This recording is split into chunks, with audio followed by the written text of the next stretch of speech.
There are many instances of this singular propagation of sound which are not perceptible in its less mediate positions. In the interior gallery of St. Paul's, and amid the curious caverns in Sicily, these phenomena are observable. The most marvelous of them all is known as the ear of Dionysus. These memories of the past, of my early reading and studies, came fresh to my thoughts. Moreover, I began to reason that if my uncle and I could communicate at so great a distance, no serious obstacle could exist between us. All I had to do was to follow the direction whence the sound had reached me. And logically putting it, I must reach him if my strength did not fail. I accordingly rose to my feet. I soon found, however, that I could not walk, that I must drag myself along. The slope, as I expected, was very rapid, but I allowed myself to slip down. Soon the rapidity of the descent began to assume frightful proportions, and menaced a fearful fall. I clutched at the sides. I grasped at projections of rocks. I threw myself backwards. All in vain. My weakness was so great I could do nothing to save myself. Suddenly earth failed me. I was first launched into a dark and gloomy void. I then struck against the projecting asperities of a vertical gallery, a perfect well. My head bounded against a pointed rock, and I lost all knowledge of existence. As far as I was concerned, death had claimed me for his own. Chapter 26. A rapid recovery. When I returned to the consciousness of existence, I found myself surrounded by a kind of semi-obscurity, lying on some thick and soft coverlets. My uncle was watching, his eyes fixed intently on my countenance, a grave expression on his face, a tear in his eye. At the first sigh which struggled from my bosom, he took hold of my hand. When he saw my eyes open and fix themselves upon his, he uttered a loud cry of joy. "Yes, my good uncle," I whispered. "My dear boy," continued the grim professor, clasping me to his heart, "you are saved." I was deeply and unaffectedly touched by the tone in which these words were uttered, and even more by the kindly care which accompanied them. The professor, however, was one of those men who must be severely tried in order to induce any display of affection or gentle emotion. At this moment our friend Hans, the guide, joined us. He saw my hand in that of my uncle, and I venture to say that, taciturn as he was, his eyes beamed with lively satisfaction. "God dag," he said. "Good day, Hans, good day," I replied, in as hearty a tone as I could assume. "And now, uncle, that we are together, tell me where we are. I have lost all idea of our position, as of everything else." "Tomorrow, Harry, tomorrow," he replied. "Today you are far too weak. Your head is surrounded with bandages and poultices that must not be touched. Sleep, my boy, sleep, and tomorrow you will know all that you require." "But," I cried, "let me know what o'clock it is, what day it is." Quote, "It is now 11 o'clock at night, and this is once more Sunday. It is now the 9th of the month of August, and I distinctly prohibit you from asking any more questions until the 10th of the same." I was, if the truth were told, very weak indeed, and my eyes soon closed involuntarily. I did require a good night's rest, and I went off reflecting at the last moment that my perilous adventure in the interior of the earth, in total darkness, had lasted 4 days.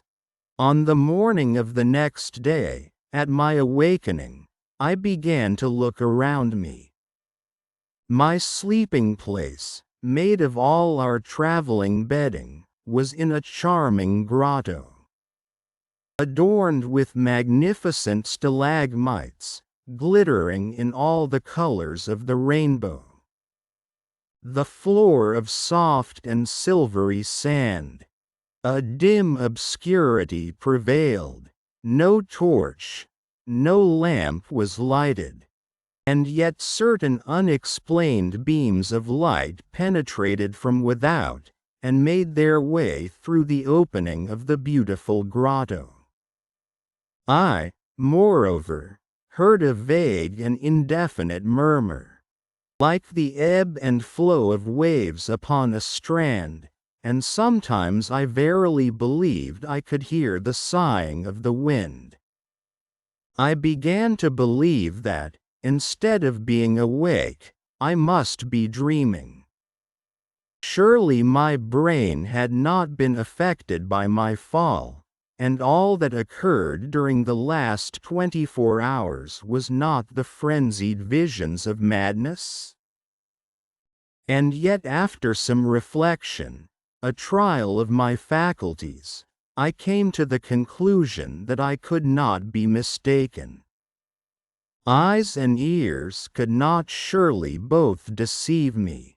It is a ray of the blessed daylight, I said to myself, which has penetrated through some mighty fissure in the rocks.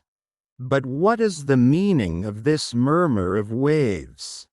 This unmistakable moaning of the salt sea billows? I can hear, too, plainly enough, the whistling of the wind. But can I be altogether mistaken? If my uncle, during my illness, has but carried me back to the surface of the earth, has he, on my account, given up his wondrous expedition, or in some strange manner has it come to an end? I was puzzling my brain over these and other questions when the professor joined me. "Good day, Harry," he cried in a joyous tone. "I fancy you are quite well." "I am very much better," I replied, actually sitting up in my bed. "I knew that would be the end of it, as you slept both soundly and tranquilly. Hans and I have each taken turn to watch, and every hour we have seen visible signs of amelioration." "You must be right, uncle," was my reply, "for I feel as if I could do justice to any meal you could put before me." "You shall eat, my boy. You shall eat. The fever has left you. Our excellent friend Hans has rubbed your wounds and bruises with I know not what ointment, of which the Icelanders alone possess the secret, and they have healed your bruises in the most marvelous manner. Ah, he's a wise fellow is Master Hans." While he was speaking, My uncle was placing before me several articles of food, which, despite his earnest injunctions, I readily devoured. As soon as the first rage of hunger was appeased, I overwhelmed him with questions, to which he now no longer hesitated to give answers. I then learned, for the first time, that my providential fall had brought me to the bottom of an almost perpendicular gallery. As I came down, amidst a perfect shower of stones, the least of which falling on me would have crushed me to death, they came to the conclusion that I had carried with me an entire dislocated rock. Riding as it were on this terrible chariot, I was cast headlong into my uncle's arms. And into them I fell, insensible and covered with blood. It is indeed a miracle, was the professor's final remark, that you were not killed 1,000 times over. But let us take care never to separate, for surely we should risk never meeting again. Let us take care never again to separate. These words fell with a sort of chill upon my heart. The journey, then, was not over. I looked at my uncle with surprise and astonishment. My uncle, after an instant's examination of my countenance, said, "What is the matter, Harry? I want to ask you a very serious question. You say that I am all right in health? Certainly you are. And all my limbs are sound and capable of new exertion? Most undoubtedly. But what about my head? Was my next anxious question. Well, your head, except that you have 1 or 2 contusions, is exactly where it ought to be on your shoulders, said my uncle, laughing. Well, my own opinion is that my head is not exactly right. In fact, I believe myself slightly delirious. What makes you think so? I will explain why I fancy I have lost my senses, I cried. Have we not returned to the surface of Mother Earth? Certainly not. Then truly I must be mad, for do I not see the light of day? Do I not hear the whistling of the wind? And can I not distinguish the wash of a great sea? And that is all that makes you uneasy? Said my uncle, with a smile. Can you explain? I will not make any attempt to explain, for the whole matter is utterly inexplicable. But you shall see and judge for yourself. You will then find that geological science is as yet in its infancy, and that we are doomed to enlighten the world. Let us advance, then, I cried eagerly, no longer able to restrain my curiosity. Wait a moment, my dear Harry, he responded. You must take precautions after your illness before going into the open air. The open air? Yes, my boy. I have to warn you that the wind is rather violent and I have no wish for you to expose yourself without necessary precautions. But I beg to assure you that I am perfectly recovered from my illness. Have just a little patience. My boy, a relapse would be inconvenient to all parties. We have no time to lose as our approaching sea voyage may be of long duration. Sea voyage? I cried, more bewildered than ever. "Yes, you must take another day's rest, and we shall be ready to go on board by tomorrow," replied my uncle, with a peculiar smile. Go on board. The words utterly astonished me. Go on board what and how? Had we come upon a river, a lake? Had we discovered some inland sea? Was a vessel lying at anchor in some part of the interior of the earth? My curiosity was worked up to the very highest pitch. My uncle made vain attempts to restrain me. When at last, however, he discovered that my feverish impatience would do more harm than good and that the satisfaction of my wishes could alone restore me to a calm state of mind, he gave way. I dressed myself rapidly, and then, taking the precaution to please my uncle, of wrapping myself in one of the coverlets, I rushed out of the grotto. Chapter 27. The Central Sea. At first I saw absolutely nothing. My eyes, wholly unused to the effulgence of light, could not bear the sudden brightness, and I was compelled to close them. When I was able to reopen them, I stood still, far more stupefied than astonished. Not all the wildest effects of imagination could have conjured up such a scene. The sea, I cried. Yes, replied my uncle, in a tone of pardonable pride, the Central Sea. No future navigator will deny the fact of my having discovered it, and hence of acquiring a right of giving it a name. It was quite true. A vast, limitless expanse of water, the end of a lake if not of an ocean, spread before us, until it was lost in the distance.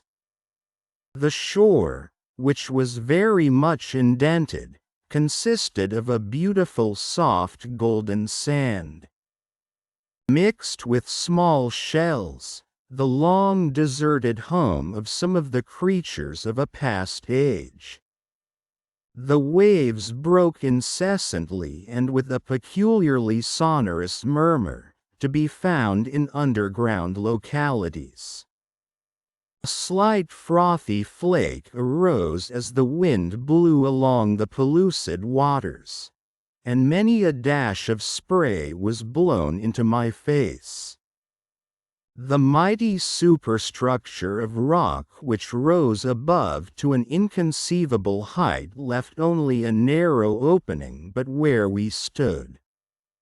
There was a large margin of strand. On all sides were capes and promontories and enormous cliffs, partially worn by the eternal breaking of the waves, through countless ages.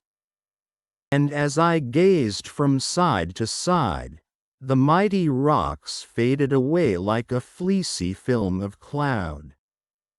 It was in reality an ocean, within the usual characteristics of an inland sea, only horribly wild, so rigid, cold and savage. One thing startled and puzzled me greatly. How was it that I was able to look upon that vast sheet of water instead of being plunged in utter darkness? The vast landscape before me was lit up like day, but there was wanting the dazzling brilliancy, the splendid irradiation of the sun, the pale cold illumination of the moon, the brightness of the stars. The illuminating power in this subterranean region, from its trembling and recurring character, its clear dry whiteness, the very slight elevation of its temperature, Its great superiority to that of the moon was evidently electric. Something in the nature of the aurora borealis, only that its phenomena were constant, and able to light up the whole of the ocean cavern.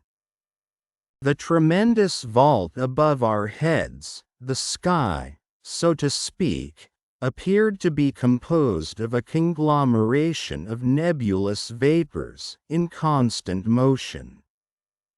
I should originally have supposed that, under such an atmospheric pressure as must exist in that place, the evaporation of water could not really take place, and yet from the action of some physical law, which escaped my memory, there were heavy and dense clouds rolling along that mighty vault, partially concealing the roof. Electric currents produced astonishing play of light and shade in the distance, especially around the heavier clouds. Deep shadows were cast beneath, and then suddenly, between two clouds, there would come a ray of unusual beauty and remarkable intensity. And yet it was not like the sun, for it gave no heat. The effect was sad and excruciatingly melancholy. Instead of a noble firmament of blue, studded with stars, there was above me a heavy roof of granite, which seemed to crush me. Gazing around, I began to think of the theory of the English captain who compared the earth to a vast hollow sphere in the interior of which the air is retained in a luminous state by means of atmospheric pressure, while two stars, Pluto and Proserpine, circled there in their mysterious orbits. After all, suppose the old fellow was right. In truth, we were imprisoned, bound as it were, in a vast excavation. Its width it was impossible to make out, the shore, on either hand, widening rapidly until lost to sight, while its length was equally uncertain. A haze on the distant horizon bounded our view. As to its height, we could see that it must be many miles to the roof. Looking upward, it was impossible to discover where the stupendous roof began. The lowest of the clouds must have been floating at an elevation of 2,000 yards. A height greater than that of terrestrial vapors, which circumstance was doubtless owing to the extreme density of the air. I use the word cavern in order to give an idea of the place. I cannot describe its awful grandeur. Human language fails to convey an idea of its savage sublimity. Whether this singular vacuum had or had not been caused by the sudden cooling of the earth when in a state of fusion, I could not say. I had read of most wonderful and gigantic caverns, but none in any way like this. The great grotto of Guacara, in Colombia, visited by the learned Humboldt. The vast and partially explored Mammoth Cave in Kentucky. What were these holes in the earth to that in which I stood in speechless admiration? With its vapory clouds, its electric light, and the mighty ocean slumbering in its bosom. Imagination, not description, can alone give an idea of the splendor and vastness of the cave. I gazed at these marvels in profound silence. Words were utterly wanting to indicate the sensations of wonder I experienced. I seemed, as I stood upon that mysterious shore, as if I were some wandering inhabitant of a distant planet, present for the first time at the spectacle of some terrestrial phenomena belonging to another existence. To give body and existence to such new sensations would have required the coinage of new words, and here my feeble brain found itself wholly at fault. I looked on, I thought, I reflected, I admired, in a state of stupefaction not altogether unmingled with fear. The unexpected spectacle restored some color to my pallid cheeks. I seemed to be actually getting better under the influence of this novelty. Moreover, the vivacity of the dense atmosphere reanimated my body by inflating my lungs with unaccustomed oxygen. It will be readily conceived that after an imprisonment of 47 days in a dark and miserable tunnel, it was with infinite delight that I breathed this saline air. It was like the genial, reviving influence of the salt sea waves. My uncle had already got over the first surprise. With the Latin poet Horace, his idea was that not to admire is all the art I know. To make man happy and to keep him so. Well, he said, after giving me time thoroughly to appreciate the marvels of this underground sea, do you feel strong enough to walk up and down? Certainly, was my ready answer. Nothing would give me greater pleasure.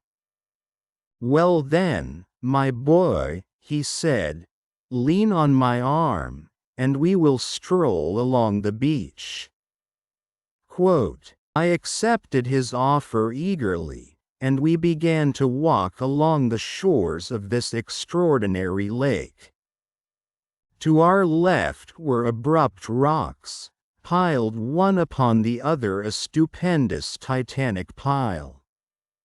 Down their sides leapt innumerable cascades, which at last, becoming limpid and murmuring streams, were lost in the waters of the lake. Light vapors, which rose here and there, and floated in fleecy clouds from rock to rock, indicated hot springs, which also poured their superfluity into the vast reservoir at our feet. Among them I recognized our old and faithful stream, the Hansbach, which, lost in that wild basin, seemed as if it had been flowing since the creation of the world.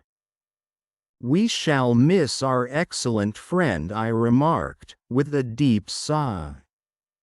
Bah, said my uncle testily, what matters it? That or another, it is all the same. I thought the remark ungrateful, and felt almost inclined to say so, but I forbore.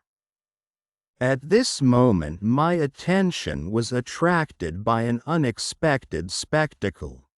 After we had gone about 500 yards, we suddenly turned a steep promontory, and found ourselves close to a lofty forest. It consisted of straight trunks with tufted tops, in shape like parasols. The air seemed to have no effect upon these trees, which in spite of a tolerable breeze remained as still and motionless as if they had been petrified. I hastened forward. I could find no name for these singular formations. Did they not belong to the 2,000 and more known trees, or were we to make the discovery of a new growth? By no means. When we at last reached the forest, and stood beneath the trees, my surprise gave way to admiration. In truth, I was simply in the presence of a very ordinary product of the earth, of singular and gigantic proportions. My uncle unhesitatingly called them by their real names. It is only, he said, in his coolest manner, a forest of mushrooms. On close examination I found that he was not mistaken. Judge of the development attained by this product of damp hot soils. I had heard that the Lycoperdon giganteum reaches 9 feet in circumference. But here were white mushrooms, nearly 40 feet high, and with tops of equal dimensions. They grew in countless thousands. The light could not make its way through their massive substance. And beneath them reigned a gloomy and mystic darkness. Still I wished to go forward. The cold in the shades of this singular forest was intense. For nearly an hour we wandered about in this visible darkness. At length I left the spot, and once more returned to the shores of the lake, to light and comparative warmth. But the amazing vegetation of subterraneous land was not confined to gigantic mushrooms. New wonders awaited us at every step. We had not gone many hundred yards when we came upon a mighty group of other trees with discolored leaves, the common humble trees of Mother Earth, of an exorbitant and phenomenal size. Lycopods 100 feet high, flowering ferns as tall as pines. Gigantic grasses, astonishing, magnificent, splendid, cried my uncle. Here we have before us the whole flora of the second period of the world, that of transition. Behold the humble plants of our gardens, which in the first ages of the world were mighty trees. Look around you, my dear Harry. No botanist ever before gazed on such a sight. My uncle's enthusiasm, always a little more than was required, was now excusable. You are right, uncle, I remarked. Providence appears to have designed the preservation in this vast and mysterious hothouse of antediluvian plants, to prove the sagacity of learned men in figuring them so marvelously on paper. Well said, my boy, very well said. It is indeed a mighty hothouse. But you would also be within the bounds of reason and common sense if you added that it is also a vast menagerie. I looked rather anxiously around. If the animals were as exaggerated as the plants, the matter would certainly be serious. A menagerie? Doubtless. Look at the dust we are treading underfoot. Behold the bones with which the whole soil of the seashore is covered. Bones, I replied. Yes, certainly, the bones of antediluvian animals. I stooped down as I spoke, and picked up 1 or 2 singular remains, relics of a bygone age. It was easy to give a name to these gigantic bones, in some instances as big as trunks of trees. Here is, clearly, the lower jawbone of a mastodon. I cried, almost as warmly and enthusiastically as my uncle. Here are the molars of the Dinotherium. Here is a leg bone which belonged to the Megatherium. You are right, uncle, it is indeed a menagerie. For the mighty animals to which these bones once belonged have lived and died on the shores of this subterranean sea, under the shadow of these plants. Look, yonder are whole skeletons, and yet, nephew, said my uncle, noticing that I suddenly came to a full stop.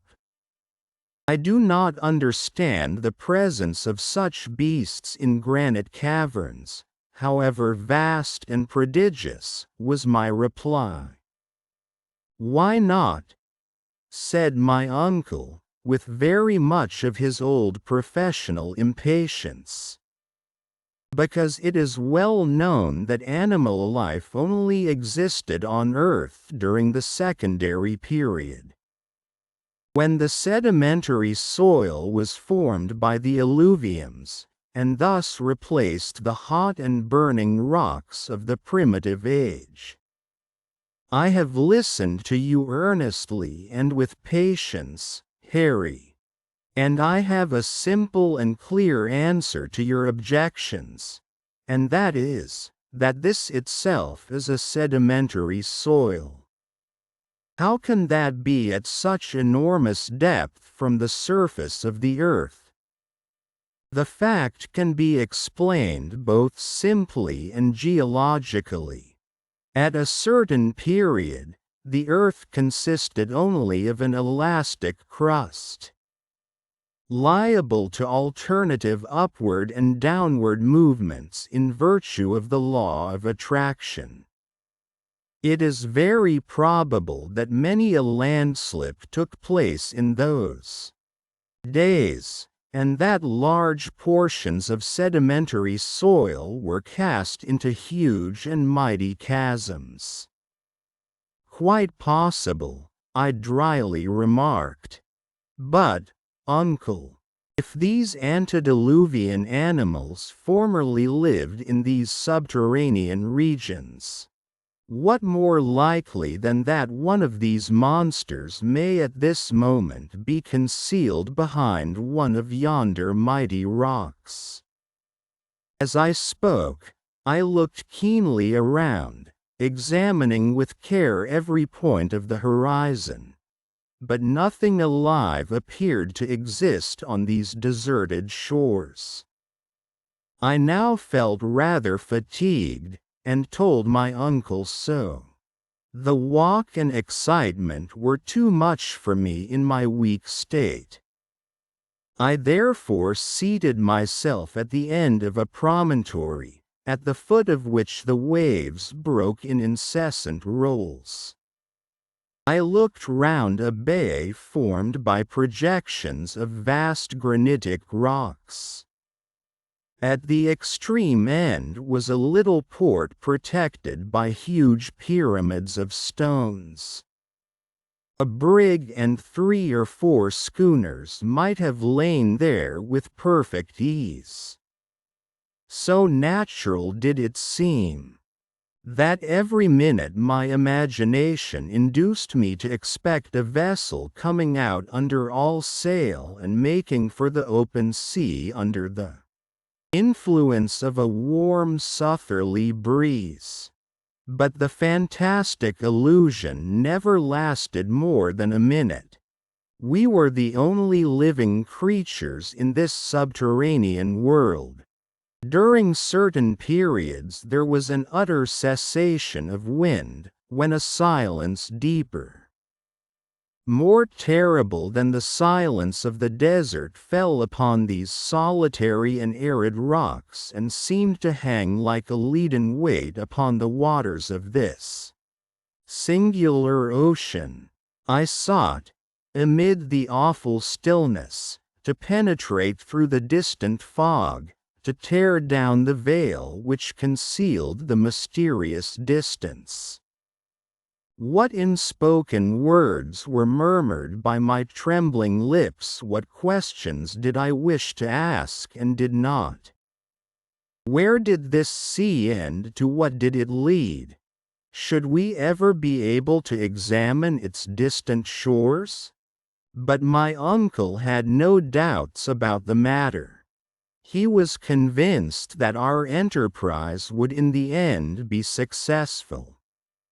For my part, I was in a state of painful indecision. I desired to embark on the journey and to succeed, and still I feared the result. After we had passed an hour or more in silent contemplation of the wondrous spectacle, we rose and went down towards the bank on our way to the grotto, which I was not sorry to gain. After a slight repast, I sought refuge in slumber, and at length, after many and tedious struggles, sleep came over my weary eyes. Chapter 28. Launching the raft. On the morning of the next day, to my great surprise, I awoke completely restored. I thought a bath would be delightful after my long illness and sufferings. So, soon after rising, I went and plunged into the waters of this new Mediterranean. The bath was cool, fresh and invigorating. I came back to breakfast with an excellent appetite. Hans, our worthy guide, thoroughly understood how to cook such eatables as we were able to provide. He had both fire and water at discretion, so that he was enabled slightly to vary the weary monotony of our ordinary repast. Our morning meal was like a capital English breakfast, with coffee by way of a wind-up. And never had this delicious beverage been so welcome and refreshing. My uncle had sufficient regard for my state of health not to interrupt me in the enjoyment of the meal. But he was evidently delighted when I had finished. "Now then," said he, "come with me. It is the height of the tide, and I am anxious to study its curious phenomena." "What," I cried, rising in astonishment, "did you say the tide, uncle?" "Certainly I did. You do not mean to say," I replied, in a tone of respectful doubt, "that the influence of the sun and moon is felt here below?" "And pray why not? Are not all bodies influenced by the law of universal attraction? Why should this vast underground sea be exempt from the general law, the rule of the universe? Besides, there is nothing like that which is proved and demonstrated. Despite the great atmospheric pressure down here, you will notice that this inland sea rises and falls with as much regularity as the Atlantic itself." As my uncle spoke, we reached the sandy shore, and saw and heard the waves breaking monotonously on the beach. They were evidently rising. "This is truly the flood," I cried, looking at the water at my feet. "Yes, my excellent nephew," replied my uncle, rubbing his hands with the gusto of a philosopher. "And you see by these several streaks of foam that the tide rises at least 10 or 12 feet. It is indeed marvelous." "By no means," he responded. "On the contrary, it is quite natural. It may appear so in your eyes, my dear uncle," was my reply. But all the phenomena of the place appear to me to partake of the marvelous. It is almost impossible to believe that which I see. Who in his wildest dreams could have imagined that, beneath the crust of our earth, there could exist a real ocean? With ebbing and flowing tides, with its changes of winds, and even its storms. I for one should have laughed the suggestion to scorn. "But, Harry, my boy, why not?" inquired my uncle, with a pitying smile. "Is there any physical reason in opposition to it?" Well, if we give up the great theory of the central heat of the earth, I certainly can offer no reasons why anything should be looked upon as impossible. Then you will own, he added, that the system of Sir Humphry Davy is wholly justified by what we have seen. I allow that it is, and that point once granted, I certainly can see no reason for doubting the existence of seas and other wonders, even countries, in the interior of the globe. That is so, but of course these varied countries are uninhabited? Well, I grant that it is more likely than not. Still, I do not see why this sea should not have given shelter to some species of unknown fish. Hitherto we have not discovered any, and the probabilities are rather against our ever doing so, observed the professor. I was losing my skepticism in the presence of these wonders. Well, I am determined to solve the question. It is my intention to try my luck with my fishing line and hook. Certainly, make the experiment, said my uncle, pleased with my enthusiasm.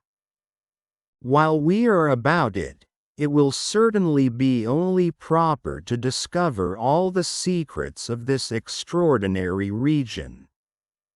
But, after all, where are we now? I asked. All this time I have quite forgotten to ask you a question, which, doubtless, your philosophical instruments have long since answered.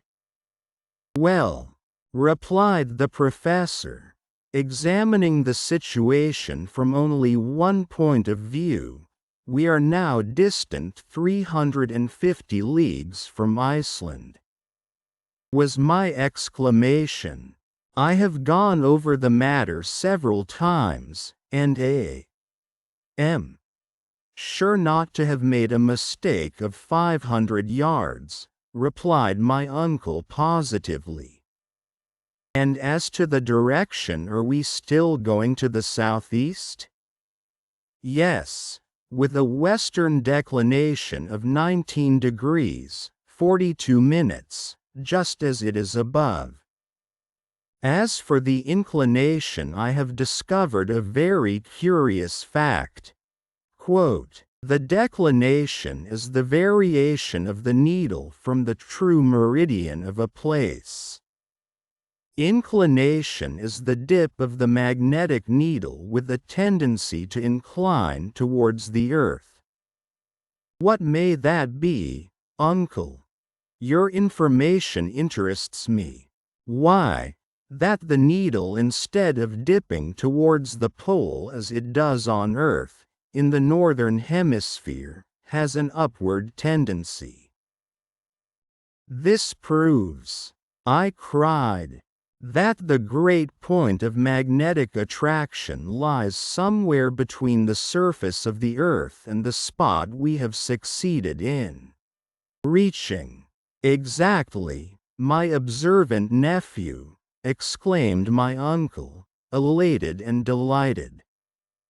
and it is quite probable that if we succeed in getting toward the polar regions somewhere near the 73rd degree of latitude, where Sir James Ross discovered the magnetic pole, we shall behold the needlepoint directly upward. We have therefore discovered by analogy that this great center of attraction is not situated at a very great depth.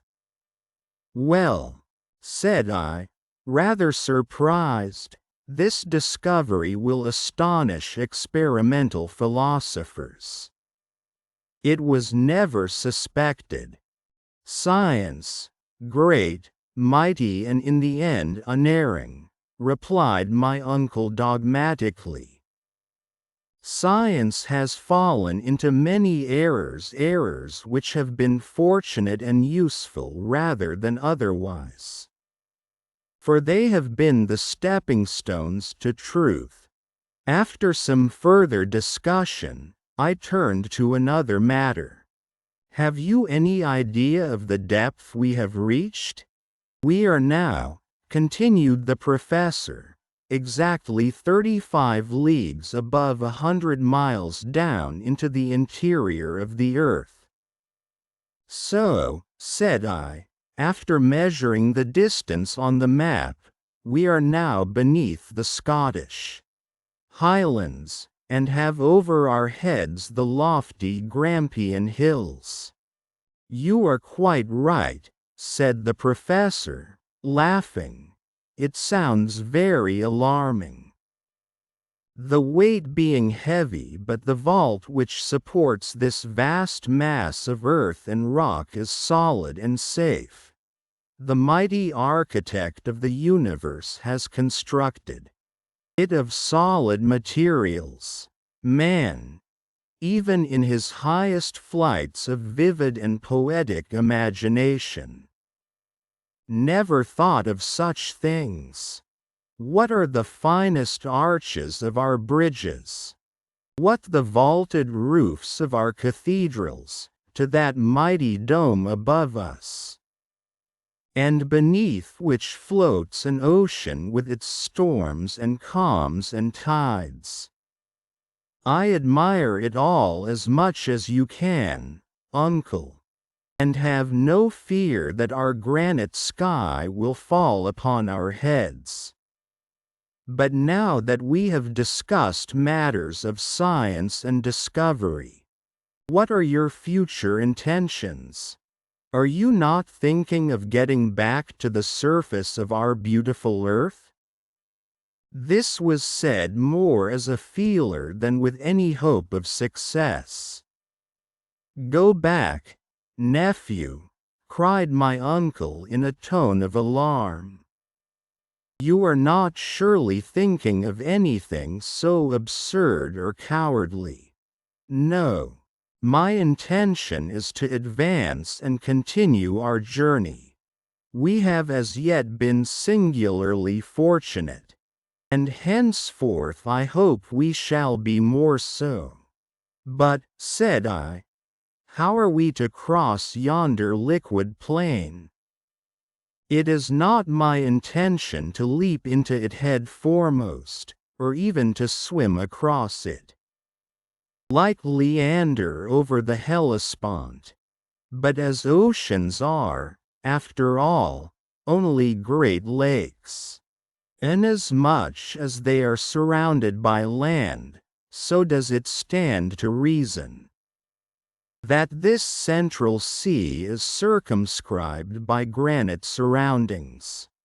Doubtless, was my natural reply. Well, then, do you not think that when once we reach the other end, we shall find some means of continuing our journey? Probably, but what extent do you allow to this internal ocean? Well, I should fancy it to extend about 40 or 50 leagues more or less. But even supposing this approximation to be a correct one, what then? My dear boy, We have no time for further discussion. We shall embark tomorrow. I looked around with surprise and incredulity. I could see nothing in the shape of boat or vessel.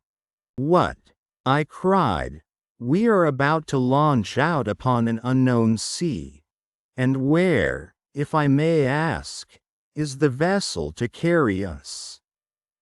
Well, my dear boy, it will not be exactly what you would call a vessel. For the present we must be content with a good and solid raft. A raft, I cried, incredulously. But down here a raft is as impossible of construction as a vessel, and I am at a loss to imagine. My good Harry, if you were to listen instead of talking so much, you would hear, said my uncle, waxing a little impatient. I should hear? Yes, certain knocks with the hammer, which Hans is now employing to make the raft. He has been at work for many hours. Making a raft? Yes. But where has he found trees suitable for such a construction? He found the trees all ready to his hand. Come, and you shall see our excellent guide at work. More and more amazed at what I heard and saw, I followed my uncle like one in a dream. After a walk of about a quarter of an hour, I saw Hans at work on the other side of the promontory which formed our natural port. A few minutes more and I was beside him. To my great surprise, on the sandy shore lay a half-finished raft. It was made from beams of a very peculiar wood, and a great number of limbs, joints, boughs, and pieces lay about, sufficient to have constructed a fleet of ships and boats. I turned to my uncle, silent with astonishment and awe. Where did all this wood come from? I cried. What wood is it? Well, there is pine wood, fir, and the palms of the northern regions, mineralized by the action of the sea, he replied, sententiously. Can it be possible? Yes, said the learned professor. What you see is called fossil wood. But then, cried I, after reflecting for a moment, like the lignites, it must be as hard and as heavy as iron, and therefore will certainly not float. Sometimes that is the case. Many of these woods have become true anthracites, but others again, like those you see before you, have only undergone one phase of fossil transformation. But there is no proof like demonstration, added my uncle, picking one or two of these precious waifs and casting them into the sea. The piece of wood, after having disappeared for a moment, came to the surface and floated about with the oscillation produced by wind and tide. Are you convinced? Said my uncle, with a self-satisfied smile. I am convinced, I cried, that what I see is incredible. The fact was that my journey into the interior of the earth was rapidly changing all preconceived notions, and day by day preparing me for the marvelous. I should not have been surprised to have seen a fleet of native canoes afloat upon that silent sea. The very next evening, thanks to the industry and ability of Hans, the raft was finished. It was about 10 feet long and 5 feet wide.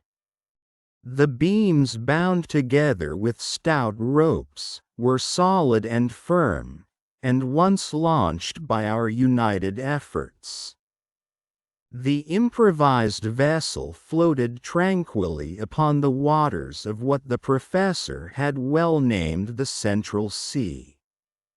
Chapter 29. On the Waters. A Raft Voyage. On the 13th of August we were up betimes. There was no time to be lost. We now had to inaugurate a new kind of locomotion, which would have the advantage of being rapid and not fatiguing. A mast, made of 2 pieces of wood fastened together, to give additional strength, a yard made from another one, the sail a linen sheet from our bed. We were fortunately in no want of cordage, and the whole on trial appeared solid and seaworthy. At 6 o'clock in the morning, when the eager and enthusiastic professor gave the signal to embark, the victuals, the luggage, all our instruments, our weapons, and a goodly supply of sweet water, which we had collected from springs in the rocks, were placed on the raft. Hans had, with considerable ingenuity, contrived a rudder, which enabled him to guide the floating apparatus with ease. He took the tiller, as a matter of course. The worthy man was as good a sailor as he was a guide and duck hunter. I then let go the painter which held us to the shore, the sail was brought to the wind, and we made a rapid offing. Our sea voyage had at length commenced, and once more we were making for distant and unknown regions. Just as we were about to leave the little port where the raft had been constructed, my uncle, who was very strong as to geographic nomenclature, wanted to give it a name, and among others, suggested mine. "Well," said I, "before you decide I have another to propose." "Well, out with it." "I should like to call it Gretchen. Port Gretchen will sound very well on our future map." "Well then, Port Gretchen let it be," said the professor.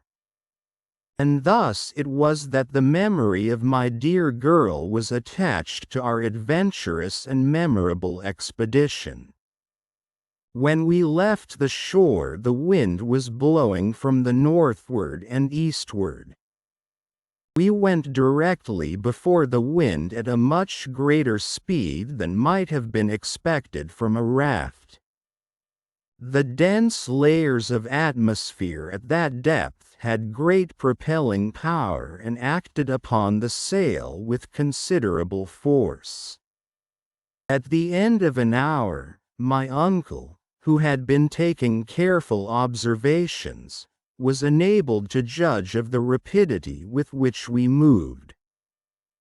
It was far beyond anything seen in the upper world.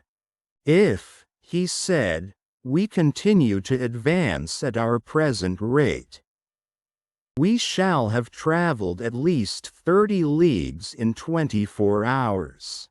With a mere raft this is an almost incredible velocity." I certainly was surprised, and without making any reply went forward upon the raft. Already the northern shore was fading away on the edge of the horizon. The two shores appeared to separate more and more, leaving a wide and open space for our departure. Before me I could see nothing but the vast and apparently limitless sea upon which we floated, the only living objects in sight. Huge and dark clouds cast their gray shadows below shadows which seemed to crush that colorless and sullen water by their weight. Anything more suggestive of gloom and of regions of nether darkness I never beheld. Silvery rays of electric light, reflected here and there upon some small spots of water, brought up luminous sparkles in the long wake of our cumbrous bark. Presently we were wholly out of sight of land. Not a vestige could be seen, nor any indication of where we were going. So still and motionless did we seem, without any distant point to fix our eyes on, that but for the phosphoric light at the wake of the raft I should have fancied that we were still and motionless. But I knew that we were advancing at a very rapid rate. About 12 o'clock in the day, vast collections of seaweed were discovered surrounding us on all sides.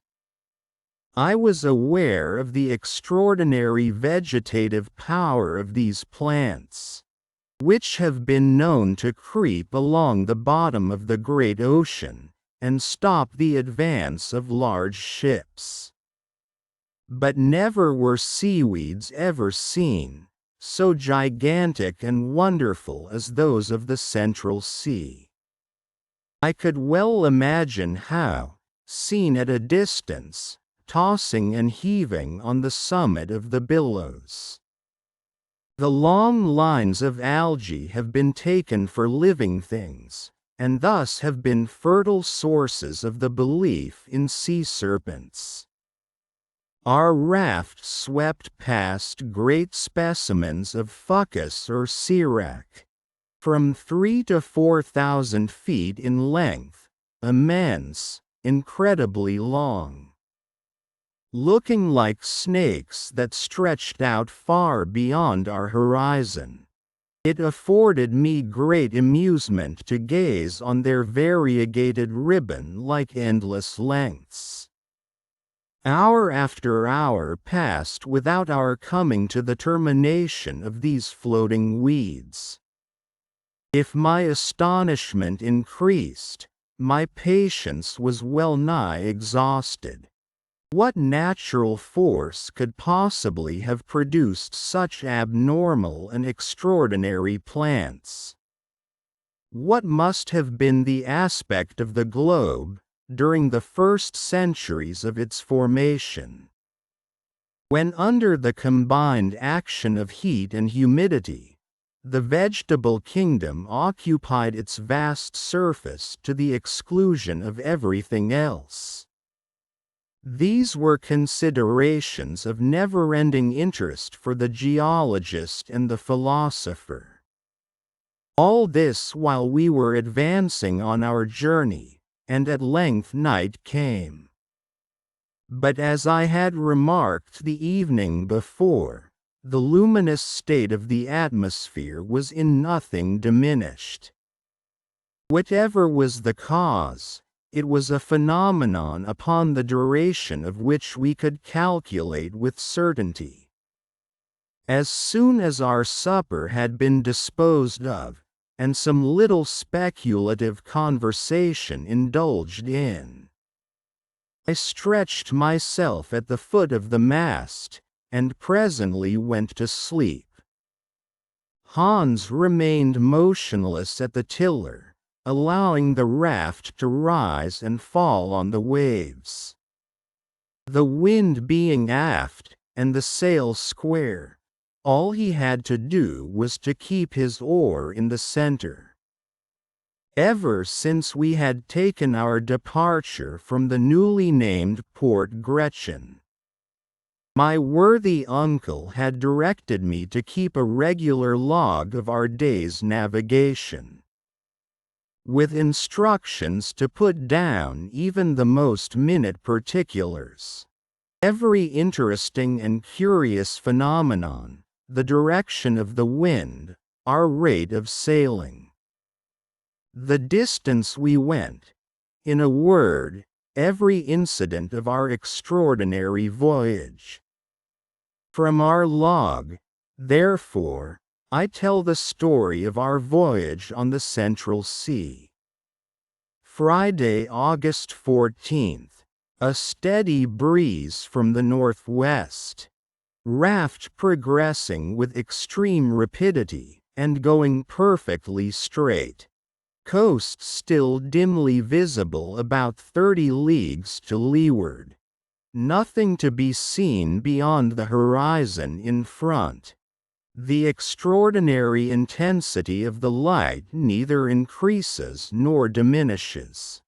It is singularly stationary. The weather remarkably fine. That is to say, the clouds have ascended very high, and are light and fleecy, and surrounded by an atmosphere resembling silver infusion. Thermometer plus 32 degrees centigrade. About 12 o'clock in the day our guide Hans, having prepared and baited a hook, cast his line into the subterranean waters. The bait he used was a small piece of meat, by means of which he concealed his hook. Anxious as I was for a long time doomed to disappointment. Were these waters supplied with fish or not? That was the important question. No was my decided answer. Then there came a sudden and rather hard tug. Hans coolly drew it in, and with it a fish, which struggled violently to escape. "A fish!" cried my uncle. "It is a sturgeon," I cried, "certainly a small sturgeon." The professor examined the fish carefully, noting every characteristic, and he did not coincide in my opinion. The fish had a flat head, round body, and the lower extremities covered with bony scales. Its mouth was wholly without teeth, the pectoral fins, which were highly developed, sprouted direct from the body, which properly speaking had no tail. The animal certainly belonged to the order in which naturalists class the sturgeon, but it differed from that fish in many essential particulars. My uncle, after all, was not mistaken. After long and patient examination, he said, "This fish, my dear boy, belongs to a family which has been extinct for ages, and of which no trace has ever been found on earth, except fossil remains in the Devonian strata." "You do not mean to say," I cried, "that we have captured a live specimen of a fish belonging to the primitive stock that existed before the deluge?" "We have," said the professor, who all this time was continuing his observations. "And you may see by careful examination that these fossil fish have no identity with existing species. To hold in one's hand, therefore, a living specimen of the order, is enough to make a naturalist happy for life." "But," cried I, "to what family does it belong?" "To the order of ganoids, an order of fish having angular scales, covered with bright enamel, forming one of the family of the cephalaspides of the genus." "Well, sir," I remarked, as I noticed my uncle hesitated to conclude, "to the genus Pterichthys, yes, I am certain of it. Still, though I am confident of the correctness of my surmise. This fish offers to our notice a remarkable peculiarity, never known to exist in any other fish but those which are the natives of subterranean waters. Wells, lakes, in caverns, and such like hidden pools. And what may that be? It is blind, blind, I cried, much surprised. Not only blind, continued the professor, but absolutely without organs of sight. I now examined our discovery for myself. It was singular, to be sure, but it was really a fact. This, however, might be a solitary instance, I suggested. The hook was baited again and once more thrown into the water. This subterranean ocean must have been tolerably well supplied with fish, for in 2 hours we took a large number of pterichthys, as well as other fish belonging to another supposed extinct family, the dipterides, a genus of fish, furnished with 2 fins only, whence the name, though my uncle could not class it exactly. All, without exception, however, were blind. This unexpected capture enabled us to renew our stock of provisions in a very satisfactory way.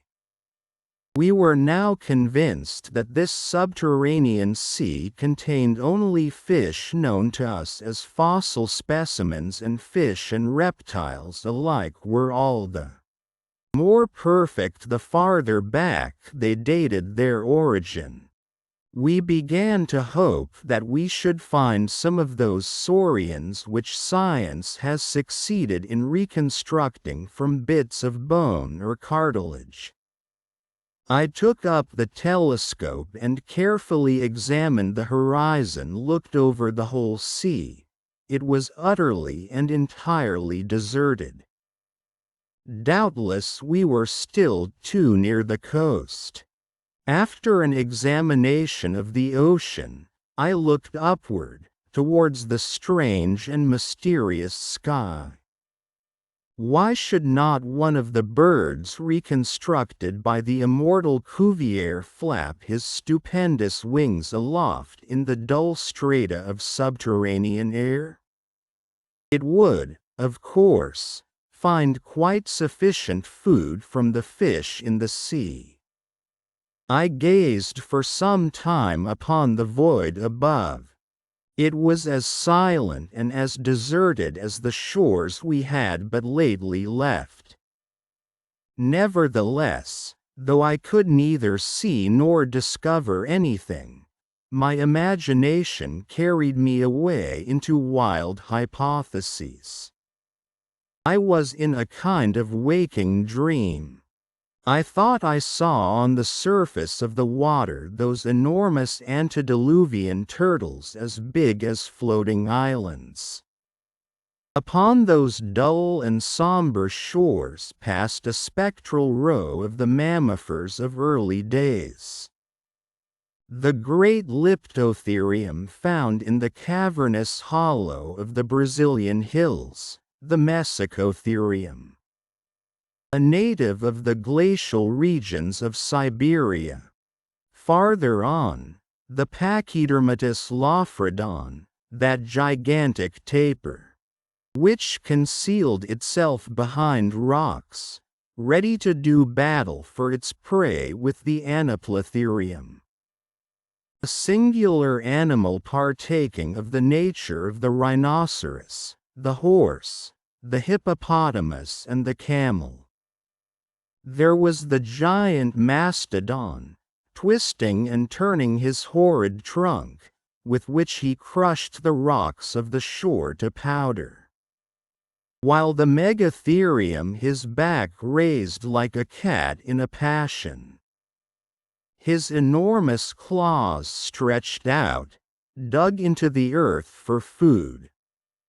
At the same time that he awoke the sonorous echoes of the whole place with his terrible roar. Higher up still, the first monkey ever seen on the face of the globe clambered, gambolling and playing up the granite hills. Still farther away, ran the pterodactyl, with the winged hand, gliding or rather sailing through the dense and compressed air like a huge bat. Above all, near the leaden granitic sky, were immense birds, more powerful than the cassowary and the ostrich, which spread their mighty wings and fluttered against the huge stone vault of the inland sea. I thought, such was the effect of my imagination, that I saw this whole tribe of antediluvian creatures. I carried myself back to far ages, long before man existed, when, in fact, the earth was in too imperfect a state for him to live upon it. My dream was of countless ages before the existence of man. The mammifers first disappeared, then the mighty birds. Then the reptiles of the secondary period, presently the fish, the crustacea, the mollusks, and finally the vertebrata. The zoophytes of the period of transition in their turn sank into annihilation. The whole panorama of the world's life before the historic period seemed to be born over again. And mine was the only human heart that beat in this unpeopled world. There were no more seasons, there were no more climates. The natural heat of the world increased unceasingly, and neutralized that of the great radiant sun. Vegetation was exaggerated in an extraordinary manner. I passed like a shadow in the midst of brushwood as lofty as the giant trees of California, and trod underfoot the moist and humid soil, reeking with a rank and varied vegetation. I leaned against the huge column-like trunks of giant trees, to which those of Canada were as ferns. Whole ages passed, hundreds upon hundreds of years were concentrated into a single day. Next, unrolled before me like a panorama, came the great and wondrous series of terrestrial transformations. Plants disappeared. The granitic rocks lost all trace of solidity. The liquid state was suddenly substituted for that which had before existed. This was caused by intense heat acting on the organic matter of the earth. The waters flowed over the whole surface of the globe, they boiled. They were volatilized, or turned into vapor. A kind of steam cloud wrapped the whole earth. The globe itself becoming at last nothing but one huge sphere of gas, indescribable in color. Between white heat and red, as big and as brilliant as the sun. In the very center of this prodigious mass, 1,400,000 times as large as our globe, I was whirled round in space, and brought into close conjunction with the planets. My body was subtilized, or rather became volatile, and commingled in a state of atomic vapor. With the prodigious clouds, which rushed forward like a mighty comet into infinite space. What an extraordinary dream! Where would it finally take me? My feverish hand began to write down the marvelous details more like the imaginings of a lunatic than anything sober and real. I had during this period of hallucination forgotten everything: the professor, the guide, and the raft on which we were floating. My mind was in a state of semi-oblivion. "What is the matter, Harry?" said my uncle suddenly. My eyes, which were wide opened like those of a somnambulist, were fixed upon him. But I did not see him, nor could I clearly make out anything around me. "Take care, my boy," again cried my uncle, "you will fall into the sea." As he uttered these words, I felt myself seized on the other side by the firm hand of our devoted guide. Had it not been for the presence of mind of Hans, I must infallibly have fallen into the waves and been drowned. "Have you gone mad?" cried my uncle, shaking me on the other side. What is the matter?" I said at last, coming to myself. "Are you ill, Henry?" continued the professor in an anxious tone. No, but I have had an extraordinary dream. It, however, has passed away. All now seems well," I added, looking around me with strangely puzzled eyes. "All right," said my uncle. "A beautiful breeze, a splendid sea. We are going along at a rapid rate. And if I am not out in my calculations, we shall soon see land. I shall not be sorry to exchange the narrow limits of our raft for the mysterious strand of the subterranean ocean." As my uncle uttered these words, I rose and carefully scanned the horizon. But the line of water was still confounded with the lowering clouds that hung aloft, and in the distance appeared to touch the edge of the water. Chapter 30. Terrific Saurian Combat. Saturday, August 15th. The sea still retains its uniform monotony. The same leaden hue, the same eternal glare from above. No indication of land being in sight.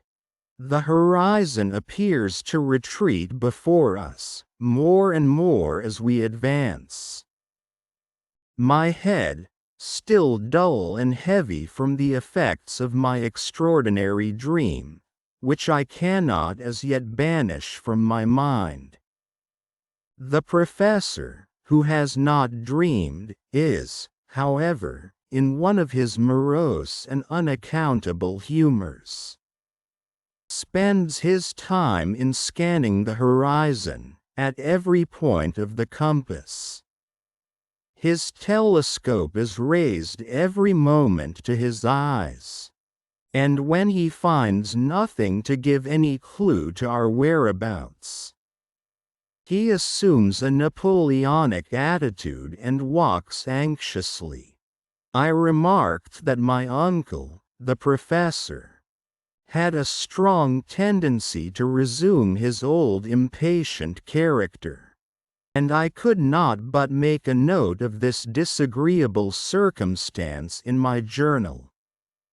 I saw clearly that it had required all the influence of my danger and suffering to extract from him one scintillation of humane feeling.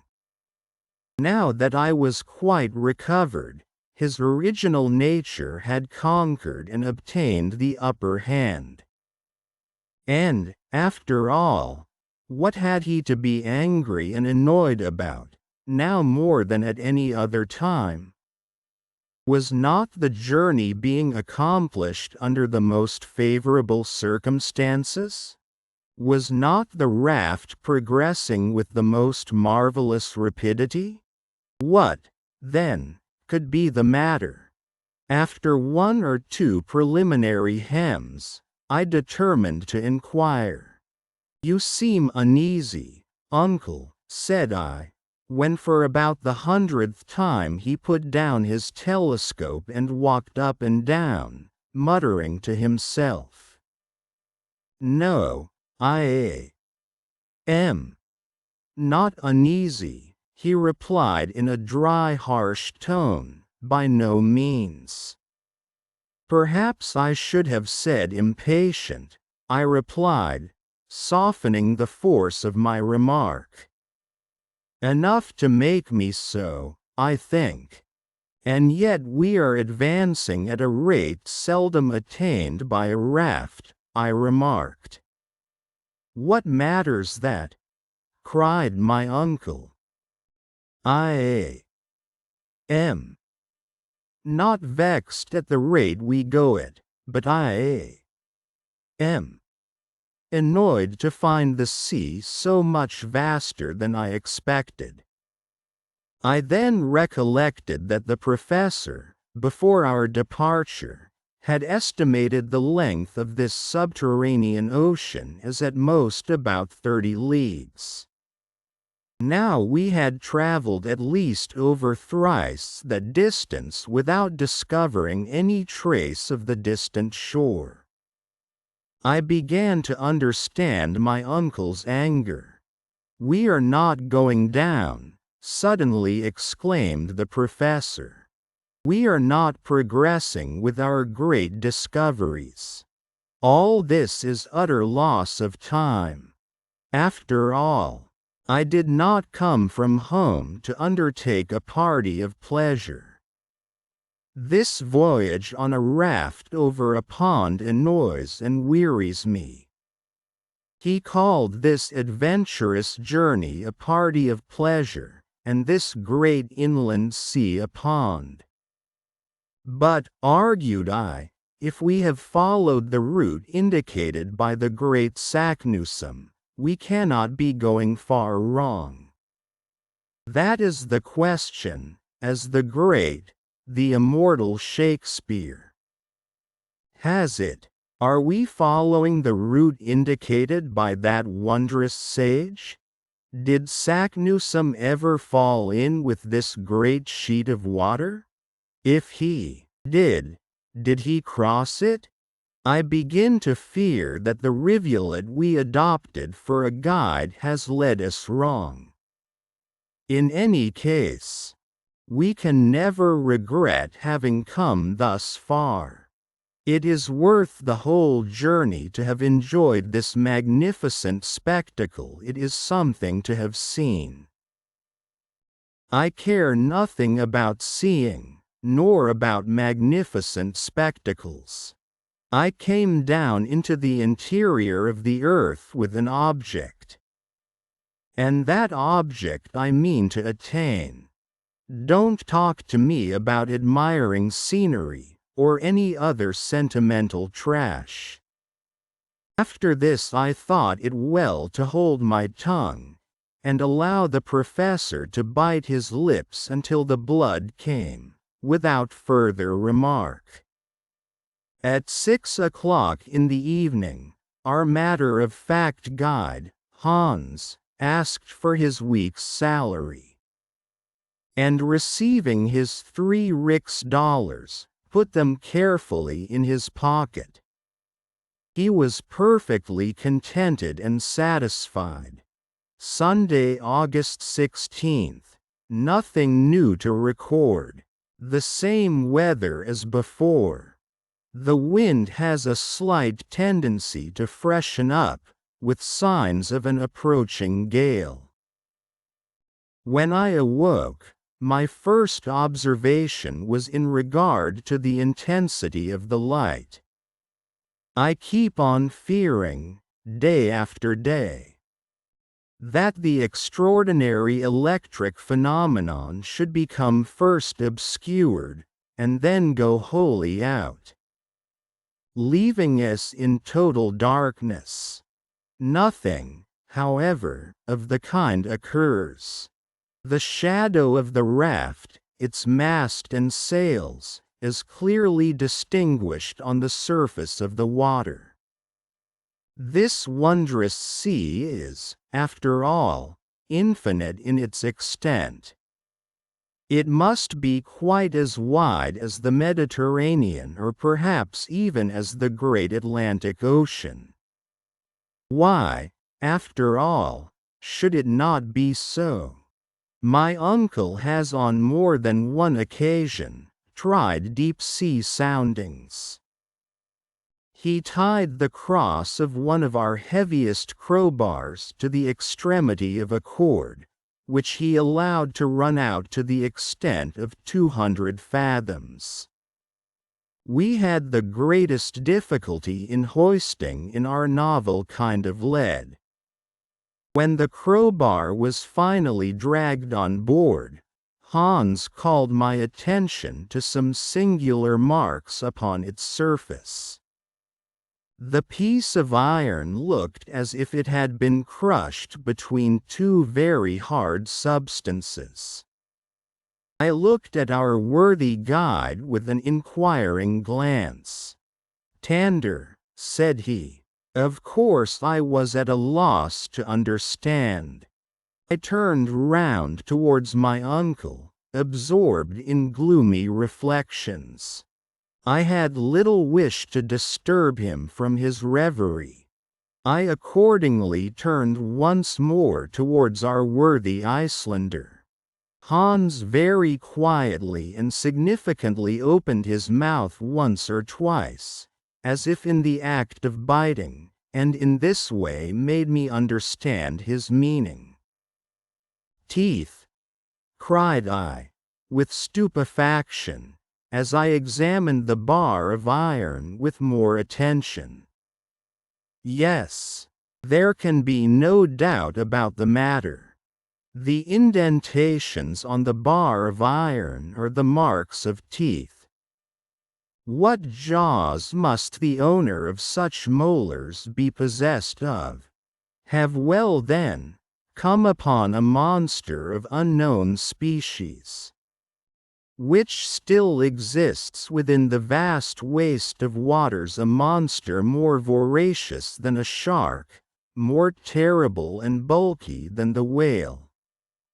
I am unable to withdraw my eyes from the bar of iron, actually half crushed.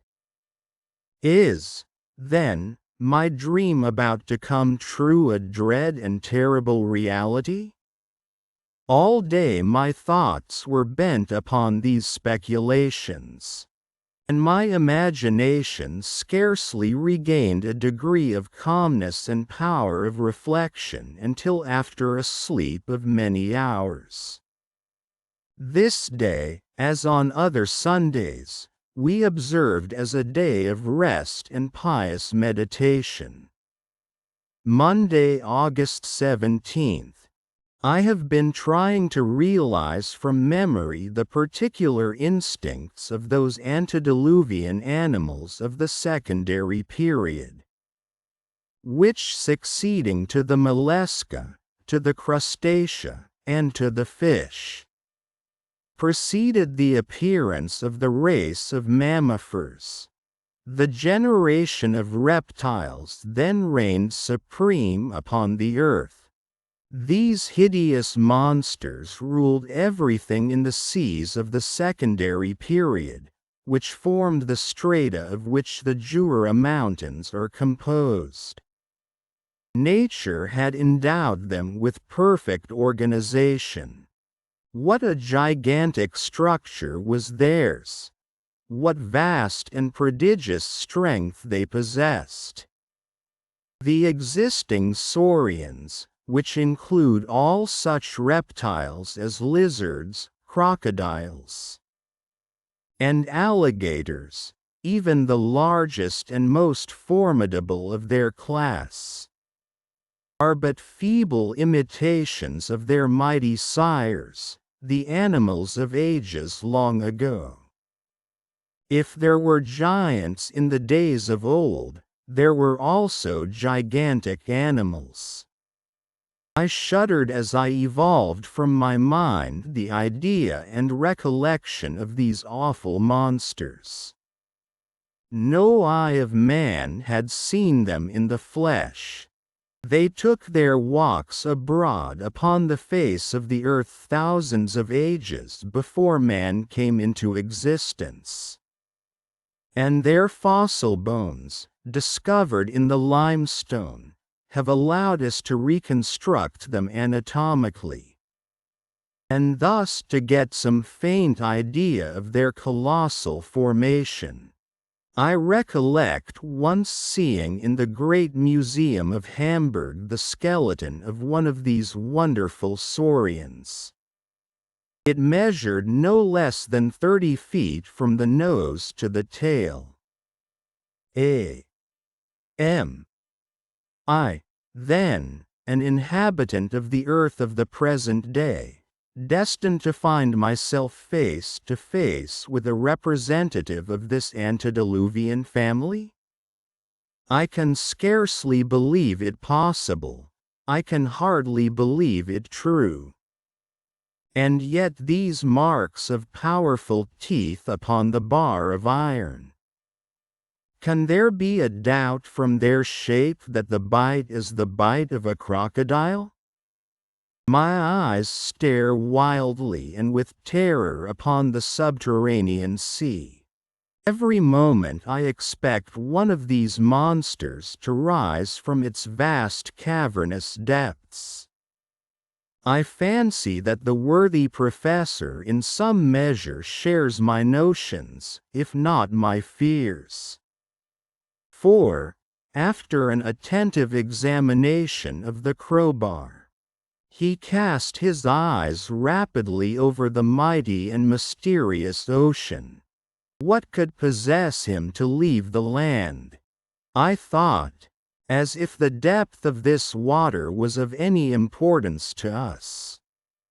No doubt he has disturbed some terrible monster in his watery home. And perhaps we may pay dearly for our temerity. Anxious to be prepared for the worst, I examined our weapons, and saw that they were in a fit state for use.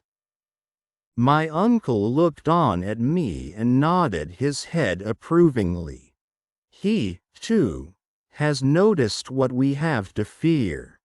Already the uplifting of the waters on the surface indicates that something is in motion below. The danger approaches. It comes nearer and nearer. It behooves us to be on the watch. Tuesday, August 18th.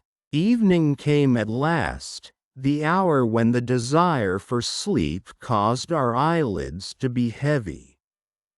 Night there is not, properly speaking, in this place, any more than there is in summer in the Arctic regions.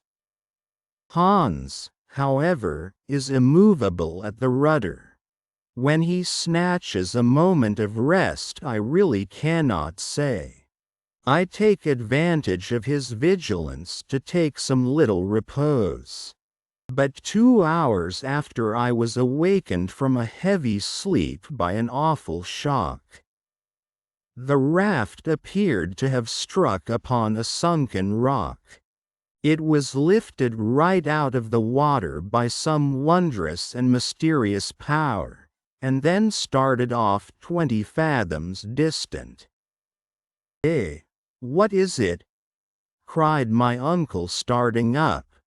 "Are we shipwrecked, or what?" Hans raised his hand and pointed to where, about 200 yards off, a large black mass was moving up and down. I looked with awe. My worst fears were realized.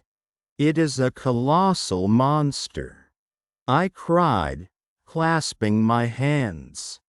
Yes, cried the agitated professor, and there yonder is a huge sea lizard of terrible size and shape. And farther on behold a prodigious crocodile. Look at his hideous jaws, and that row of monstrous teeth. He has gone. A whale, shouted the professor. I can see her enormous fins. See, see, how she blows air and water. Two liquid columns rose to a vast height above the level of the sea, into which they fell with a terrific crash, waking up the echoes of that awful place. We stood still, surprised, stupefied, terror-stricken at the sight of this group of fearful marine monsters, more hideous in the reality than in my dream. They were of supernatural dimensions. The very smallest of the whole party could with ease have crushed our raft and ourselves with a single bite. Hans, seizing the rudder which had flown out of his hand, puts it hard aweather in order to escape from such dangerous vicinity. But no sooner does he do so, than he finds he is flying from Scylla to Charybdis. To leeward is a turtle about 40 feet wide, and a serpent quite as long, with an enormous and hideous head peering from out the waters. Look which way we will, it is impossible for us to fly. The fearful reptiles advanced upon us. They turned and twisted about the raft with awful rapidity. They formed around our devoted vessel a series of concentric circles. I took up my rifle in desperation. But what effect can a rifle ball produce upon the armor scales with which the bodies of these horrid monsters are covered? We remain still and dumb from utter horror. They advance upon us, nearer and nearer. Our fate appears certain, fearful and terrible. On one side the mighty crocodile, on the other the great sea serpent. The rest of the fearful crowd of marine prodigies have plunged beneath the briny waves and disappeared. I am about to fire at any risk and try the effect of a shot. Hans, the guide, however, interfered by a sign to check me. The two hideous and ravenous monsters passed within 50 fathoms of the raft, and then made a rush at one another, their fury and rage preventing them from seeing us.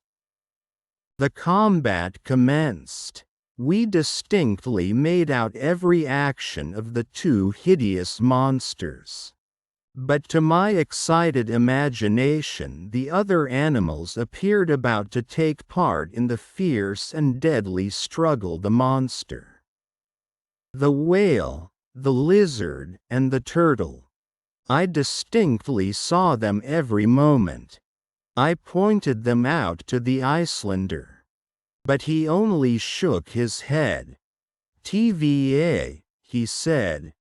What two only does he say? Surely he is mistaken, I cried in a tone of wonder. He is quite right, replied my uncle coolly and philosophically, examining the terrible duel with his telescope and speaking as if he were in a lecture room. How can that be? Yes, it is so. The first of these hideous monsters has the snout of a porpoise, the head of a lizard, the teeth of a crocodile. And it is this that has deceived us. It is the most fearful of all antediluvian reptiles, the world-renowned ichthyosaurus or great fish lizard. And the other? The other is a monstrous serpent, concealed under the hard vaulted shell of the turtle. The terrible enemy of its fearful rival, the plesiosaurus, or sea crocodile. Hans was quite right. The two monsters only disturbed the surface of the sea. At last have mortal eyes gazed upon two reptiles of the great primitive ocean. I see the flaming red eyes of the ichthyosaurus, each as big, or bigger than a man's head. Nature in its infinite wisdom had gifted this wondrous marine animal with an optical apparatus of extreme power, capable of resisting the pressure of the heavy layers of water which rolled over him in the depths of the ocean where he usually fed. It has by some authors truly been called the whale of the saurian race, for it is as big and quick in its motions as our king of the seas. This one measures not less than 100 feet in length, and I can form some idea of his girth when I see him lift his prodigious tail out of the waters. His jaw is of awful size and strength, and according to the best informed naturalists, it does not contain less than 182 teeth. The other was the mighty plesiosaurus, a serpent with a cylindrical trunk, with a short stumpy tail, with fins like a bank of oars in a Roman galley. Its whole body covered by a carapace or shell, and its neck, as flexible as that of a swan, rose more than 30 feet above the waves, a tower of animated flesh. These animals attacked one another with inconceivable fury. Such a combat was never seen before by mortal eyes, and to us who did see it, it appeared more like the phantasmagoric creation of a dream than anything else. They raised mountains of water, which dashed in spray over the raft, already tossed to and fro by the waves.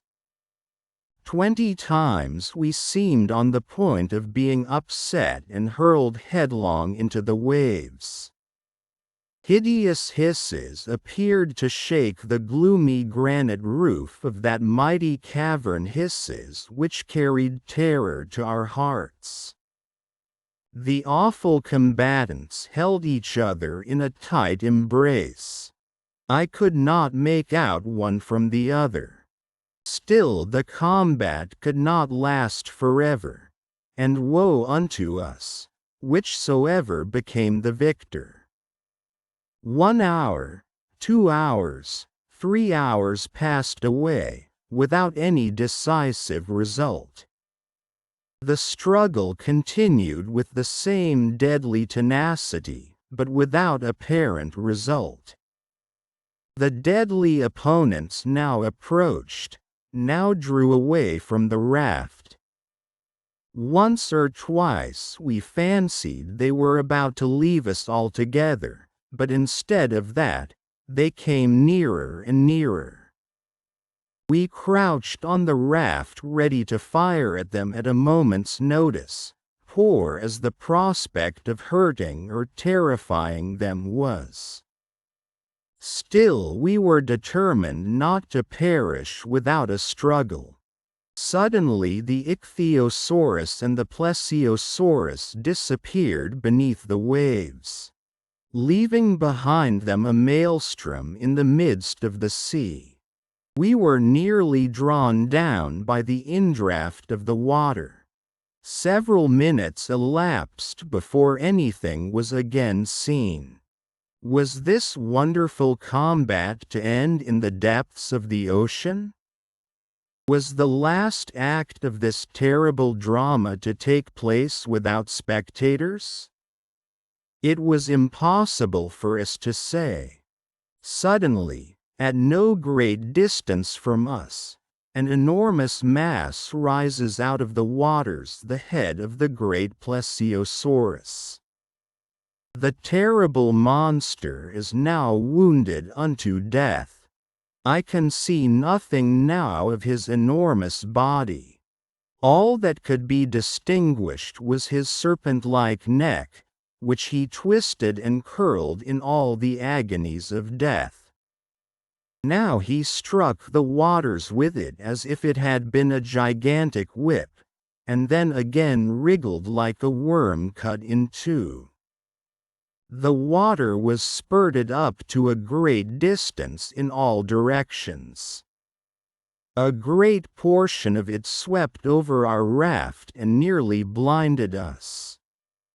But soon the end of the beast approached nearer and nearer. His movements slackened visibly. His contortions almost ceased.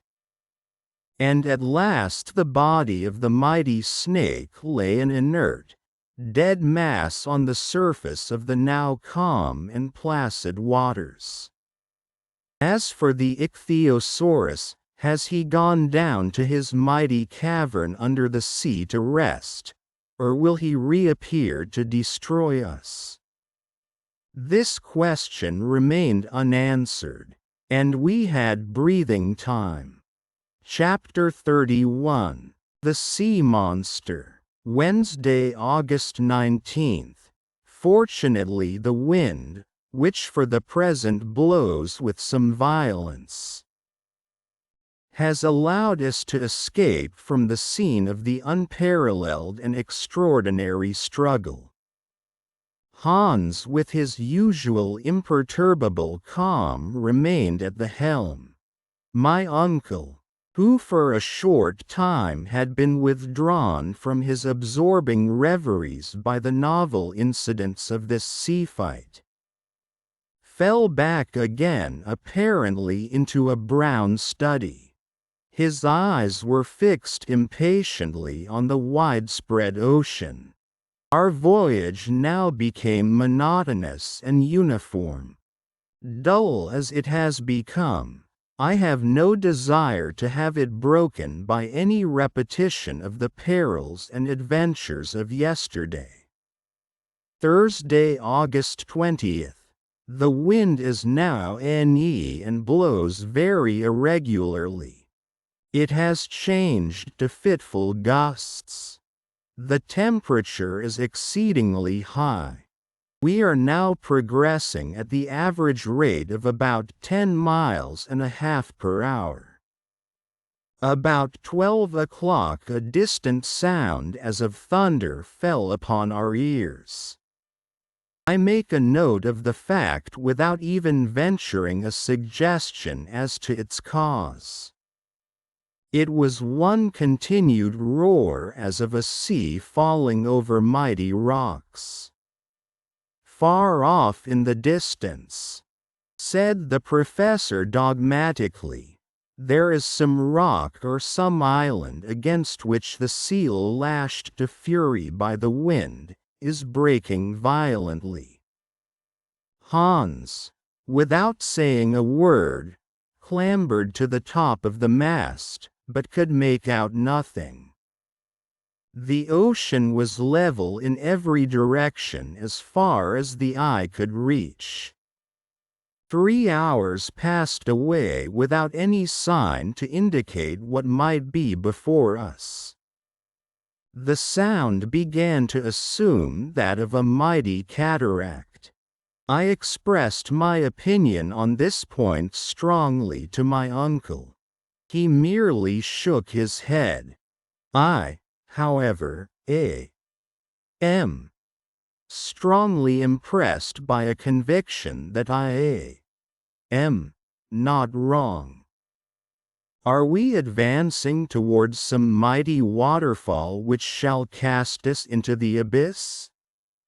Probably this mode of descending into the abyss may be agreeable to the professor, because it would be something like the vertical descent he is so eager to make. I entertain a very different opinion. Whatever be the truth, it is certain that not many leagues distant there must be some very extraordinary phenomenon. For as we advance the roar becomes something mighty and stupendous. Is it in the water, or in the air? I cast hasty glances aloft at the suspended vapors, and I seek to penetrate their mighty depths. But the vault above is tranquil. The clouds, which are now elevated to the very summit, appear utterly still and motionless, and completely lost in the irradiation of electric light. It is necessary, therefore, to seek for the cause of this phenomenon elsewhere. I examine the horizon, now perfectly calm, pure, and free from all haze. Its aspect still remains unchanged. But if this awful noise proceeds from a cataract, if, so to speak in plain English, this vast interior ocean is precipitated into a lower basin, if these tremendous roars are produced by the noise of falling waters, the current would increase in activity, and its increasing swiftness would give me some idea of the extent of the peril with which we are menaced. I consult the current. It simply does not exist. There is no such thing. An empty bottle cast into the water lies to leeward without motion. About 4 o'clock Hans rises, clambers up the mast, and reaches the truck itself. From this elevated position his looks are cast around. They take in a vast circumference of the ocean. At last, his eyes remain fixed. His face expresses no astonishment, but his eyes slightly dilate. "He has seen something at last," cried my uncle. "I think so," I replied. Hans came down, stood beside us, and pointed with his right hand to the south. "Der Nair," he said. "There," replied my uncle. And seizing his telescope, he looked at it with great attention for about a minute, which to me appeared an age. I knew not what to think or expect. "Yes, yes," he cried in a tone of considerable surprise, "there it is." "What? A tremendous spurt of water rising out of the waves. Some other marine monster," I cried, already alarmed. "Perhaps. Then let us steer more to the westward, for we know what we have to expect from antediluvian animals," was my eager reply. "Go ahead," said my uncle.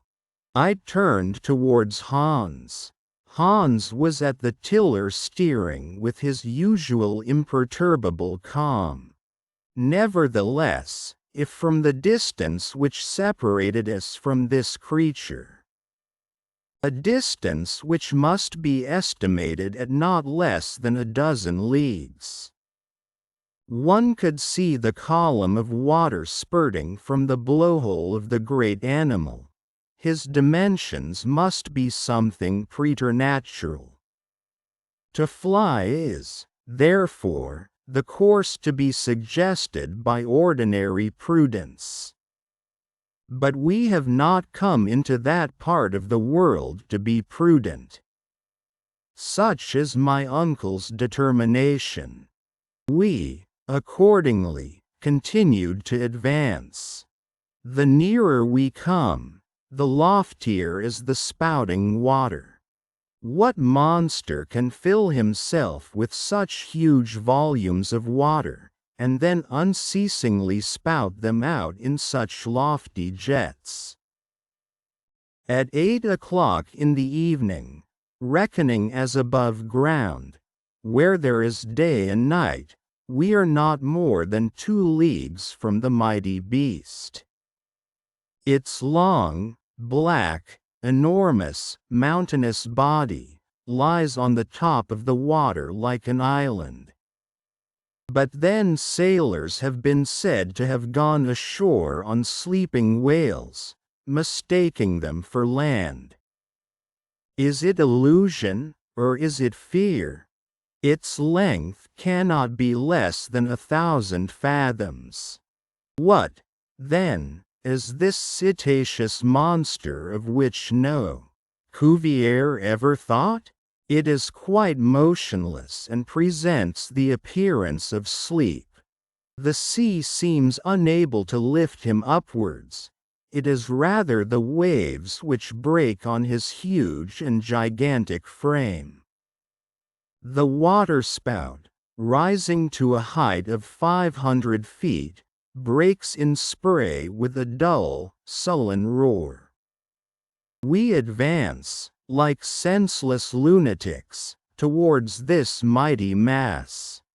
I honestly confess that I was abjectly afraid. I declared that I would go no farther. I threatened in my terror to cut the sheet of the sail. I attacked the professor with considerable acrimony, calling him foolhardy, mad, I know not what. He made no answer.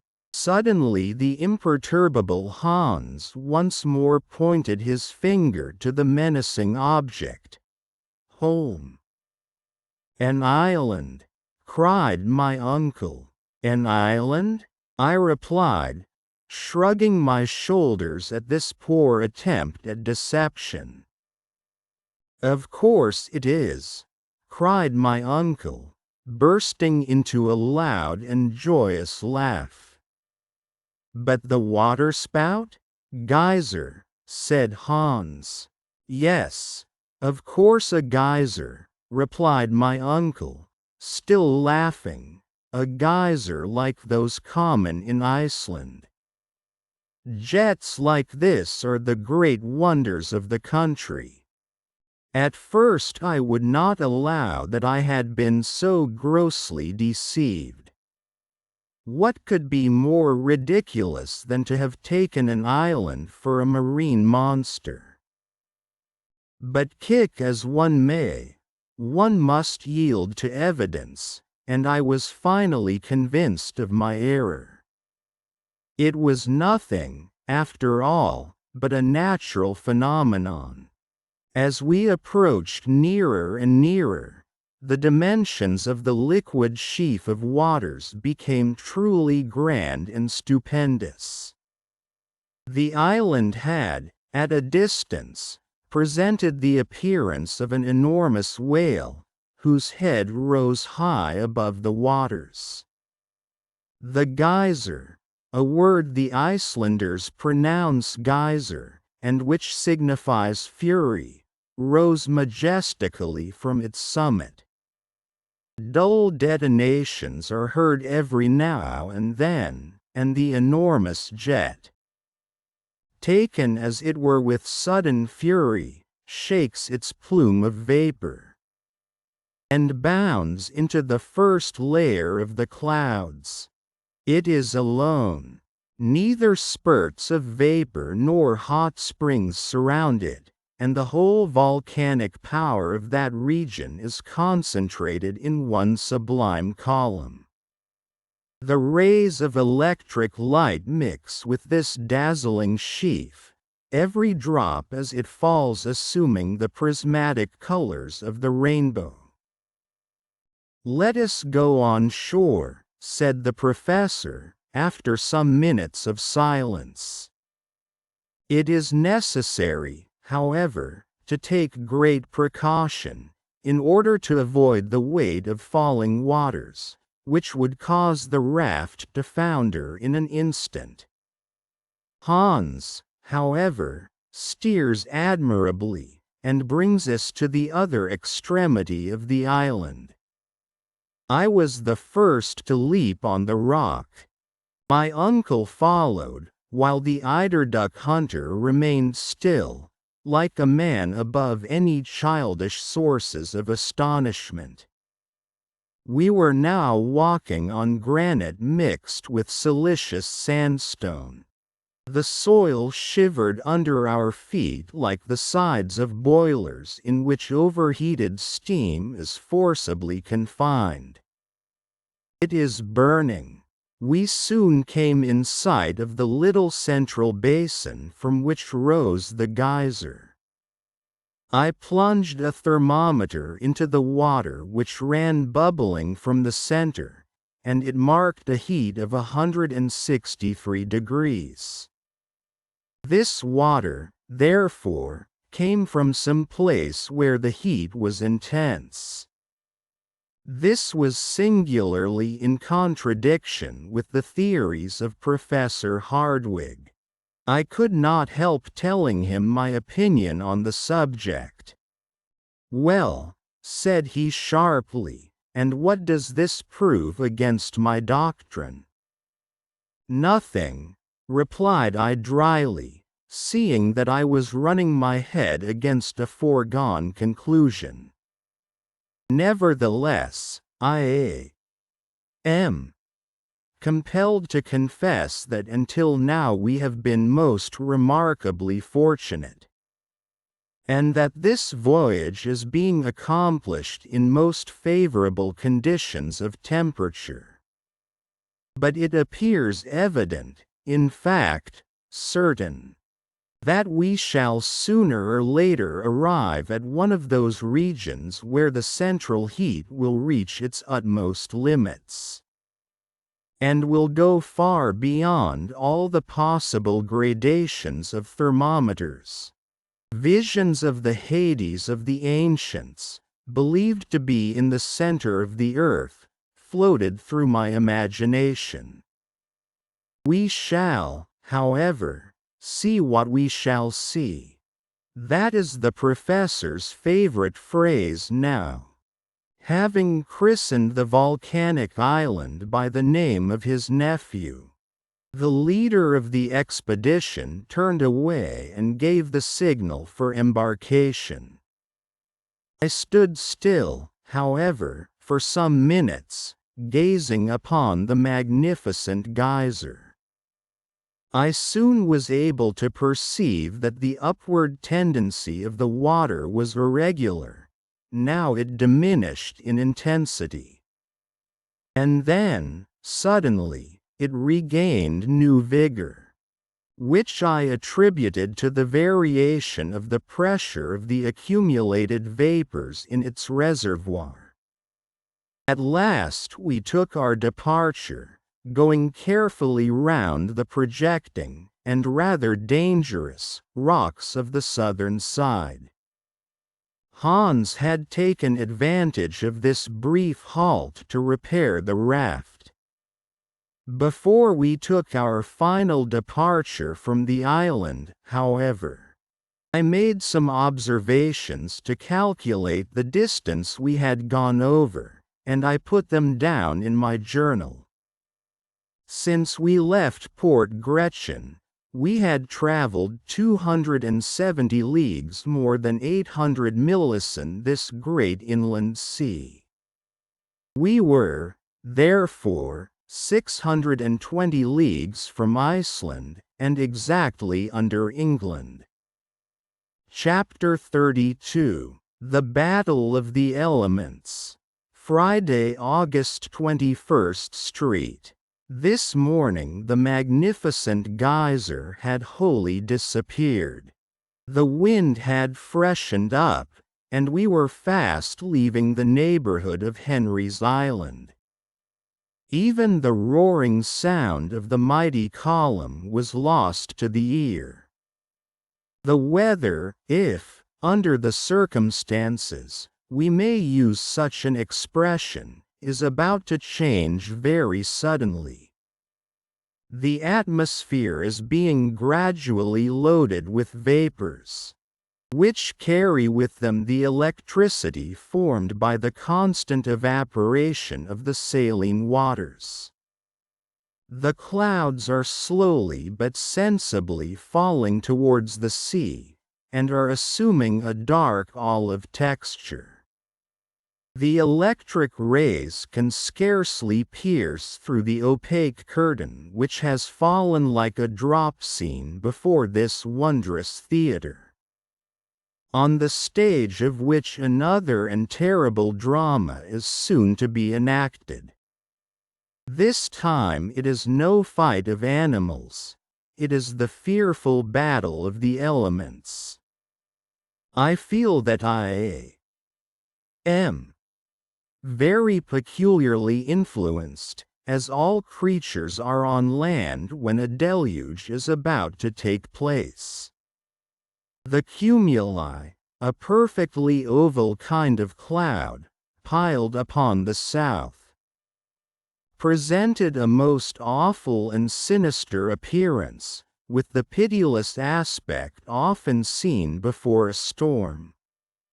The air is extremely heavy, the sea is comparatively calm. In the distance, the clouds have assumed the appearance of enormous balls of cotton, or rather pods, piled one above the other in picturesque confusion. By degrees, they appear to swell out, break, and gain in number what they lose in grandeur. Their heaviness is so great that they are unable to lift themselves from the horizon. But under the influence of the upper currents of air, they are gradually broken up, become much darker, and then present the appearance of one single layer of a formidable character.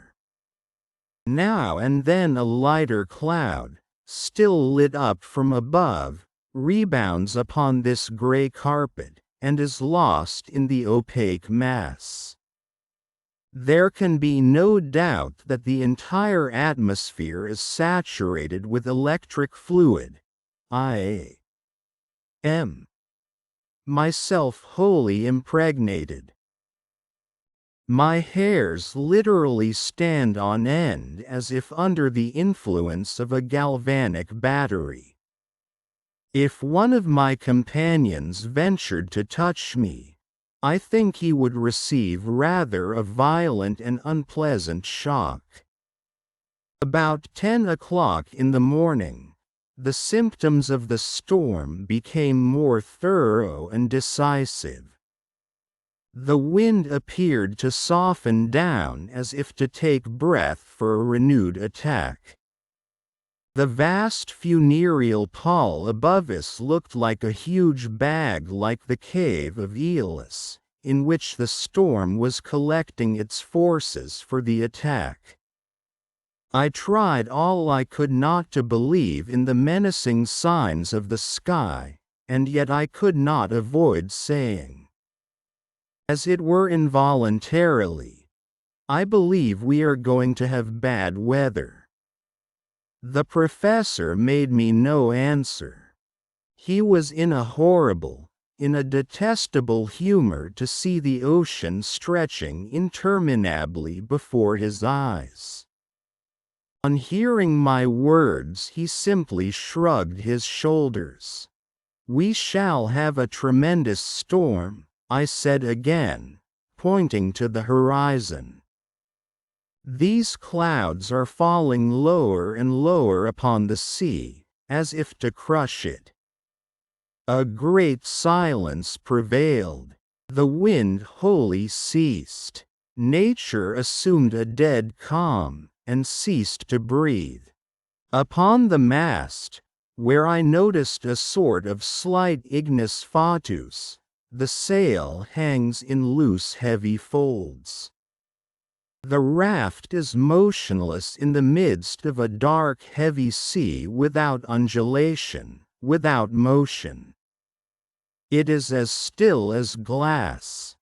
But as we are making no progress, what is the use of keeping up the sail? Which may be the cause of our perdition if the tempest should suddenly strike us without warning. Let us lower the sail, I said, it is only an act of common prudence. No, no, cried my uncle, in an exasperated tone, 100 times. No, let the wind strike us and do its worst. Let the storm sweep us away where it will only let me see the glimmer of some coast of some rocky cliffs. Even if they dash our raft into 1,000 pieces. Keep up the sail no matter what happens. These words were scarcely uttered when the southern horizon underwent a sudden and violent change. The long accumulated vapors were resolved into water, and the air required to fill up the void produced became a wild and raging tempest. It came from the most distant corners of the mighty cavern. It raged from every point of the compass. It roared, it yelled, it shrieked with glee as of demons let loose. The darkness increased and became indeed darkness visible. The raft rose and fell with the storm, and bounded over the waves. My uncle was cast headlong upon the deck. I with great difficulty dragged myself towards him.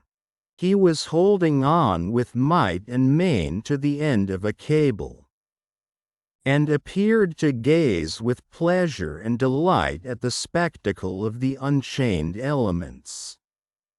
Hans never moved a muscle, his long hair driven hither and thither by the tempest and scattered wildly over his motionless face, gave him a most extraordinary appearance, for every single hair was illuminated by little sparkling sprigs. His countenance presents the extraordinary appearance of an antediluvian man, a true contemporary of the megatherium. Still the mast holds good against the storm. The sail spreads out and fills like a soap bubble about to burst. The raft rushes on at a pace impossible to estimate, but still less swiftly than the body of water displaced beneath it, the rapidity of which may be seen by the lines which fly right and left in the wake.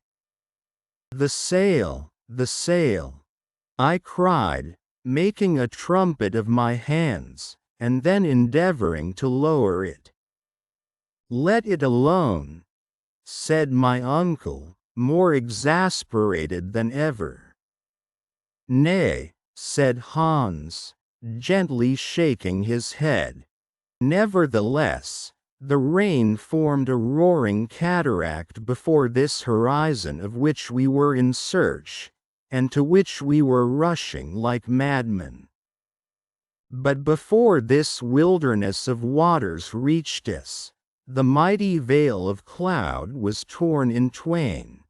The sea began to foam wildly, and the electricity, produced by some vast and extraordinary chemical action in the upper layer of cloud, is brought into play.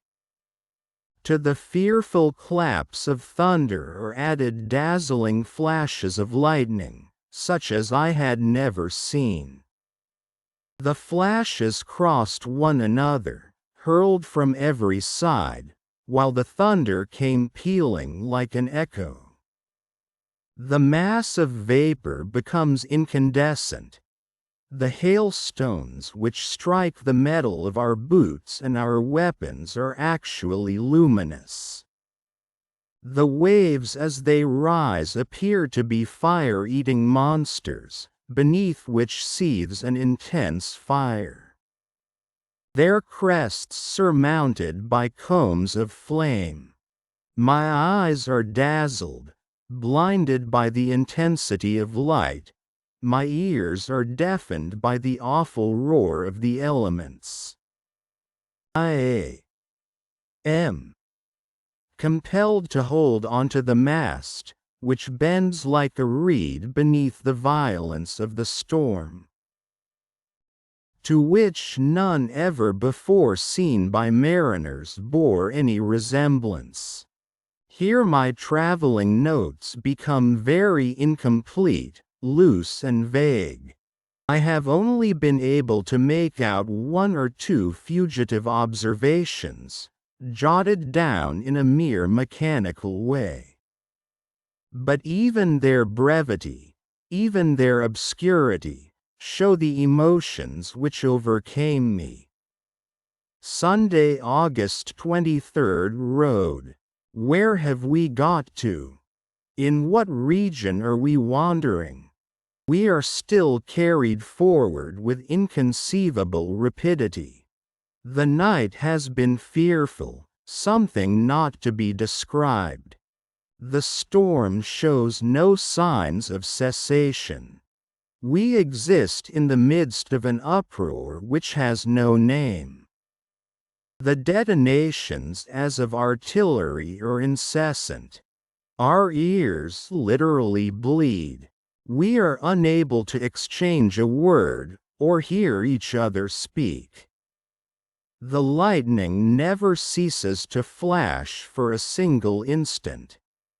I can see the zigzags after a rapid dart strike the arched roof of this mightiest of mighty vaults.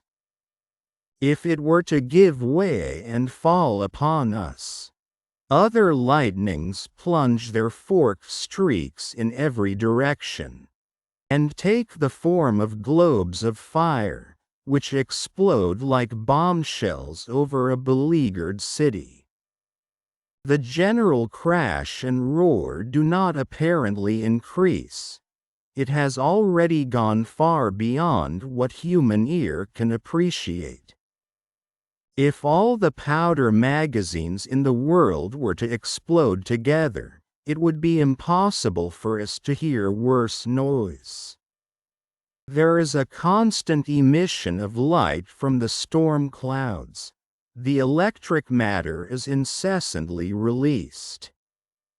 Evidently, the gaseous principles of the air are out of order. Innumerable columns of water rush up like waterspouts, and fall back upon the surface of the ocean in foam. Whither are we going? My uncle still lies at full length upon the raft, without speaking, without taking any note of time. The heat increases. I look at the thermometer. To my surprise, it indicates the exact figure as here rubbed out in my manuscript. Monday, August 24th. This terrible storm will never end. Why should not this state of the atmosphere, so dense and murky, once modified, again remain definitive? We are utterly broken and harassed by fatigue. Hans remains just as usual. The raft runs to the southeast invariably. We have now already run 200 leagues from the newly discovered island. About 12 o'clock the storm became worse than ever. We are obliged now to fasten every bit of cargo tightly on the deck of the raft, or everything would be swept away. We make ourselves fast, too, each man lashing the other. The waves drive over us, so that several times we are actually underwater.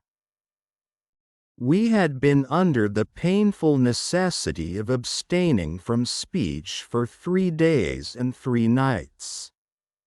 We opened our mouths, we moved our lips, but no sound came. Even when we placed our mouths to each other's ears, it was the same. The wind carried the voice away. My uncle once contrived to get his head close to mine after several almost vain endeavors. He appeared to my nearly exhausted senses to articulate some word.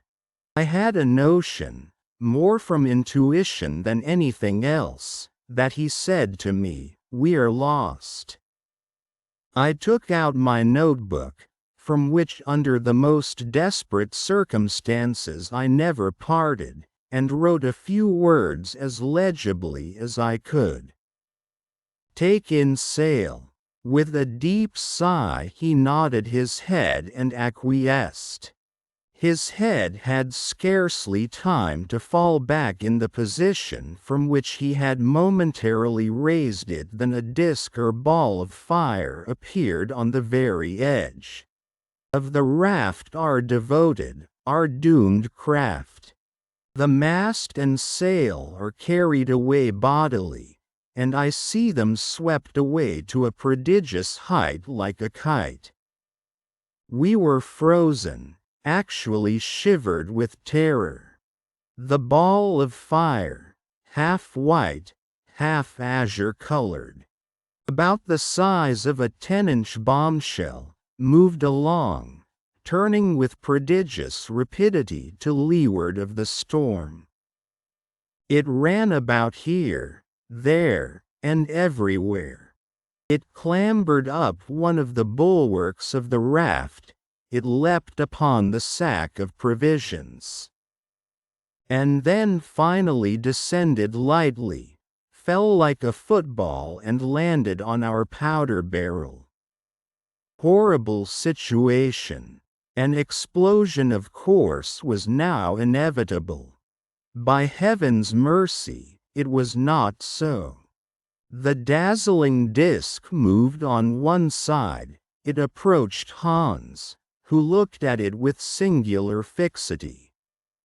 Then it approached my uncle, who cast himself on his knees to avoid it. It came towards me, as I stood pale and shuddering in the dazzling light and heat. It pirouetted round my feet, which I endeavored to withdraw. An odor of nitrous gas filled the whole air.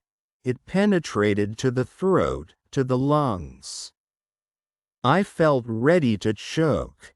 Why is it that I cannot withdraw my feet? Are they riveted to the flooring of the raft? No. The fall of the electric globe has turned all the iron on board into lodestones, the instruments, the tools, the arms are clanging together with awful and horrible noise. The nails of my heavy boots adhere closely to the plate of iron incrustated in the wood. I cannot withdraw my foot. It is the old story again of the mountain of adamant. At last, by a violent and almost superhuman effort, I tear it away just as the ball, which is still executing its gyratory motions, is about to run round it and drag me with it if oh! What intense stupendous light! The globe of fire bursts, we are enveloped in cascades of living fire, which flood the space around with luminous matter. Then all went out and darkness once more fell upon the deep. I had just time to see my uncle once more cast apparently senseless on the flooring of the raft, Hans at the helm, spitting fire. under the influence of the electricity which seemed to have gone through him. "Whither are we going?" I ask. And echo answers, "Whither? Tuesday, August 25th. I have just come out of a long fainting fit. The awful and hideous storm still continues.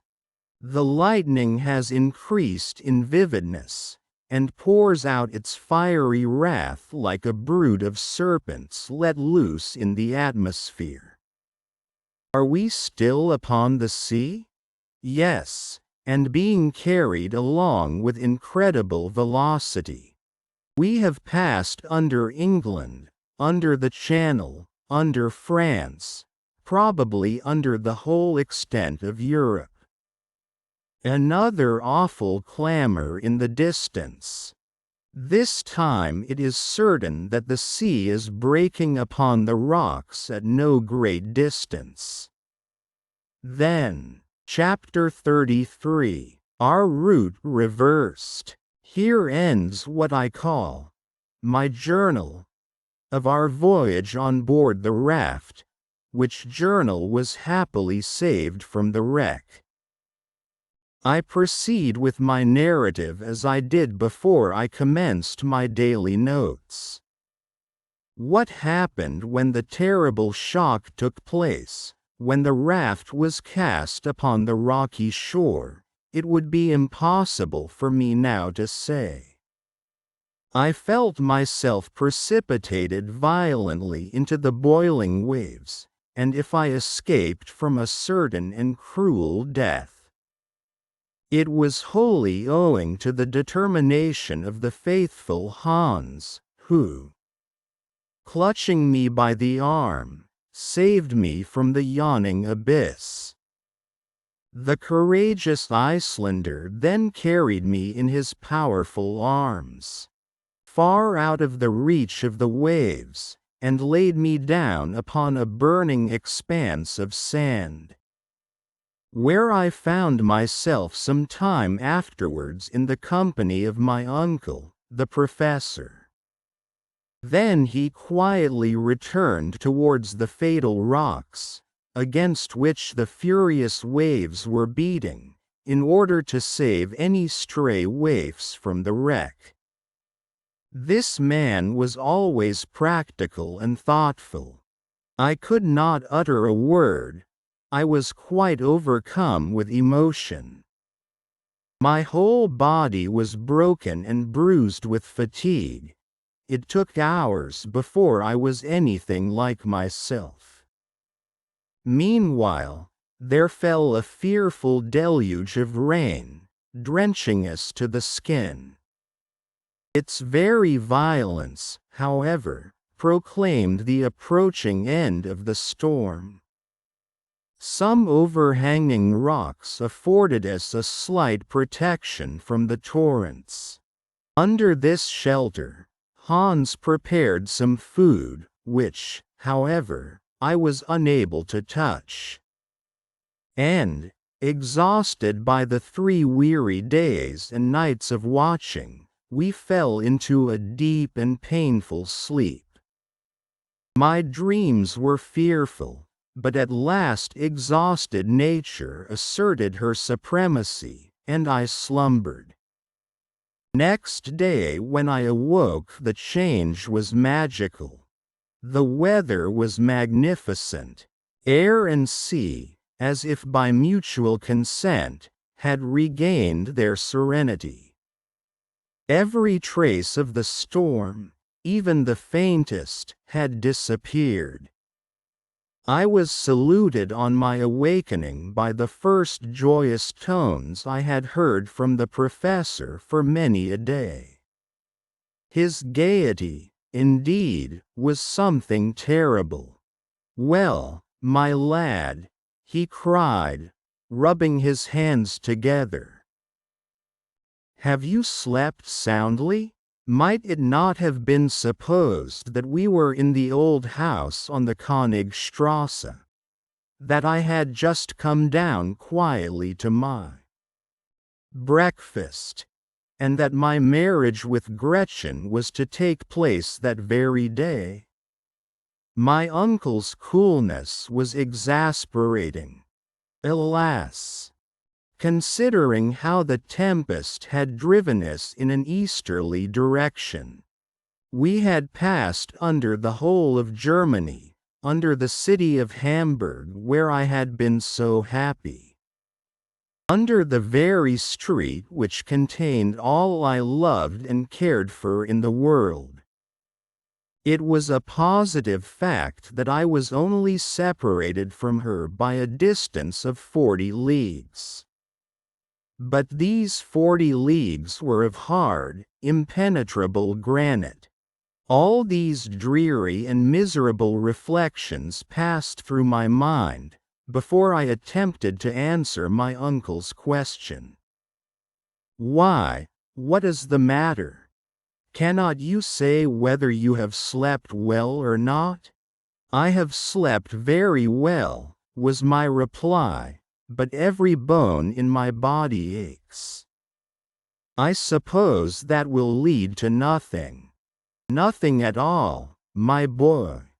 It is only the result of the fatigue of the last few days, that is all. You appear, if I may be allowed to say so, to be very jolly this morning, I said. Delighted, my dear boy, delighted. Was never happier in my life.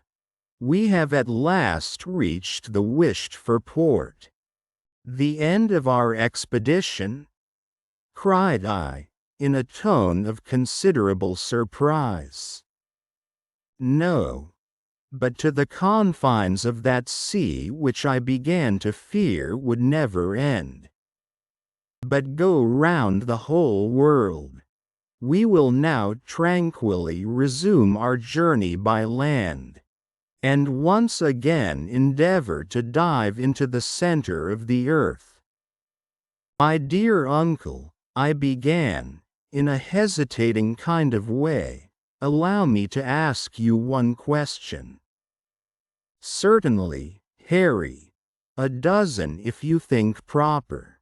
One will suffice. How about getting back? How about getting back? What a question to ask. We have not as yet reached the end of our journey. I know that. All I want to know is how you propose we shall manage the return voyage. In the most simple manner in the world, said the imperturbable professor. Once we reach the exact center of this sphere, either we shall find a new road by which to ascend to the surface, or we shall simply turn round and go back by the way we came. I have every reason to believe that while we are traveling forward, it will not close behind us.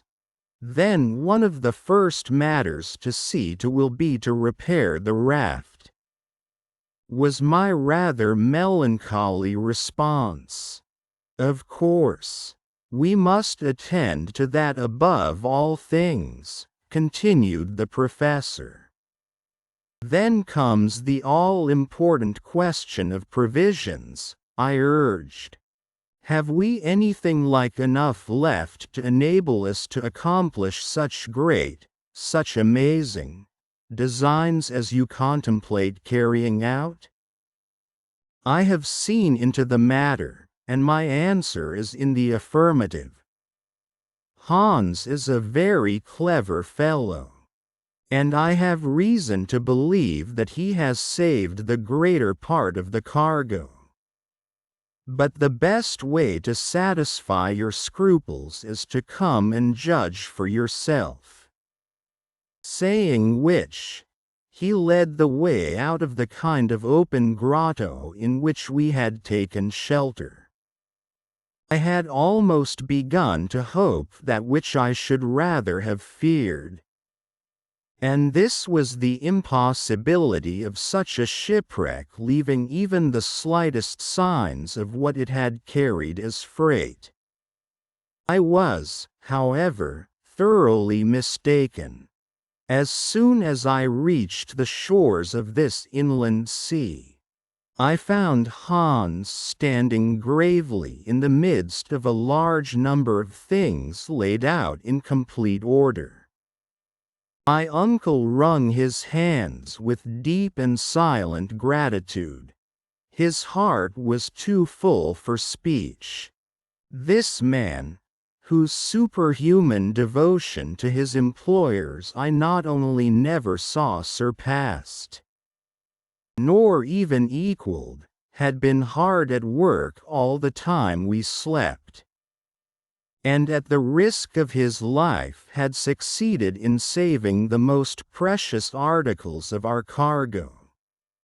Of course, under the circumstances, we necessarily experienced several severe losses.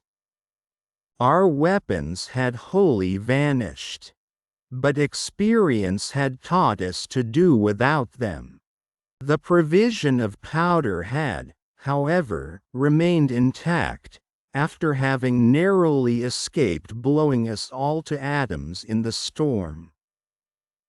"Well," said the professor, who was now ready to make the best of everything, "as we have no guns, all we have to do is to give up all idea of hunting."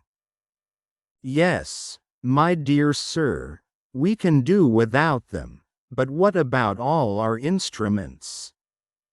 Here is the manometer, the most useful of all, and which I gladly accept in lieu of the rest. With it alone I can calculate the depth as we proceed. By its means alone I shall be able to decide when we have reached the center of the earth. But for this little instrument we might make a mistake, and run the risk of coming out at the antipodes."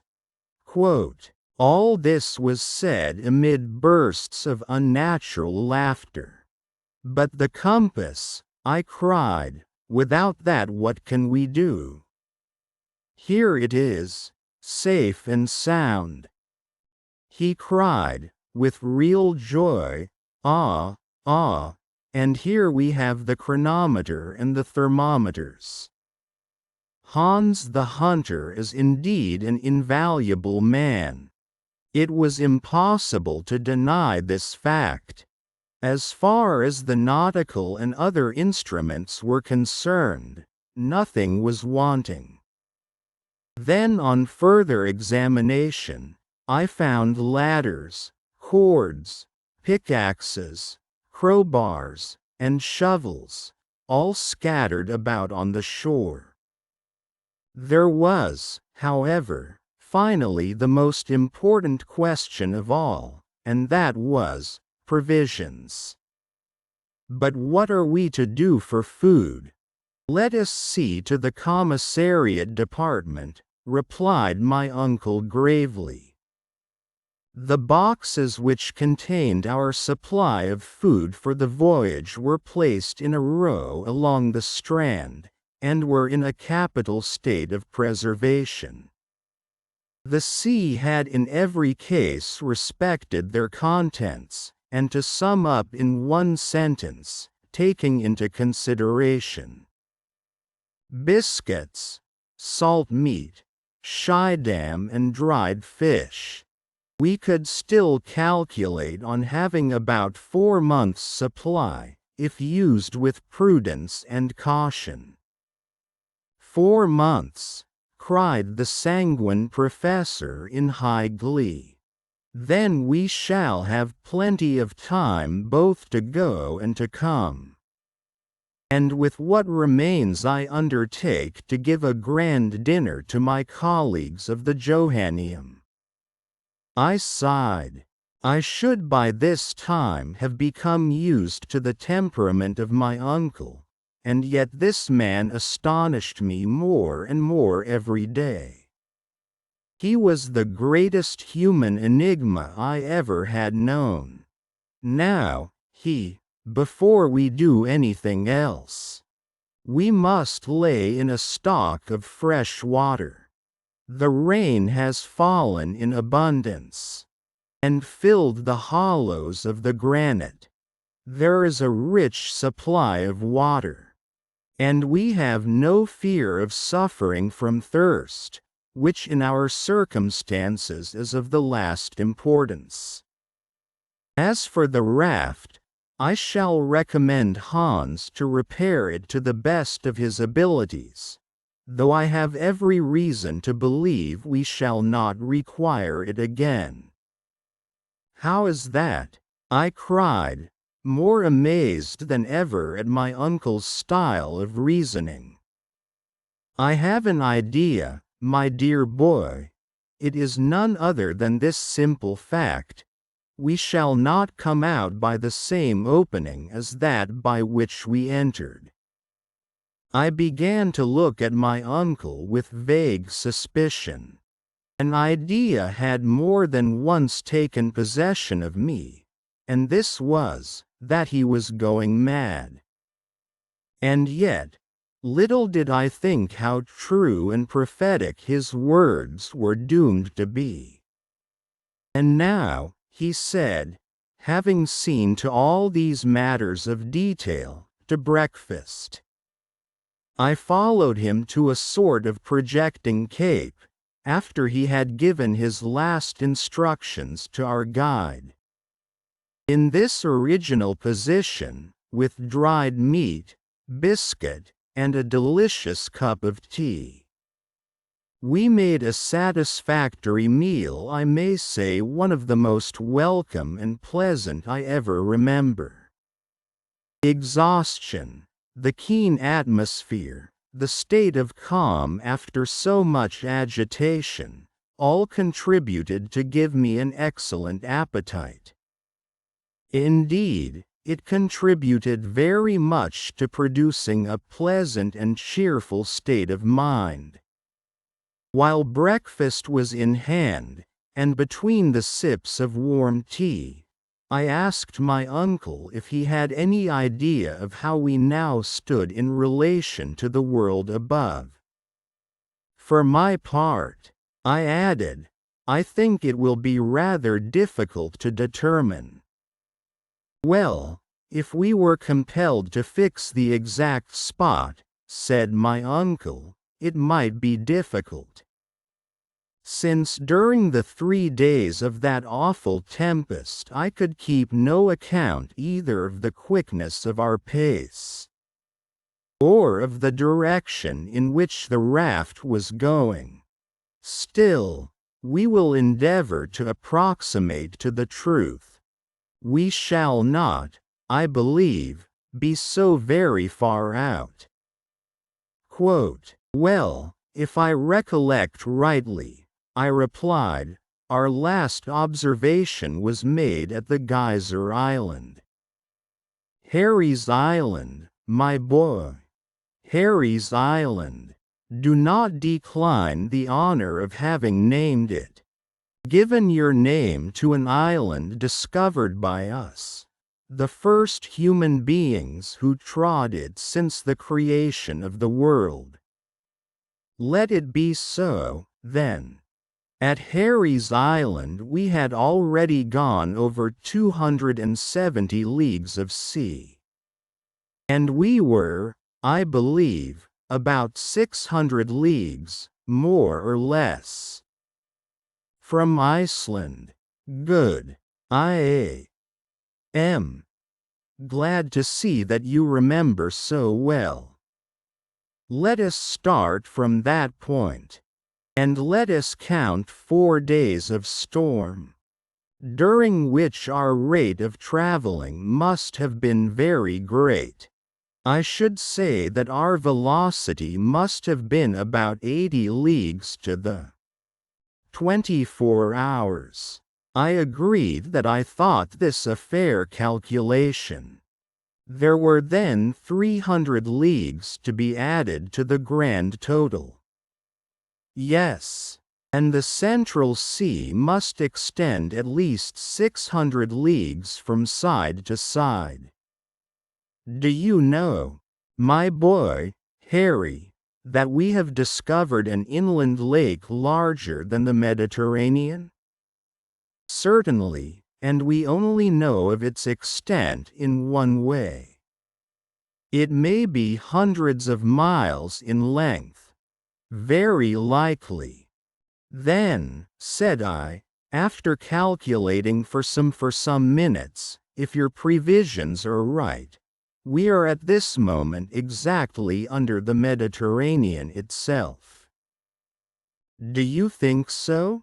Yes, I am almost certain of it.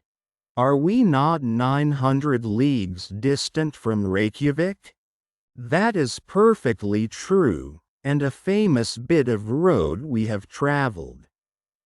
My boy, but why we should be under the Mediterranean more than under Turkey or the Atlantic Ocean can only be known when we are sure of not having deviated from our course, and of this we know nothing. I do not think we were driven very far from our course. The wind appears to me to have been always about the same. My opinion is that this shore must be situated to the southeast of Port Gretchen. Good, I hope so. It will, however, be easy to decide the matter by taking the bearings from our departure by means of the compass. Come along, and we will consult that invaluable invention. The professor now walked eagerly in the direction of the rock where the indefatigable Hans had placed the instruments in safety. My uncle was gay and light-hearted. He rubbed his hands, and assumed all sorts of attitudes. He was to all appearance once more a young man. Since I had known him, never had he been so amiable and pleasant. I followed him, rather curious to know whether I had made any mistake in my estimation of our position. As soon as we had reached the rock, my uncle took the compass, placed it horizontally before him, and looked keenly at the needle. As he had at first shaken it to give it vivacity, it oscillated considerably, and then slowly assumed its right position under the influence of the magnetic power. The professor bent his eyes curiously over the wondrous instrument. A violent start immediately showed the extent of his emotion. He closed his eyes, rubbed them, and took another and a keener survey. Then he turned slowly round to me, stupefaction depicted on his countenance. "What is the matter?" said I, beginning to be alarmed. He could not speak. He was too overwhelmed for words. He simply pointed to the instrument. I examined it eagerly according to his mute directions, and a loud cry of surprise escaped my lips. The needle of the compass pointed due north in the direction we expected was the south. It pointed to the shore instead of to the high seas. I shook the compass. I examined it with a curious and anxious eye. It was in a state of perfection. No blemish in any way explained the phenomenon. Whatever position we forced the needle into, it returned invariably to the same unexpected point. It was useless attempting to conceal from ourselves the fatal truth. There could be no doubt about it, unwelcome as was the fact that during the tempest, there had been a sudden slant of wind, of which we had been unable to take any account. and thus the raft had carried us back to the shores we had left, apparently forever, so many days before. Chapter 34 A Voyage of Discovery. It would be altogether impossible for me to give any idea of the utter astonishment which overcame the professor on making this extraordinary discovery. Amazement, incredulity, and rage were blended in such a way as to alarm me. During the whole course of my life I had never seen a man at first so chapfallen, and then so furiously indignant. The terrible fatigues of our sea voyage, the fearful dangers we had passed through, had all gone for nothing. We had to begin them all over again. Instead of progressing, as we fondly expected, during a voyage of so many days, we had retreated. Every hour of our expedition on the raft had been so much lost time. Presently, however, the indomitable energy of my uncle overcame every other consideration. So, he said, between his set teeth, "Fatality will play me these terrible tricks.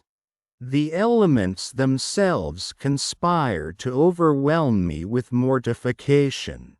Air, fire, and water combine their united efforts to oppose my passage. Well, they shall see what the earnest will of a determined man can do. I will not yield. I will not retreat even 1 inch, and we shall see who shall triumph in this great contest, man or nature." Standing upright on a rock, irritated and menacing, Professor Hardwigg, like the ferocious Ajax, seemed to defy the fates. I, however, took upon myself to interfere, and to impose some sort of check upon such insensate enthusiasm. "Listen to me, uncle," I said, in a firm but temperate tone of voice. "There must be some limit to ambition here below. It is utterly useless to struggle against the impossible. Pray listen to reason. We are utterly unprepared for a sea voyage. It is simply madness to think of performing a journey of 500 leagues upon a wretched pile of beams, with a counterpane for a sail, a paltry stick for a mast, and a tempest to contend with. As we are totally incapable of steering our frail craft, we shall become the mere plaything of the storm, and it is acting the part of madmen if we, a second time, run any risk upon this dangerous and treacherous central sea. These are only a few of the reasons and arguments I put together, reasons and arguments which to me appeared unanswerable. I was allowed to go on without interruption for about 10 minutes. The explanation to this I soon discovered. The professor was not even listening, and did not hear a word of all my eloquence. "To the raft!" he cried in a hoarse voice, when I paused for a reply. Such was the result of my strenuous effort to resist his iron will. I tried again. I begged and implored him. I got into a passion, but I had to deal with a will more determined than my own. I seemed to feel like the waves which fought and battled against the huge mass of granite at our feet. which had smiled grimly for so many ages at their puny efforts. Hans, meanwhile, without taking part in our discussion, had been repairing the raft. One would have supposed that he instinctively guessed at the further projects of my uncle. By means of some fragments of cordage, he had again made the raft seaworthy. While I had been speaking, he had hoisted a new mast and sail, the latter already fluttering and waving in the breeze. The worthy professor spoke a few words to our imperturbable guide, who immediately began to put our baggage on board and to prepare for our departure. The atmosphere was now tolerably clear and pure, and the northeast wind blew steadily and serenely. It appeared likely to last for some time. What, then, could I do? Could I undertake to resist the iron will of two men? It was simply impossible if even I could have hoped for the support of Hans. This, however, was out of the question. It appeared to me that the Icelander had set aside all personal will and identity. He was a picture of abnegation. I could hope for nothing from one so infatuated with and devoted to his master. All I could do, therefore, was to swim with the stream. In a mood of stolid and sullen resignation, I was about to take my accustomed place on the raft when my uncle placed his hand upon my shoulder. "There is no hurry, my boy," he said, "we shall not start until tomorrow." I looked the picture of resignation to the dire will of fate. "Under the circumstances," he said, "I ought to neglect no precautions. As fate has cast me upon these shores, I shall not leave without having completely examined them." In order to understand this remark, I must explain that though we had been driven back to the northern shore, we had landed at a very different spot from that which had been our starting point. Port Gretchen must, we calculated, be very much to the westward. Nothing, therefore, was more natural and reasonable than that we should reconnoiter this new shore upon which we had so unexpectedly landed.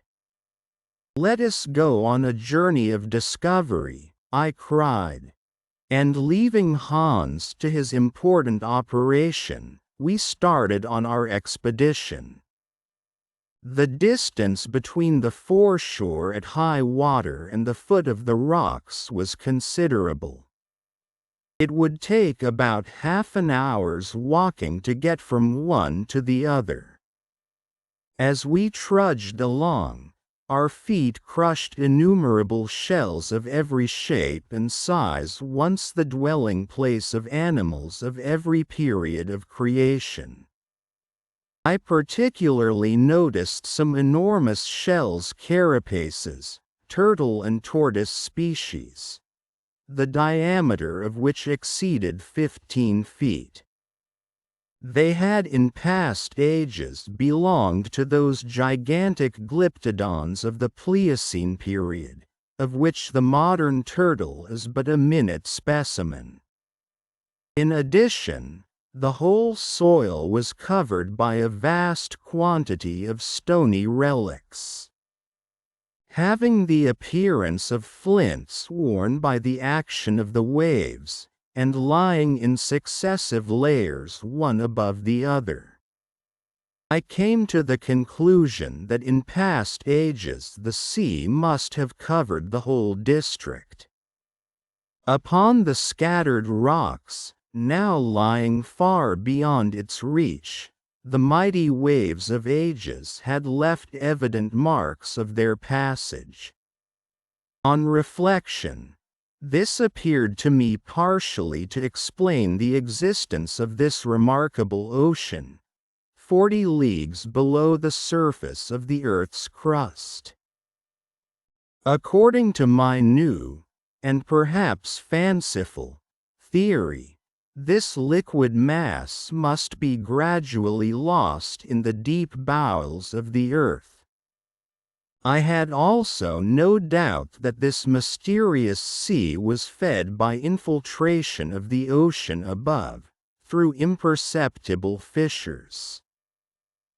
Nevertheless, it was impossible not to admit that these fissures must now be nearly choked up. For if not, the cavern, or rather the immense and stupendous reservoir, would have been completely filled in a short space of time. Perhaps even this water, having to contend against the accumulated subterraneous fires of the interior of the earth, had become partially vaporized. Hence the explanation of those heavy clouds suspended over our heads, and the superabundant display of that electricity which occasioned such terrible storms in this deep and cavernous sea. This lucid explanation of the phenomena we had witnessed appeared to me quite satisfactory. However great and mighty the marvels of nature may seem to us, they are always to be explained by physical reasons. Everything is subordinate to some great law of nature. It now appeared clear that we were walking upon a kind of sedimentary soil, formed like all the soils of that period, so frequent on the surface of the globe, by the subsidence of the waters. The professor, who was now in his element, carefully examined every rocky fissure. Let him only find an opening and it directly became important to him to examine its depth. For a whole mile we followed the windings of the Central Sea, when suddenly an important change took place in the aspect of the soil. It seemed to have been rudely cast up, convulsionized, as it were, by a violent upheaving of the lower strata. In many places, hollows here and hillocks there attested great dislocations at some other period of the terrestrial mass. We advanced with great difficulty over the broken masses of granite mixed with flint, quartz, and alluvial deposits, when a large field, more even than a field, a plain of bones, appeared suddenly before our eyes. It looked like an immense cemetery, where generation after generation had mingled their mortal dust. Lofty barrows of early remains rose at intervals. They undulated away to the limits of the distant horizon and were lost in a thick and brown fog. On that spot, some 3 square miles in extent, was accumulated the whole history of animal life. Scarcely one creature upon the comparatively modern soil of the upper and inhabited world had not there existed. Nevertheless, we were drawn forward by an all-absorbing and impatient curiosity. Our feet crushed with a dry and crackling sound the remains of those prehistoric fossils, for which the museums of great cities quarrel, even when they obtain only rare and curious morsels.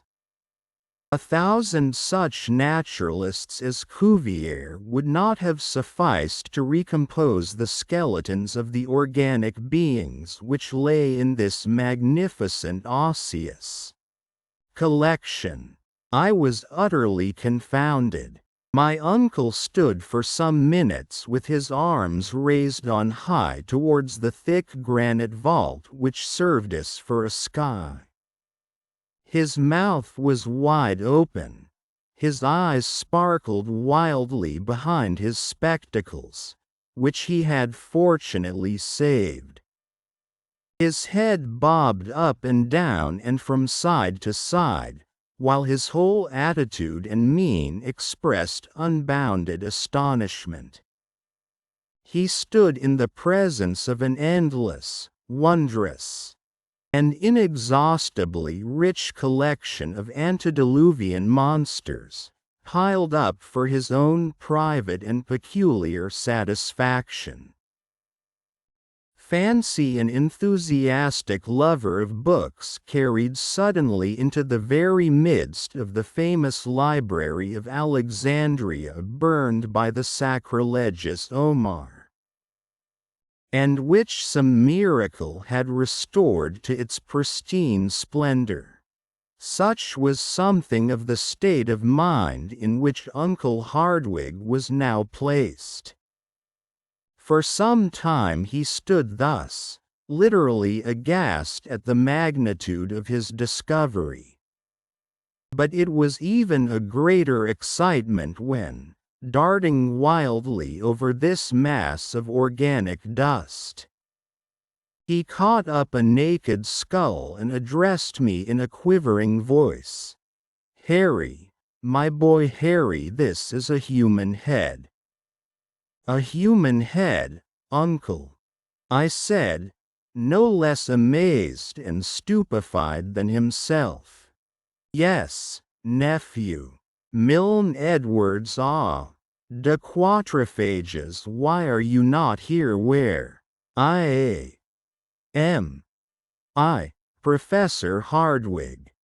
Quote, Chapter 35, Discovery upon Discovery. In order fully to understand the exclamation made by my uncle, and his allusions to these illustrious and learned men, it will be necessary to enter into certain explanations in regard to a circumstance of the highest importance to paleontology, or the science of fossil life, which had taken place a short time before our departure from the upper regions of the earth. On the 28th of March, 1863, some navigators under the direction of M. Boucher de Perthes were at work in the great quarries of Moulin-Quignon, near Abbeville, in the department of the Somme, in France. While at work, they unexpectedly came upon a human jawbone buried 14 feet below the surface of the soil. It was the first fossil of the kind that had ever been brought to the light of day. Near this unexpected human relic were found stone hatchets and carved flints, colored and clothed by time in one uniform brilliant tint of verdigris. The report of this extraordinary and unexpected discovery spread not only all over France, but over England and Germany. Many learned men belonging to various scientific bodies, and noteworthy among others, Messrs. Milne Edwards and de Quatrophages, took the affair very much to heart, demonstrated the incontestable authenticity of the bone in question, and became, to use the phrase then recognized in England, the most ardent supporters of the jawbone question.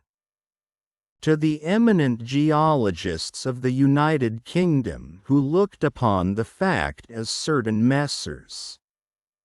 Falconer, Buck, carpenter, and others were soon united, the learned men of Germany, and among those in the first rank, the most eager, the most enthusiastic, was my worthy uncle, Professor Hardwigg.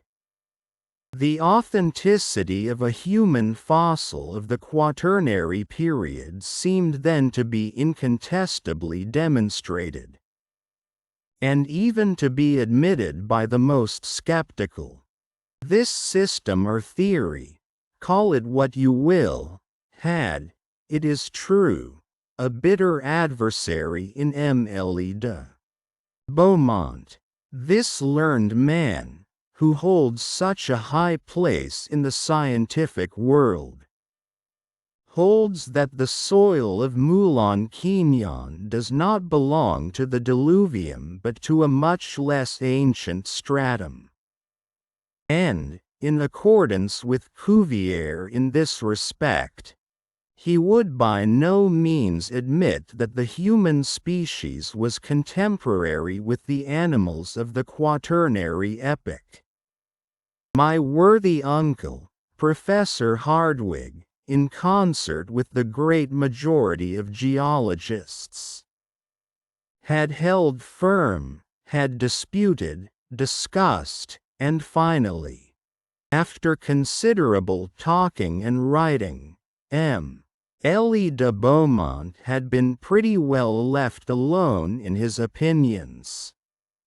We were familiar with all the details of this discussion, but were far from being aware then that since our departure the matter had entered upon a new phase.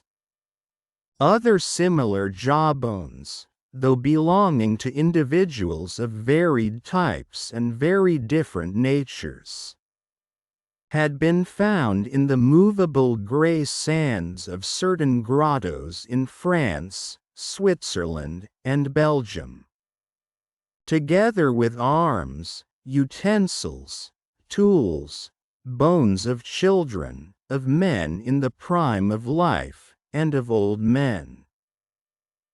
The existence of men in the Quaternary period became, therefore, more positive every day. But this was far from being all.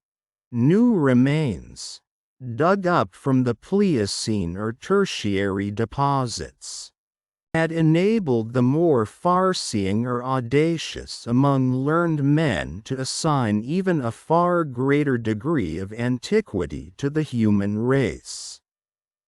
These remains, it is true, were not those of men, that is, were not the bones of men, but objects decidedly having served the human race, shin bones, thigh bones of fossil animals, regularly scooped out, and in fact sculptured, bearing the unmistakable signs of human handiwork. By means of these wondrous and unexpected discoveries, man ascended endless centuries in the scale of time. He, in fact, preceded the mastodon, became the contemporary of the Elephas meridionalis, the southern elephant, acquired an antiquity of over 100,000 years, since that is the date given by the most eminent geologists to the Pliocene period of the Earth. Such was then the state of paleontologic science, and what we moreover knew sufficed to explain our attitude before this great cemetery of the plains of the Hardwigg Ocean. It will now be easy to understand the professor's mingled astonishment and joy when, on advancing about 20 yards, he found himself in the presence of, I may say face to face with, a specimen of the human race actually belonging to the Quaternary period. It was indeed a human skull, perfectly recognizable, had a soil of very peculiar nature, like that of the cemetery of Saint Michel at Bordeaux, preserved it during countless ages? This was the question I asked myself, but which I was wholly unable to answer. But this head with stretched and parchmenty skin, with the teeth whole, the hair abundant, was before our eyes as in life. I stood mute, almost paralyzed with wonder and awe before this dread apparition of another age. My uncle, who on almost every occasion was a great talker, remained for a time completely dumbfounded. He was too full of emotion for speech to be possible. After a while, however, we raised up the body to which the skull belonged. We stood it on end. It seemed, to our excited imaginations, to look at us with its terrible hollow eyes.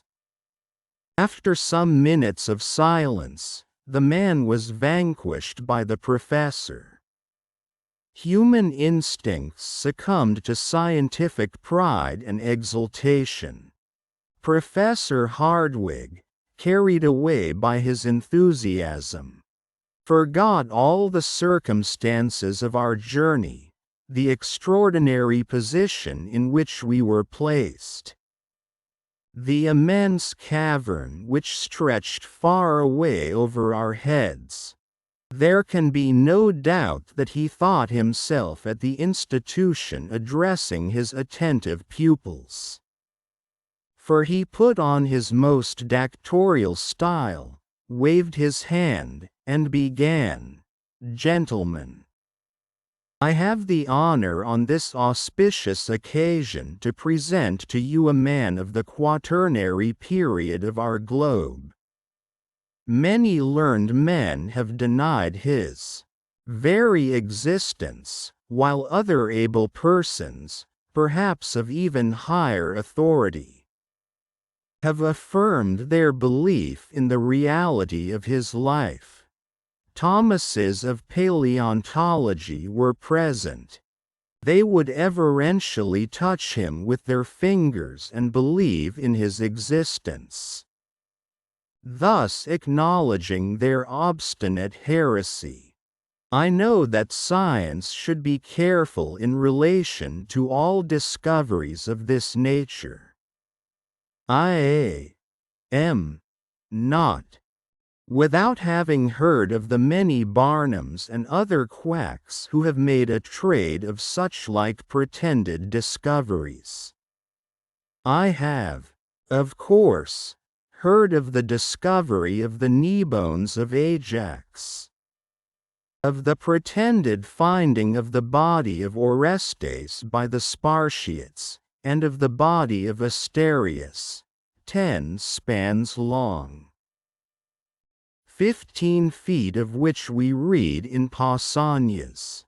I have read everything in relation to the skeleton of Trapani, discovered in the 14th century, and which many persons chose to regard as that of Polyphemus, and the history of the giant dug up during the 16th century in the environs of Palmyra.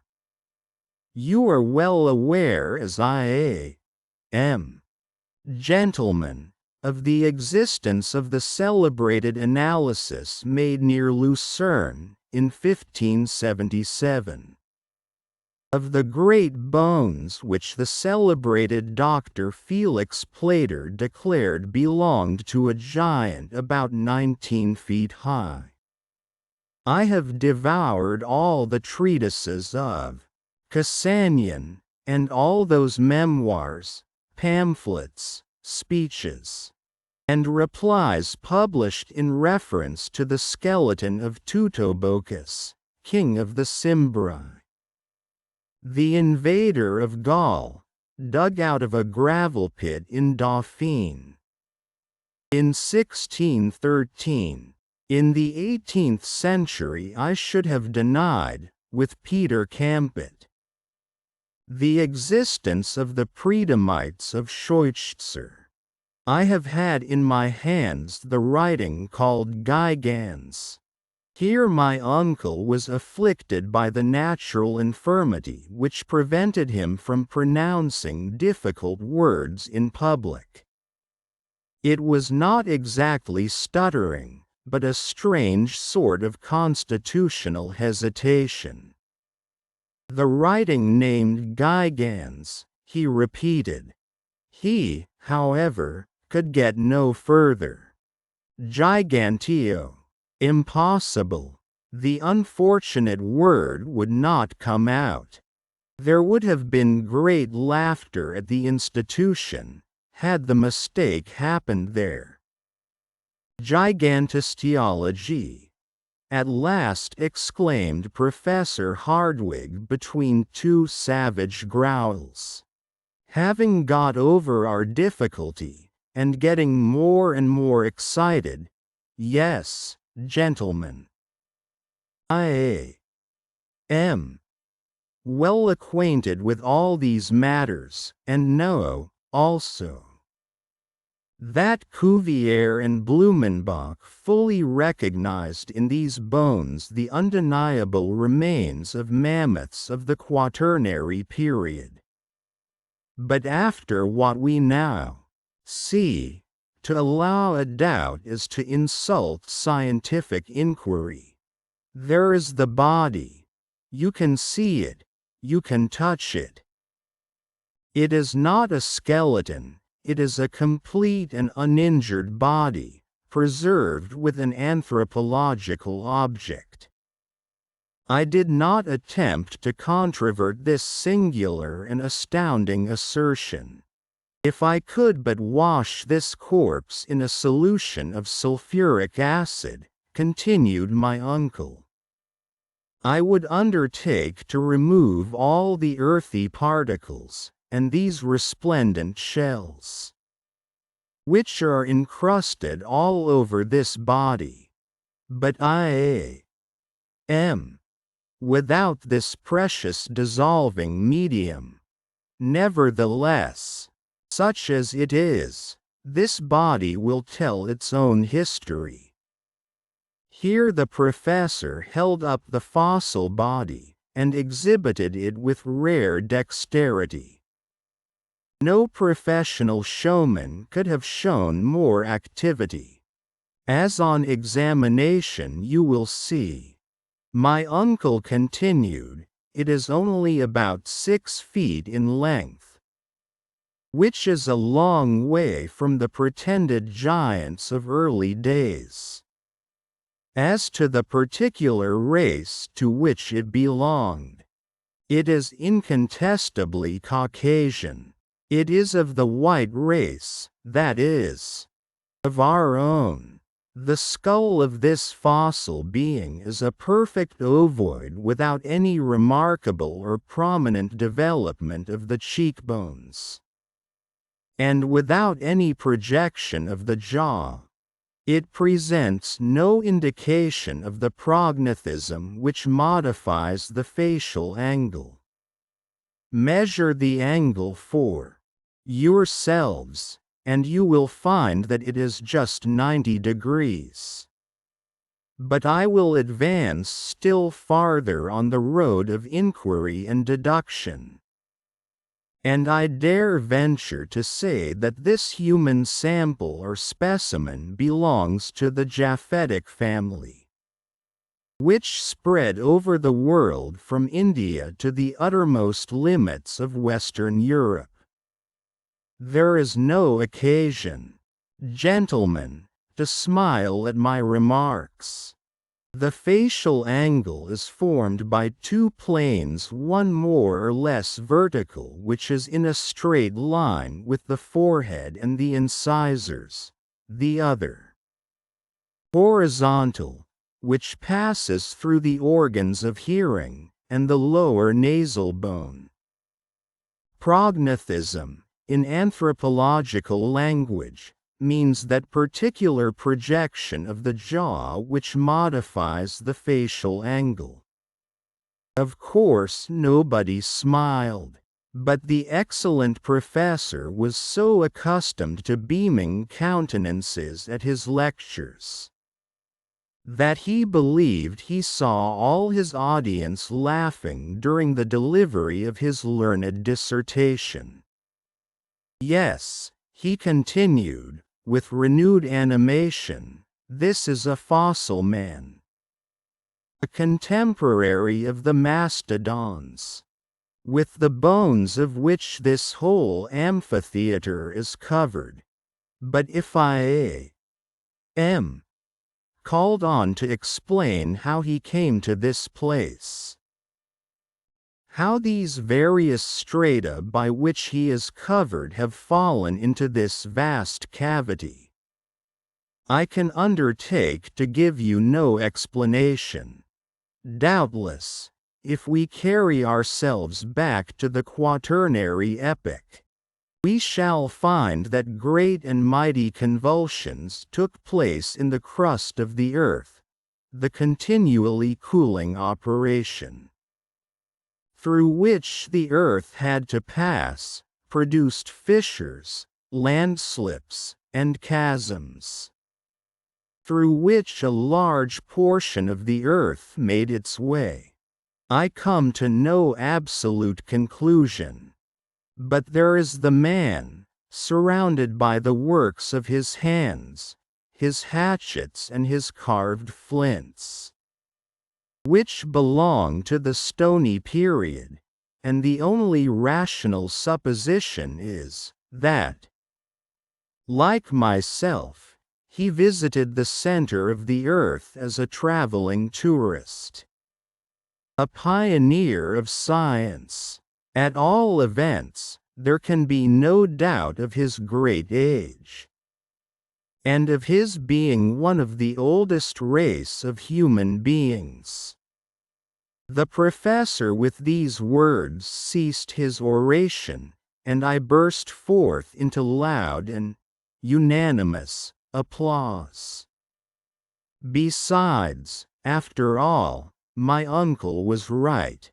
Much more learned men than his nephew would have found it rather hard to refute his facts and arguments.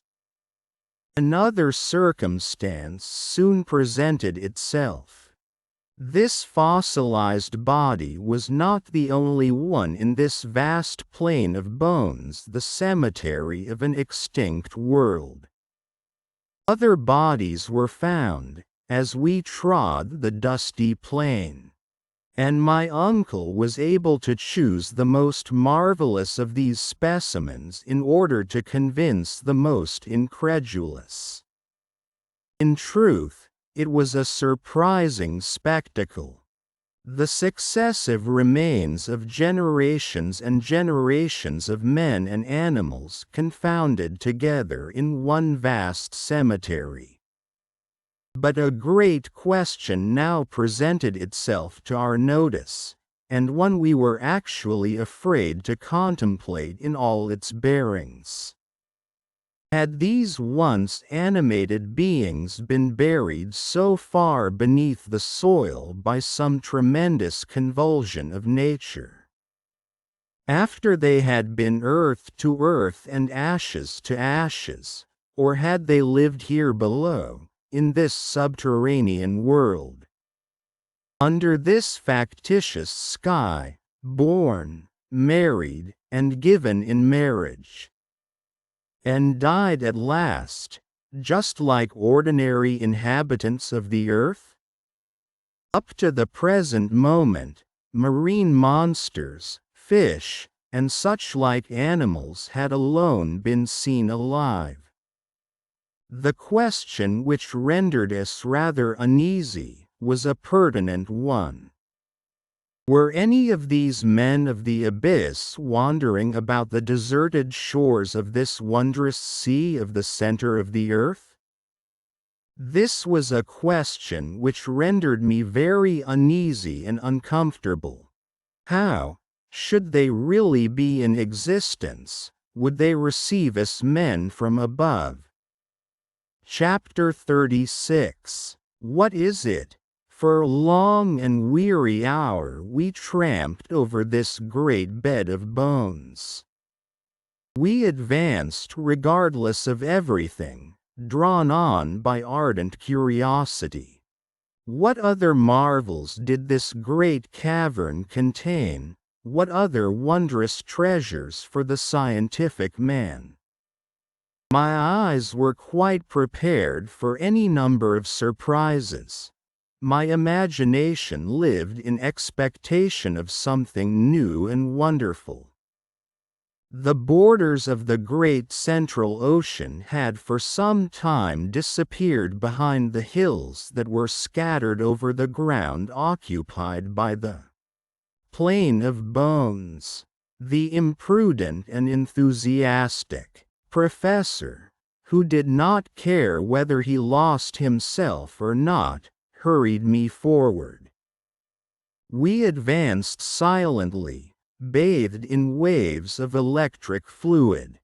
By reason of a phenomenon which I cannot explain, and thanks to its extreme diffusion. Now complete, the light illumined equally the sides of every hill and rock. Its seat appeared to be nowhere, in no determined force, and produced no shade whatever. The appearance presented was that of a tropical country at midday in summer in the midst of the equatorial regions and under the vertical rays of the sun. All signs of vapor had disappeared.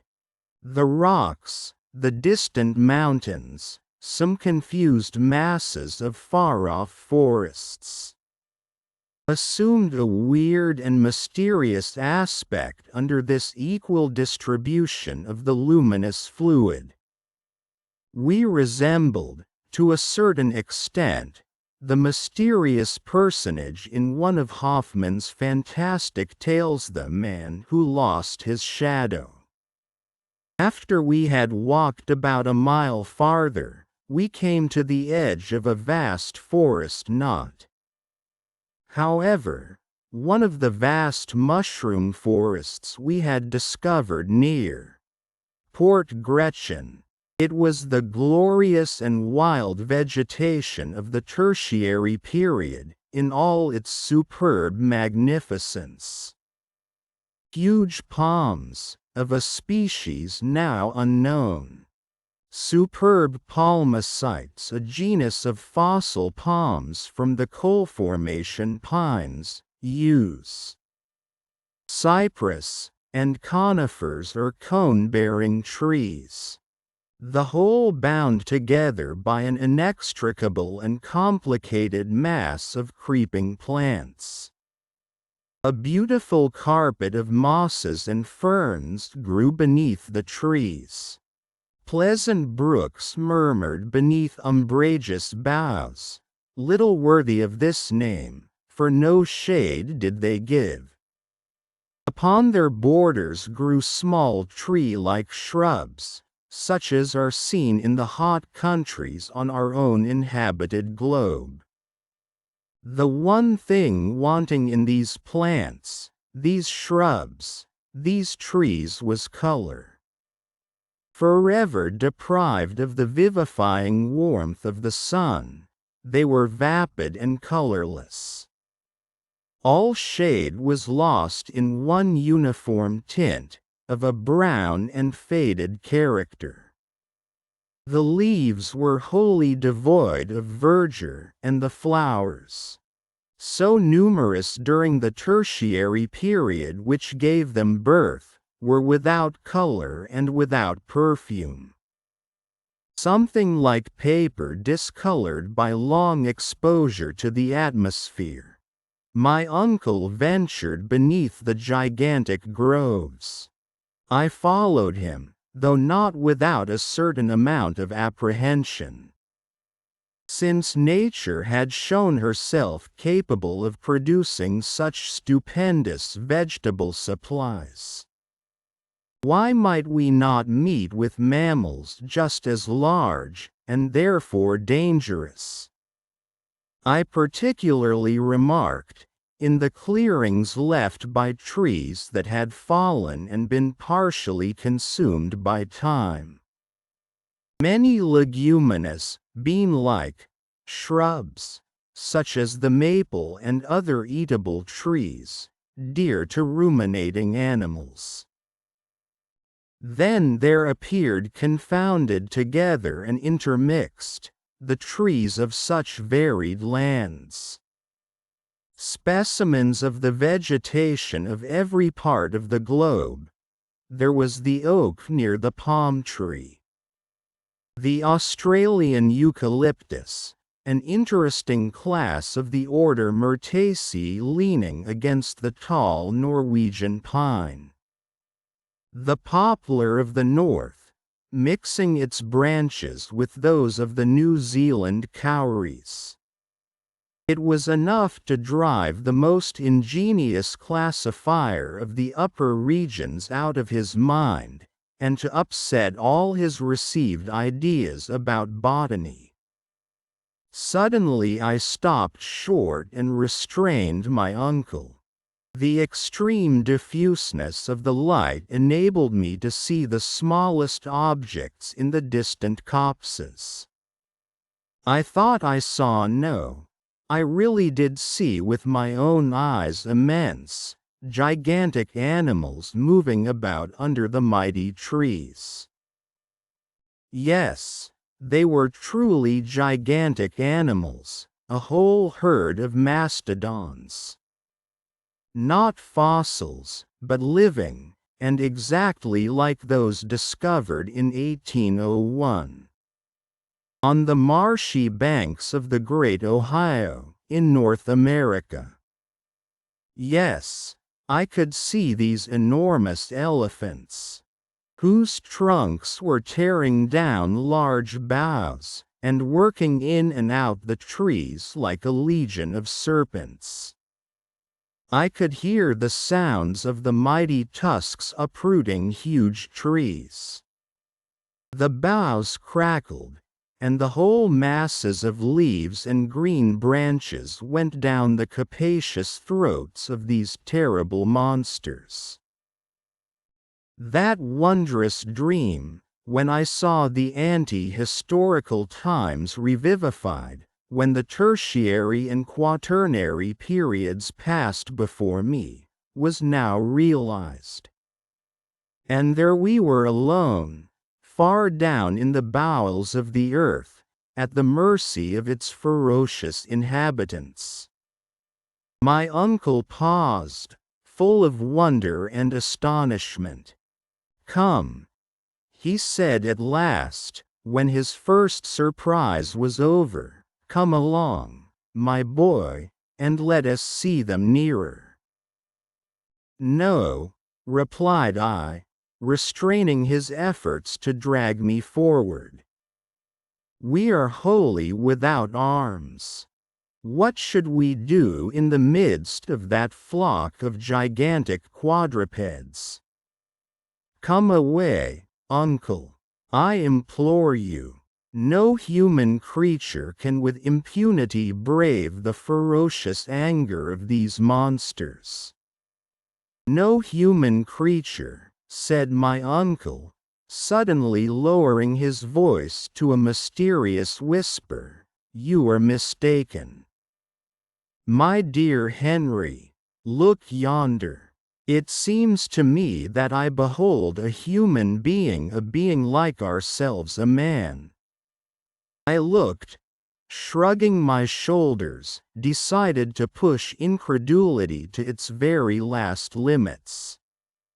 But whatever might have been my wish, I was compelled to yield to the weight of ocular demonstration.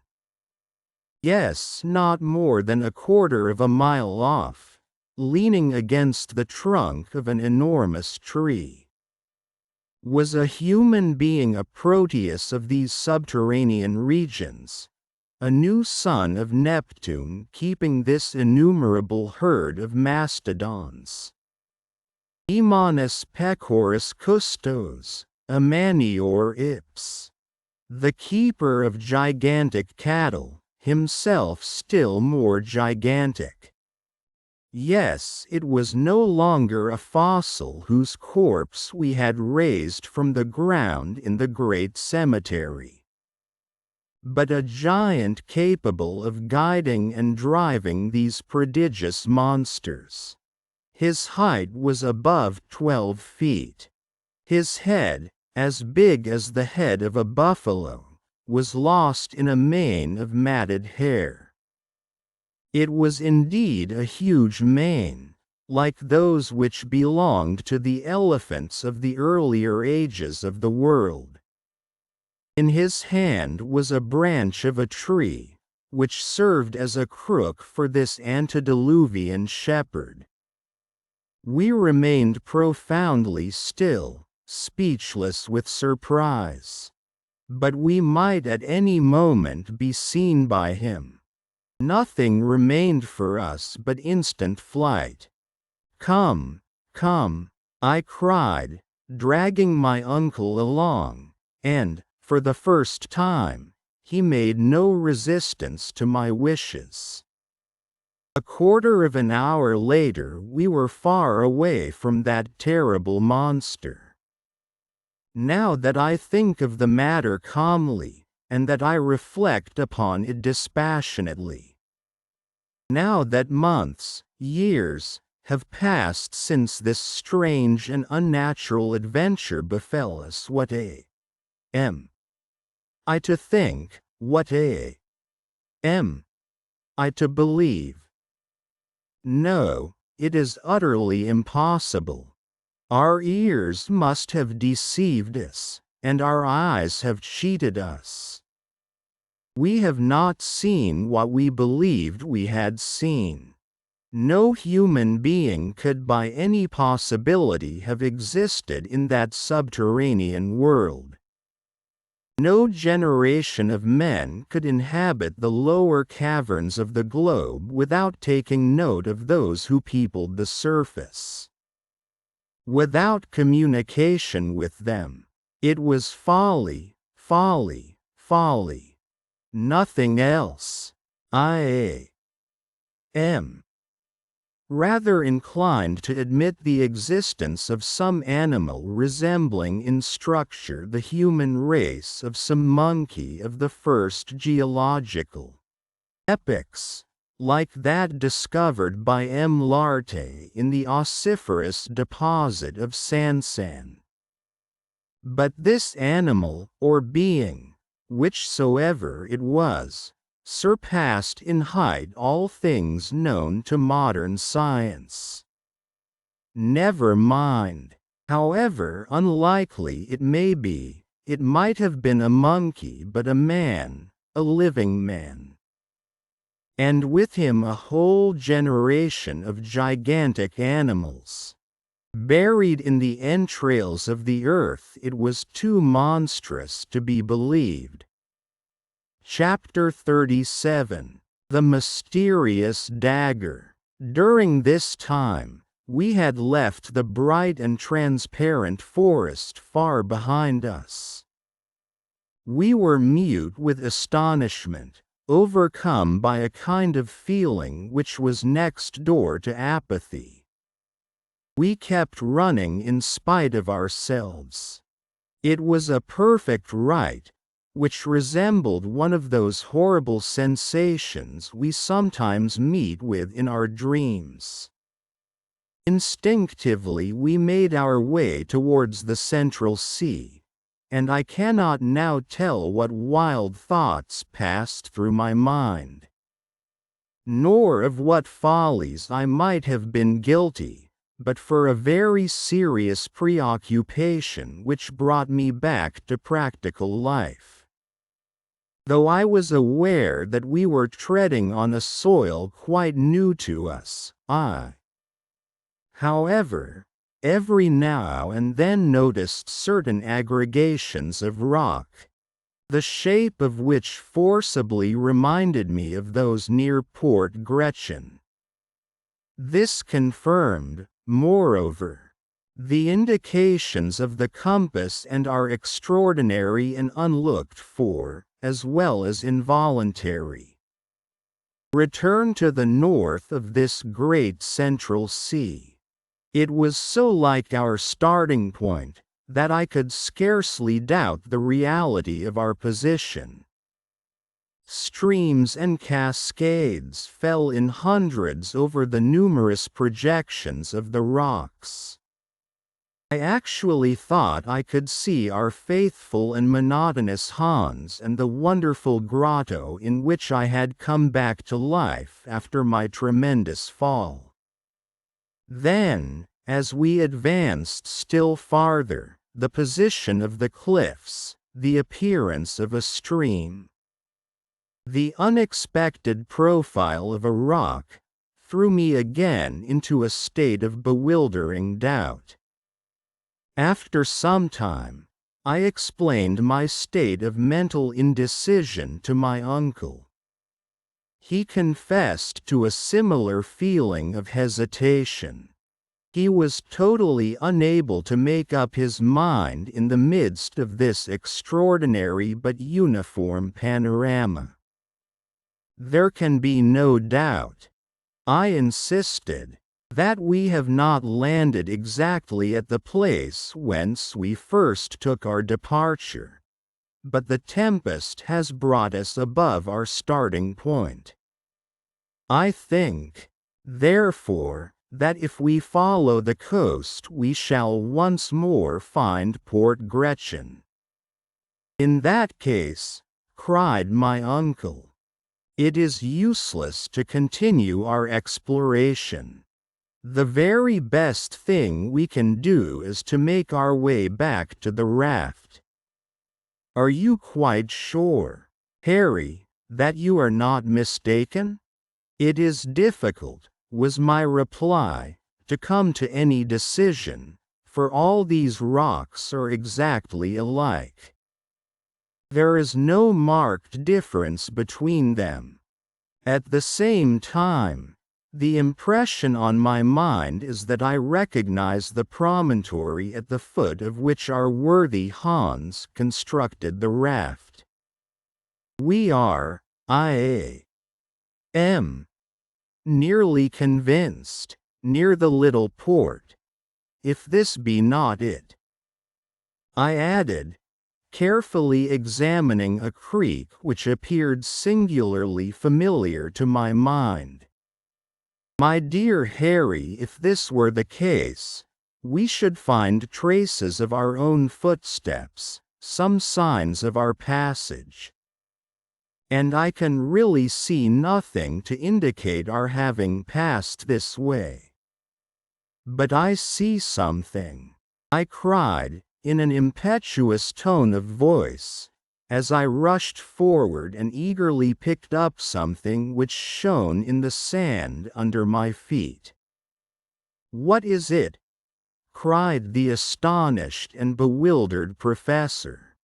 This, was my reply, and I handed to my startled relative a rusty dagger, of singular shape.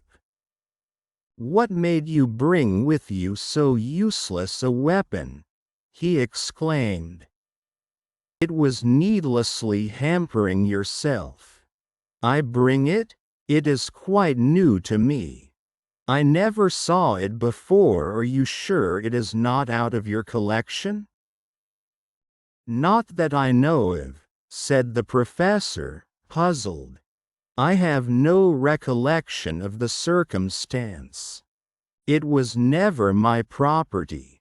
This is very extraordinary, I said, musing over the novel and singular incident. Not at all. There is a very simple explanation, Harry. The Icelanders are known to keep up the use of these antiquated weapons. And this must have belonged to Hans, who has let it fall without knowing it. I shook my head.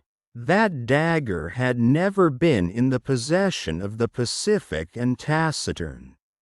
Hans, I knew him and his habits too well. Then what can it be unless it be the weapon of some antediluvian warrior? I continued, of some living man, a contemporary of that mighty shepherd from whom we have just escaped. But no mystery upon mystery, this is no weapon of the stony epoch, nor even of the bronze period. It is made of excellent steel. Ere I could finish my sentence, my uncle stopped me short from entering upon a whole train of theories, and spoke in his most cold and decided tone of voice. Calm yourself, my dear boy, and endeavor to use your reason. This weapon, upon which we have fallen so unexpectedly, is a true dague. One of those worn by gentlemen in their belts during the 16th century. Its use was to give the coup de grace, the final blow, to the foe who would not surrender. It is clearly of Spanish workmanship. It belongs neither to you, nor to me, nor the eiderdown hunter, nor to any of the living beings who may still exist so marvelously in the interior of the earth. What can you mean, uncle? I said, now lost in a host of surmises. Look closely at it, he continued. These jagged edges were never made by the resistance of human blood and bone. The blade is covered with a regular coating of iron mold and rust, which is not a day old, not a year old, not a century old, but much more. The professor began to get quite excited, according to custom, and was allowing himself to be carried away by his fertile imagination. I could have said something. He stopped me. Harry, he cried, we are now on the verge of a great discovery. This blade of a dagger you have so marvelously discovered, after being abandoned upon the sand for more than 100, 200, even 300 years, has been indented by someone endeavoring to carve an inscription on these rocks. But this poniard never got here of itself, I exclaimed. It could not have twisted itself. Someone, therefore, must have preceded us upon the shores of this extraordinary sea.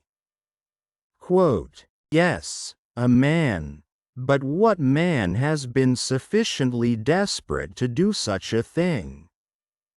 A man who has somewhere written his name with this very dagger, a man who has endeavored once more to indicate the right road to the interior of the earth.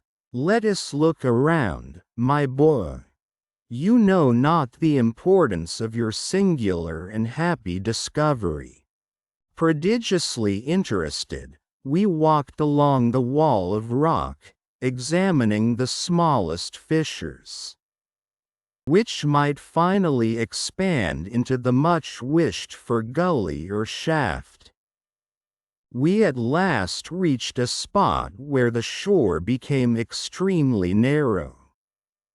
The sea almost bathed the foot of the rocks, which were here very lofty and steep. There was scarcely a path wider than 2 yards at any point. At last, under a huge overhanging rock, we discovered the entrance of a dark and gloomy tunnel. There, on a square tablet of granite, which had been smoothed by rubbing it with another stone, we could see 2 mysterious and much worn letters. the two initials of the bold and extraordinary traveler who had preceded us on our adventurous journey. Cried my uncle. You see, I was right. Arn Saknussemm, always Arn. Saknussemm. Chapter 38, No Outlet. Blasting the Rock. Ever since the commencement of our marvelous journey, I had experienced many surprises, had suffered from many illusions. I thought that I was case-hardened against all surprises and could neither see nor hear anything to amaze me again. I was like a many who, having been round the world, finds himself wholly blasé and proof against the marvelous. When, however, I saw these two letters, which had been engraven 300 years before, I stood fixed in an attitude of mute surprise. Not only was there the signature of the learned and enterprising alchemist written in the rock, but I held in my hand the very identical instrument with which he had laboriously engraved it. It was impossible, without showing an amount of incredulity scarcely becoming a sane man, to deny the existence of the traveler and the reality of that voyage which I believed all along to have been a myth, the mystification of some fertile brain. While these reflections were passing through my mind, my uncle, the professor, gave way to an access of feverish and poetical excitement. Wonderful and glorious genius, great Saknussemm, he cried. You have left no stone unturned, no resource omitted, to show to other mortals the way into the interior of our mighty globe. And your fellow creatures can find the trail left by your illustrious footsteps 300 years ago.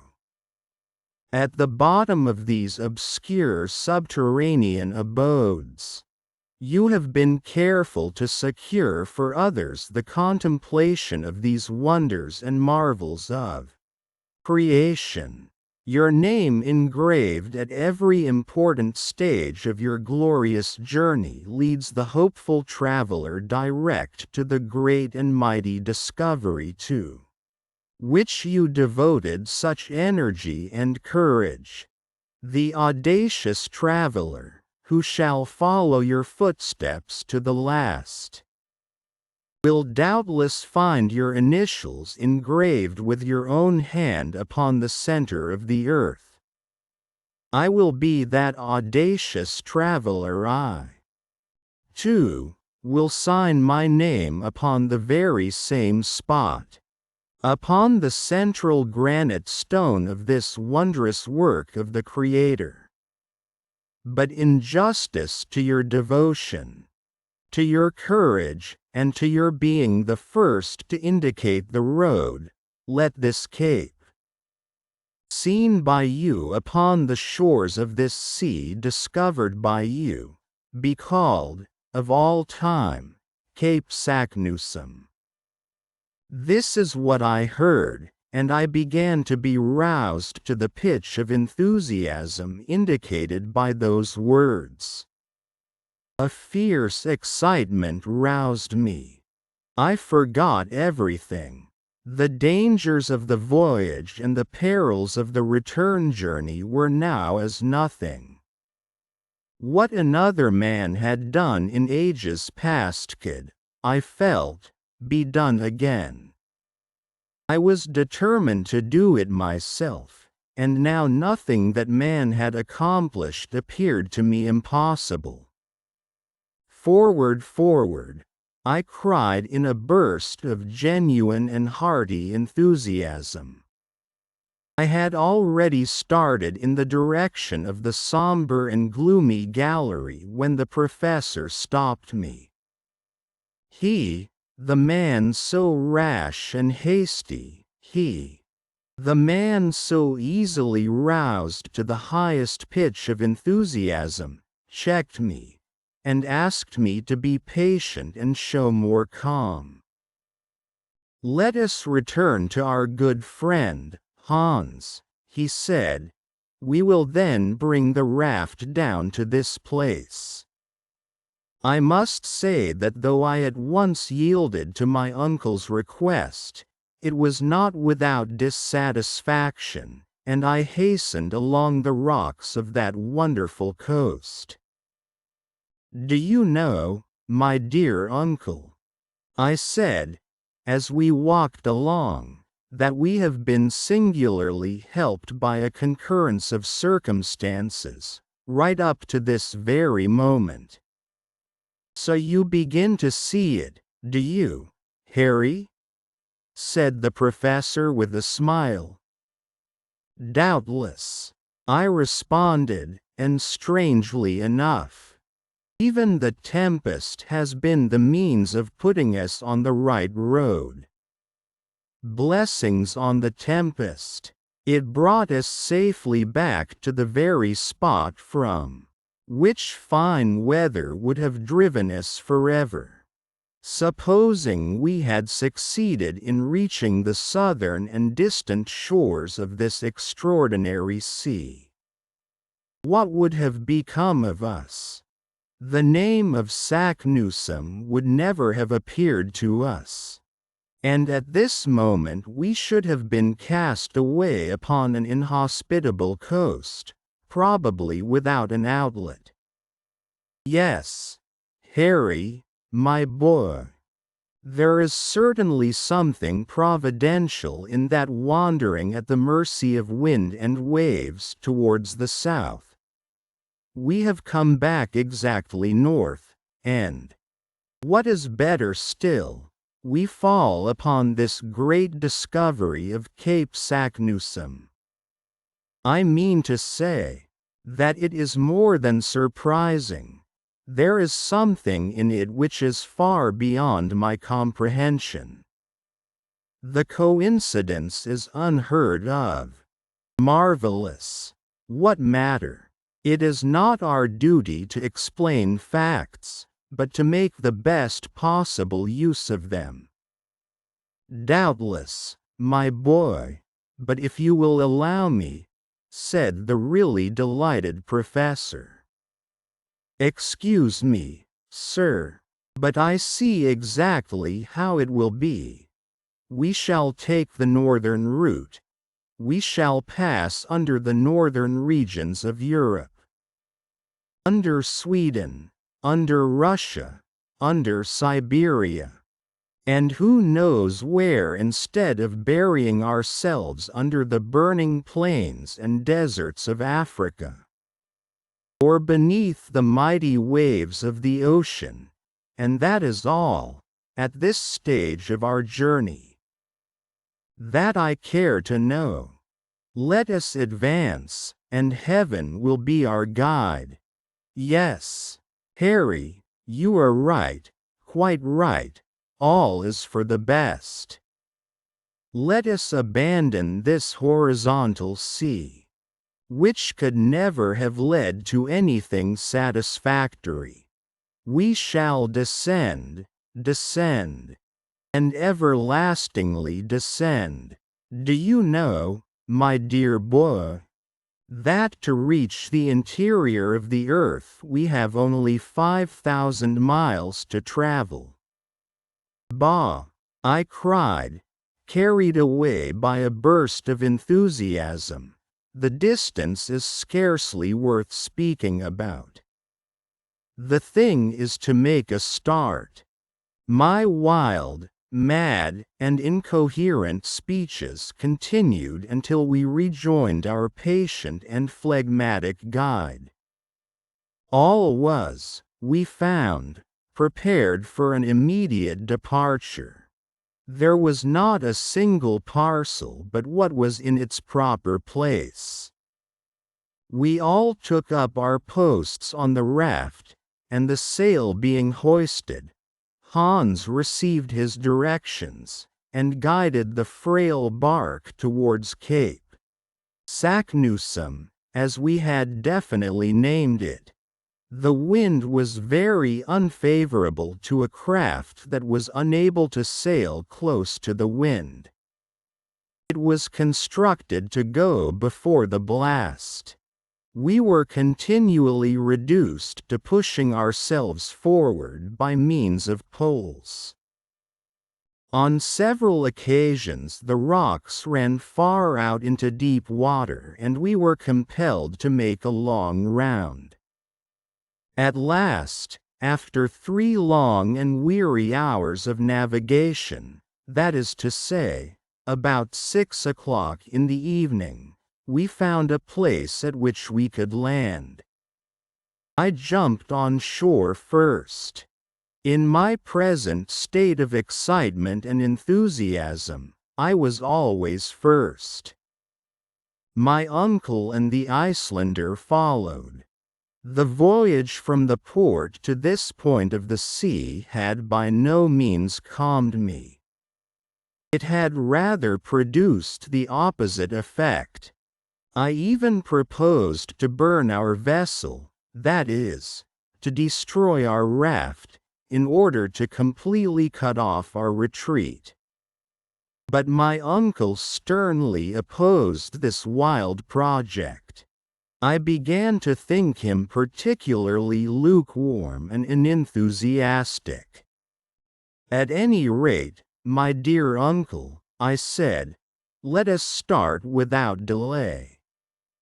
"Yes, my boy, I am quite as eager to do so as you can be. But, in the first place, let us examine this mysterious gallery, in order to find if we shall need to prepare and mend our ladders." My uncle now began to see to the efficiency of our Ruhmkorff coil, which would doubtless soon be needed. The raft, securely fastened to a rock, was left alone. Moreover, the opening into the new gallery was not 20 paces distant from the spot. Our little troop, with myself at the head, advanced. The orifice, which was almost circular, presented a diameter of about 5 feet.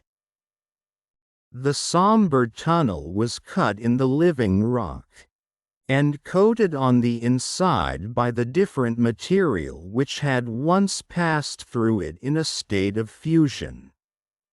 The lower part was about level with the water, so that we were able to penetrate to the interior without difficulty. We followed an almost horizontal direction. When, at the end of about a dozen paces, our further advance was checked by the interposition of an enormous block of granite rock. "Accursed stone!" I cried furiously, on perceiving that we were stopped by what seemed an insurmountable obstacle. In vain we looked to the right, in vain we looked to the left, in vain examined it above and below. There existed no passage, no sign of any other tunnel. I experienced the most bitter and painful disappointment. So enraged was I that I would not admit the reality of any obstacle. I stooped to my knees. I looked under the mass of stone. No hole, no interstice. I then looked above. The same barrier of granite. Hans, with the lamp, examined the sides of the tunnel in every direction. But all in vain. It was necessary to renounce all hope of passing through. I had seated myself upon the ground. My uncle walked angrily and hopelessly up and down. He was evidently desperate. But, I cried, after some moments' thought, what about Arne Saknussemm? You are right, replied my uncle. He can never have been checked by a lump of rock. No, 10,000 times no, I cried, with extreme vivacity. This huge lump of rock, in consequence of some singular concussion, or process. One of those magnetic phenomena which have so often shaken the terrestrial crust, has in some unexpected way closed up the passage. Many and many years have passed away since the return of Saknussemm, and the fall of this huge block of granite. Is it not quite evident that this gallery was formerly the outlet for the pent-up lava in the interior of the earth, and that these eruptive matters then circulated freely? Look at these recent fissures in the granite roof. It is evidently formed of pieces of enormous stone, placed here as if by the hand of a giant, who had worked to make a strong and substantial arch. One day, after an unusually strong shock, the vast rock which stands in our way, and which was doubtless the key of a kind of arch, fell through to a level with the soil and has barred our further progress. We are right, then, in thinking that this is an unexpected obstacle, with which Saknussemm did not meet. And if we do not upset it in some way, we are unworthy of following in the footsteps of the great discoverer, and incapable of finding our way to the center of the earth. In this wild way I addressed my uncle. The zeal of the professor, his earnest longing for success, had become part and parcel of my being. I wholly forgot the past. I utterly despised the future.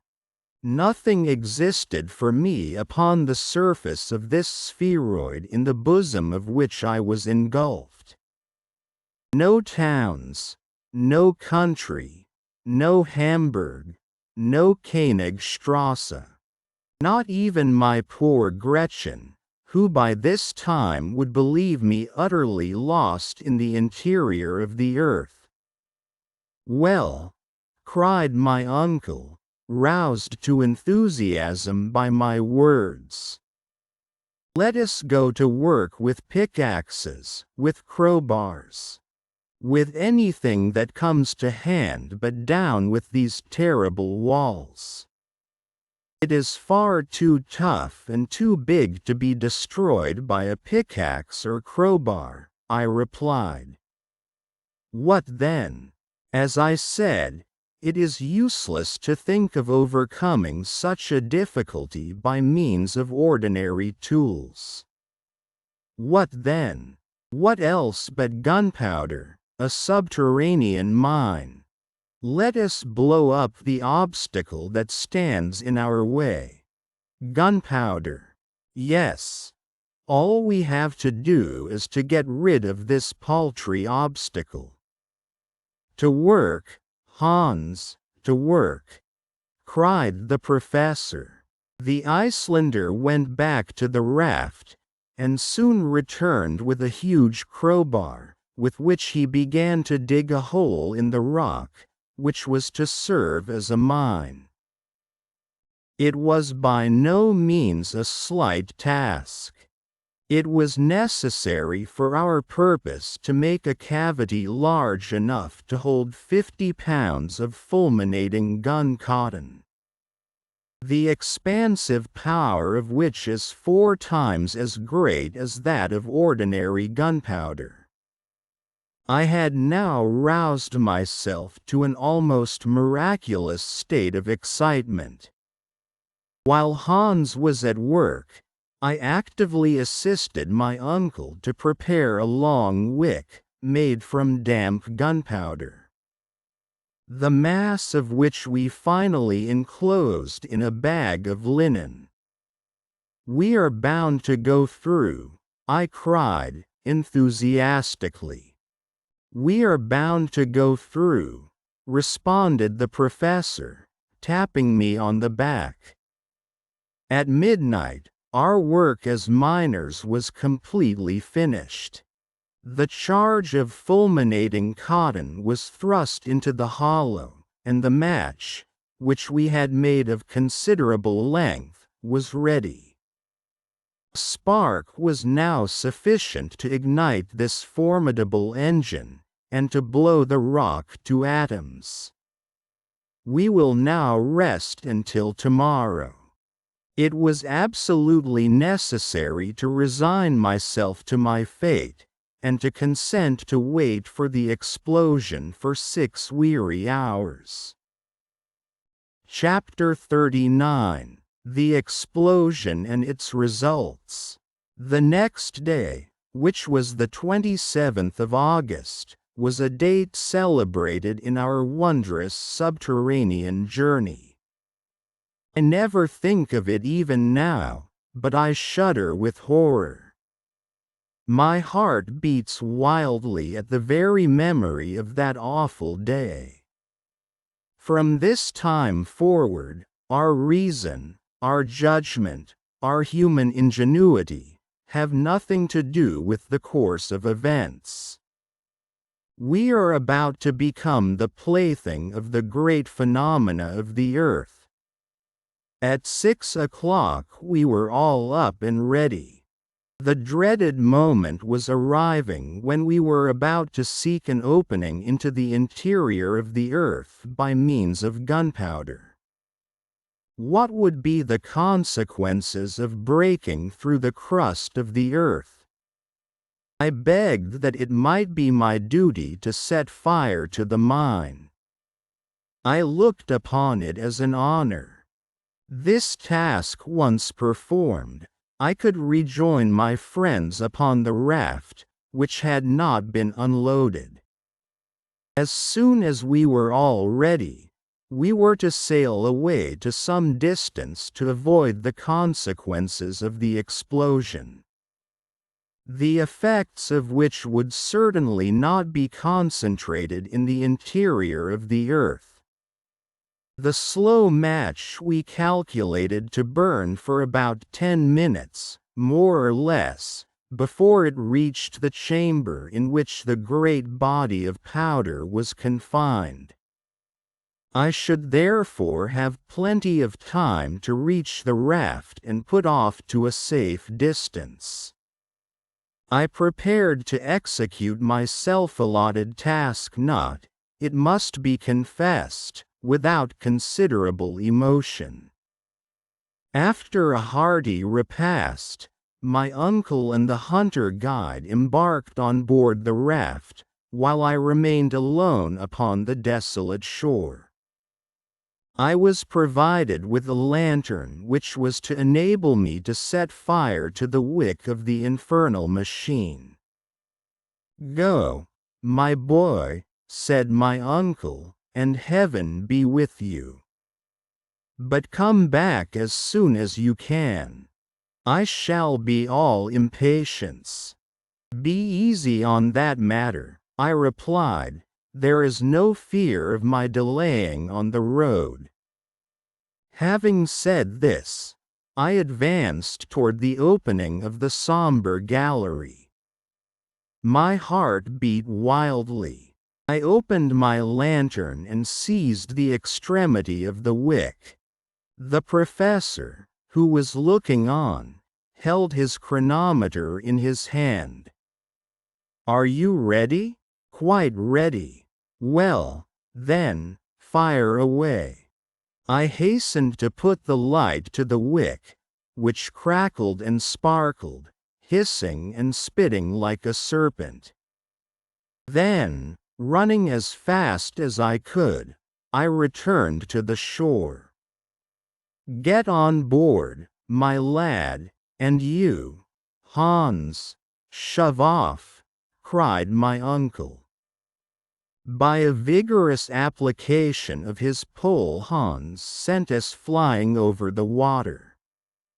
The raft was quite 20 fathoms distant. It was a moment of palpitating interest, of deep anxiety. My uncle, the professor, never took his eyes off the chronometer. "Only 5 minutes more," he said in a low tone, "only 4, only 3. My pulse went 100 to the minute. I could hear my heart beating. "Only 2, 1. Now, then, mountains of granite crumble beneath the power of man." What happened after that? As to the terrific roar of the explosion, I do not think I heard it. But the form of the rocks completely changed in my eyes. They seemed to be drawn aside like a curtain. I saw a fathomless, a bottomless abyss, which yawned beneath the turgid waves. The sea, which seemed suddenly to have gone mad, then became one great mountainous mass, upon the top of which the raft rose perpendicularly. We were all thrown down.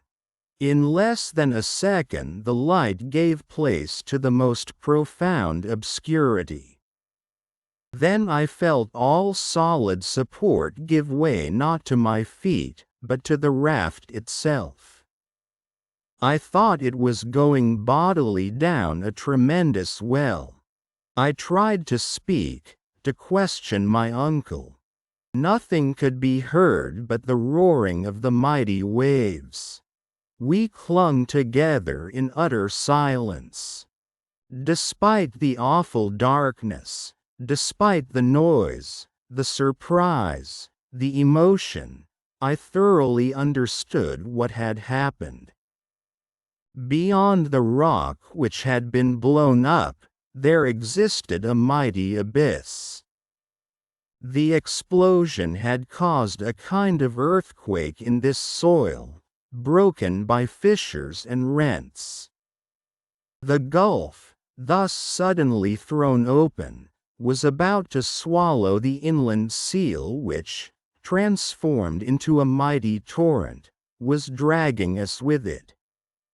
Only one idea filled my mind. We were utterly and completely lost. 1 hour, 2 hours, what more I cannot say, passed in this manner. We sat close together, elbow touching elbow, knee touching knee. We held one another's hands not to be thrown off the raft. We were subjected to the most violent shocks, whenever our sole dependence, a frail wooden raft, struck against the rocky sides of the channel. Fortunately for us, these concussions became less and less frequent, which made me fancy that the gallery was getting wider and wider. There could be now no doubt that we had chanced upon the road once followed by Saknussemm. But instead of going down in a proper manner, we had, through our own imprudence, drawn a whole sea with us. These ideas presented themselves to my mind in a very vague and obscure manner. I felt rather than reasoned. I put my ideas together only confusedly, while spinning along like a man going down a waterfall. To judge by the air which, as it were, whipped my face, we must have been rushing at a perfectly lightning rate. To attempt under these circumstances to light a torch was simply impossible. And the last remains of our electric machine, of our Ruhmkorff coil had been destroyed during the fearful explosion. I was therefore very much confused to see at last a bright light shining close to me. The calm countenance of the guide seemed to gleam upon me. The clever and patient hunter had succeeded in lighting the lantern, and though in the keen and thorough draught, the flame flickered and vacillated and was nearly put out, it served partially to dissipate the awful obscurity. The gallery into which we had entered was very wide. I was, therefore, quite right in that part of my conjecture. The insufficient light did not allow us to see both of the walls at the same time. The slope of waters, which was carrying us away, was far greater than that of the most rapid river of America. The whole surface of the stream seemed to be composed of liquid arrows, darted forward with extreme violence and power. I can give no idea of the impression it made upon me.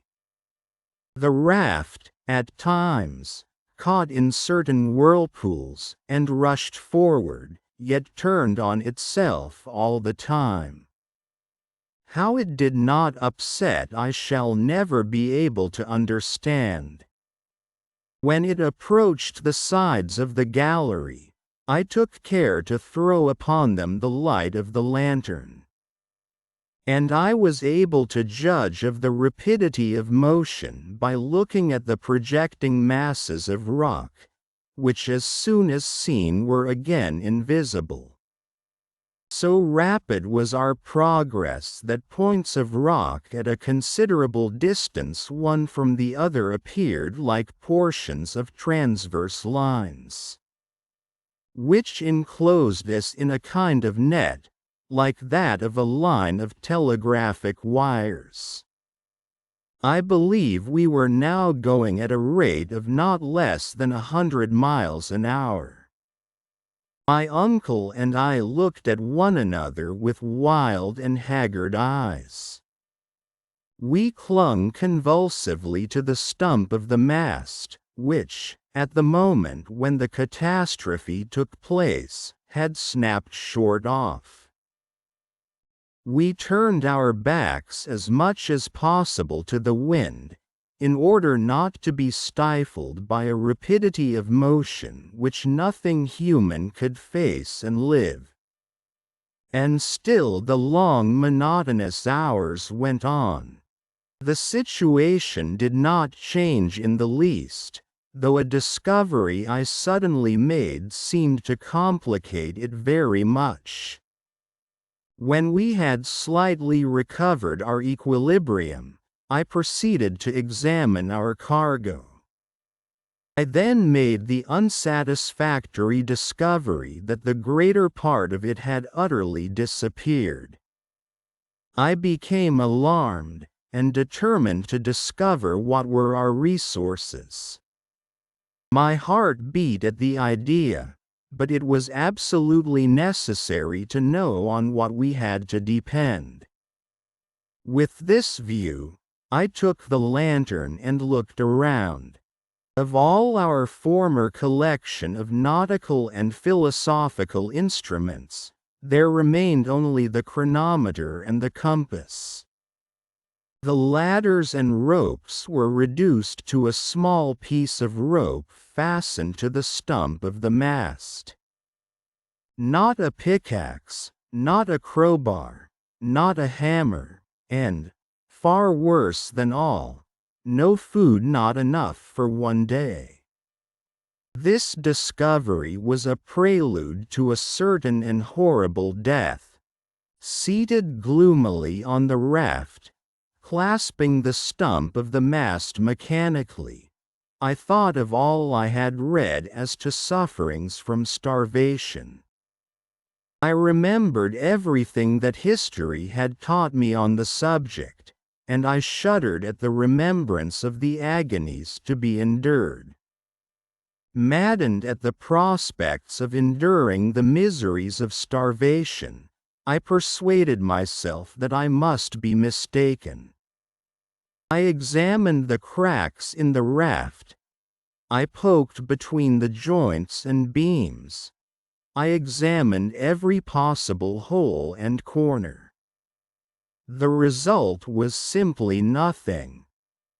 Our stock of provisions consisted of nothing but a piece of dry meat and some soaked and half-moldy biscuits. I gazed around me scared and frightened. I could not understand the awful truth. And yet of what consequence was it in regard to any new danger? Supposing that we had had provisions for months, and even for years. How could we ever get out of the awful abyss into which we were being hurled by the irresistible torrent we had let loose? Why should we trouble ourselves about the sufferings and tortures to be endured from hunger when death stared us in the face under so many other swifter and perhaps even more horrid forms? It was very doubtful, under the circumstances in which we were placed, if we should have time to die of inanition. But the human frame is singularly constituted.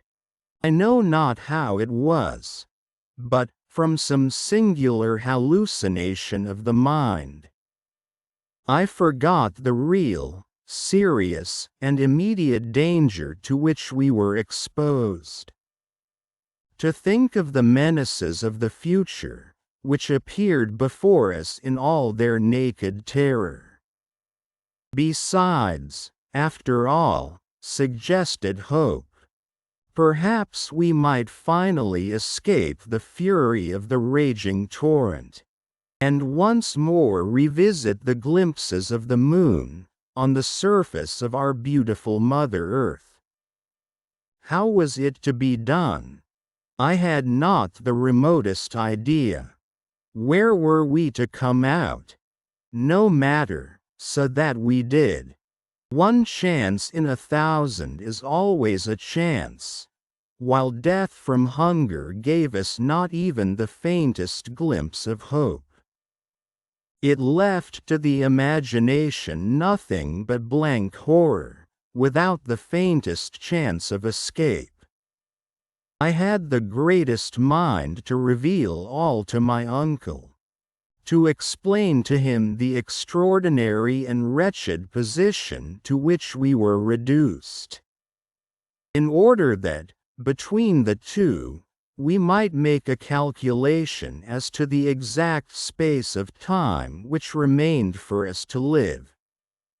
It was, it appeared to me, the only thing to be done. But I had the courage to hold my tongue, to gnaw at my entrails like the Spartan boy. I wished to leave him all his coolness. At this moment, the light of the lantern slowly fell, and at last went out. The wick had wholly burnt to an end. The obscurity became absolute. It was no longer possible to see through the impenetrable darkness. There was one torch left, but it was impossible to keep it alight. Then, like a child, I shut my eyes, that I might not see the darkness. After a great lapse of time, the rapidity of our journey increased. I could feel it by the rush of air upon my face. The slope of the waters was excessive. I began to feel that we were no longer going down a slope, we were falling. I felt as one does in a dream, going down bodily falling, falling, falling. I felt that the hands of my uncle and Hans were vigorously clasping my arms. Suddenly, after a lapse of time scarcely appreciable, I felt something like a shock. The raft had not struck a hard body, but had suddenly been checked in its course. A waterspout, a liquid column of water, fell upon us. I felt suffocating. I was being drowned. Still, the sudden inundation did not last. In a few seconds I felt myself once more able to breathe. My uncle and Hans pressed my arms, and the raft carried us all three away. Chapter 40. The Ape Gigans. It is difficult for me to determine what was the real time, but I should suppose, by after calculation, that it must have been 10 at night. I lay in a stupor, a half-dream, during which I saw visions of astounding character. Monsters of the deep were side by side with the mighty elephantine shepherd. Gigantic fish and animals seemed to form strange conjunctions.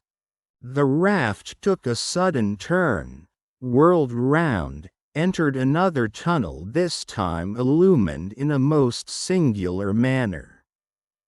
The roof was formed of porous stalactite, through which a moonlit vapor appeared to pass, casting its brilliant light upon our gaunt and haggard figures.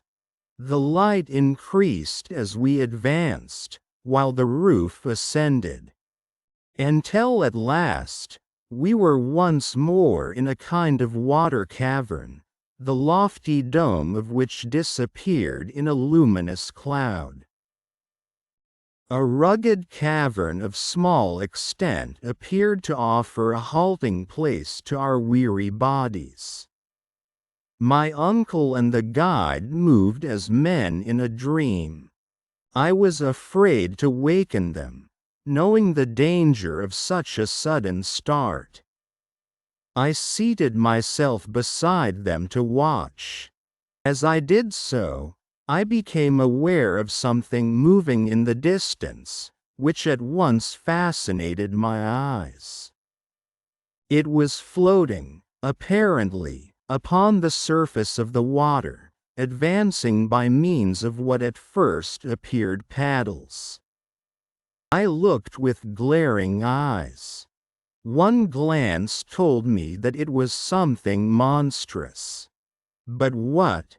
It was the great, shark crocodile of the early writers on geology.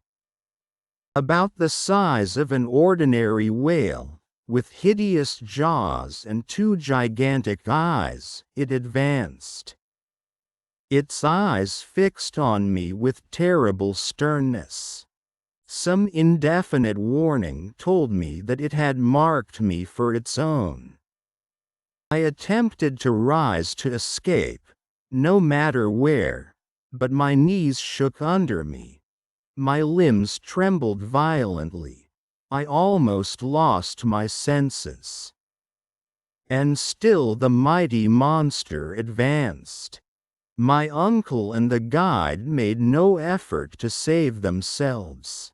With a strange noise, like none other I had ever heard, the beast came on. His jaws were at least 7 feet apart, and his distended mouth looked large enough to have swallowed a boatful of men.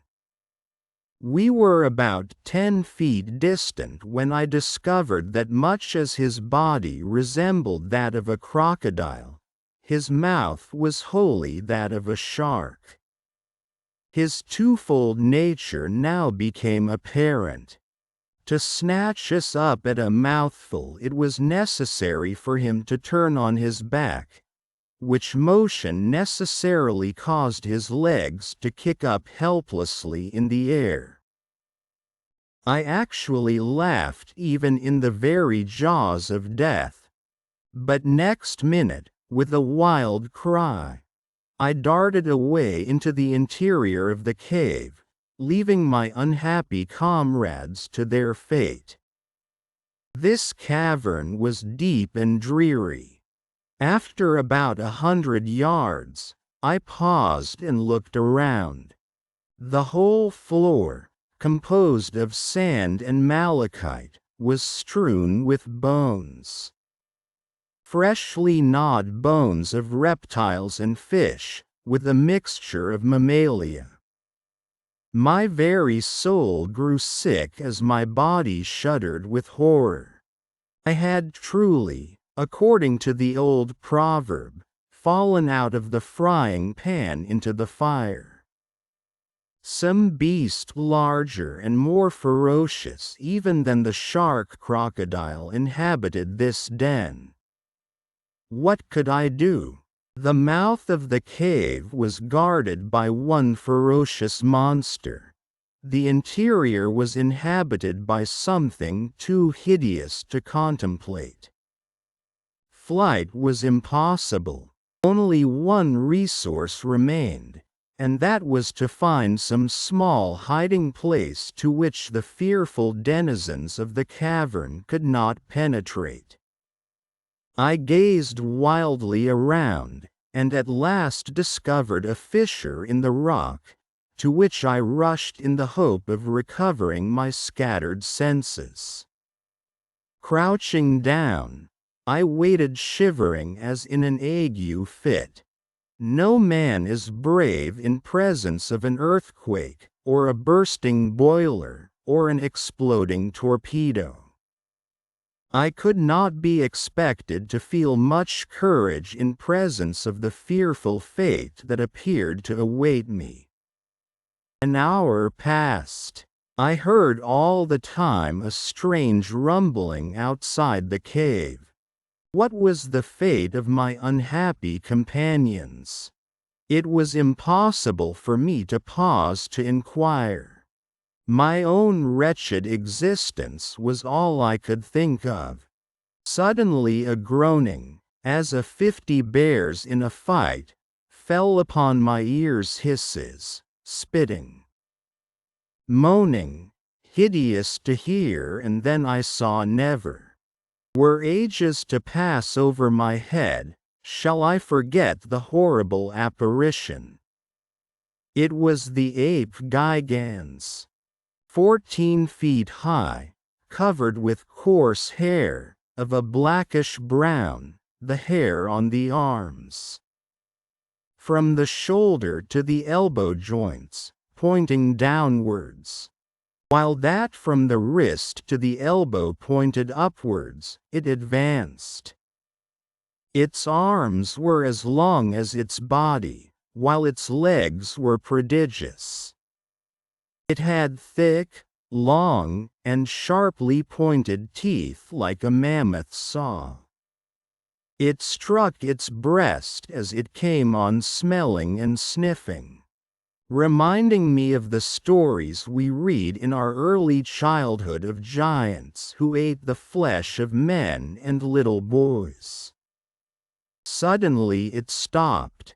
My heart beat wildly, for I was conscious that, somehow or other, the fearful monster had smelled me out and was peering about with his hideous eyes to try and discover my whereabouts. My reading, which as a rule is a blessing, but which on this occasion seemed momentarily to prove a curse, told me the real truth. It was the ape gigans, the antediluvian gorilla. Yes, this awful monster, confined by good fortune to the interior of the earth, was the progenitor of the hideous monster of Africa. He glared wildly about, seeking something, doubtless myself. I gave myself up for lost. No hope of safety or escape seemed to remain. At this moment, Just as my eyes appeared to close in death, there came a strange noise from the entrance of the cave. And turning, the gorilla evidently recognized some enemy more worthy his prodigious size and strength. It was the huge shark crocodile, which, perhaps having disposed of my friends, was coming in search of further prey. The gorilla placed himself on the defensive, and clutching a bone some 7 or 8 feet in length, a perfect club, aimed a deadly blow at the hideous beast, which reared upwards and fell with all its weight upon its adversary. A terrible combat, the details of which it is impossible to give, now ensued. The struggle was awful and ferocious. I, however, did not wait to witness the result. Regarding myself as the object of contention, I determined to remove from the presence of the victor. I slid down from my hiding place, reached the ground, and gliding against the wall, strove to gain the open mouth of the cavern. But I had not taken many steps when the fearful clamor ceased, to be followed by a mumbling and groaning which appeared to be indicative of victory. I looked back and saw the huge ape, gory with blood, coming after me with glaring eyes, with dilated nostrils that gave forth 2 columns of heated vapor. I could feel his hot and fetid breath on my neck, and with a horrid jump awoke from my nightmare sleep. Yes, it was all a dream. I was still on the raft with my uncle and the guide. The relief was not instantaneous, for under the influence of the hideous nightmare my senses had become numbed. After a while, however, my feelings were tranquilized. The first of my perceptions which returned in full force was that of hearing. I listened with acute and attentive ears. All was still as death. All I comprehended was silence. To the roaring of the waters, which had filled the gallery with awful reverberations, succeeded perfect peace. After some little time my uncle spoke, in a low and scarcely audible tone. "Harry, boy, where are you?" "I am here," was my faint rejoinder. "Well, don't you see what has happened? We are going upwards." "My dear uncle, what can you mean?" was my half-delirious reply. "Yes, I tell you we are ascending rapidly. Our downward journey is quite checked." I held out my hand, and, after some little difficulty, succeeded in touching the wall. My hand was in an instant covered with blood. The skin was torn from the flesh. We were ascending with extraordinary rapidity. The torch, cried the professor, wildly. It must be lighted. Hans, the guide, after many vain efforts, at last succeeded in lighting it. And the flame, having now nothing to prevent its burning, shed a tolerably clear light. We were enabled to form an approximate idea of the truth. "It is just as I thought," said my uncle, after a moment or two of silent attention. "We are in a narrow well about 4 fathoms square. The waters of the great inland sea. having reached the bottom of the gulf, are now forcing themselves up the mighty shaft. As a natural consequence, we are being cast upon the summit of the waters. That I can see, was my lugubrious reply. But where will this shaft end, and to what fall are we likely to be exposed? Of that I am as ignorant as yourself. All I know is that we should be prepared for the worst. We are going up at a fearfully rapid rate. As far as I can judge, we are ascending at the rate of 2 fathoms a second. Of 120 fathoms a minute, or rather more than 3.5 leagues an hour. At this rate, our fate will soon be a matter of certainty. No doubt of it, was my reply. The great concern I have now, however, is to know whether this shaft has any issue. It may end in a granite roof, in which case we shall be suffocated by compressed air, or dashed to atoms against the top. I fancy, already, that the air is beginning to be close and condensed. I have a difficulty in breathing. This might be fancy, or it might be the effect of our rapid motion, but I certainly felt a great oppression of the chest. Henry, said the professor, I do believe that the situation is to a certain extent desperate. There remain, however, many chances of ultimate safety, and I have, in my own mind, been revolving them over, during your heavy but agitated sleep. I have come to this logical conclusion: whereas we may at any moment perish, so at any moment we may be saved. We need, therefore, prepare ourselves for whatever may turn up in the great chapter of accidents. But what would you have us do? Are we not utterly helpless? No. While there is life, there is hope.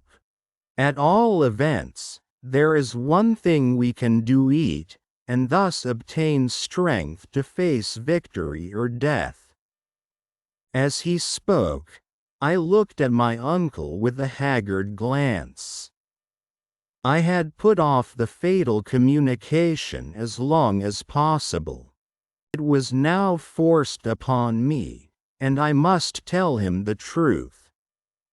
Still I hesitated. Eat, I said, in a deprecating tone, as if there were no hurry. Yes, and at once. I feel like a starving prisoner, he said, rubbing his yellow and shivering hands together. And, turning round to the guide, he spoke some hearty, cheering words, as I judged from his tone, in Danish.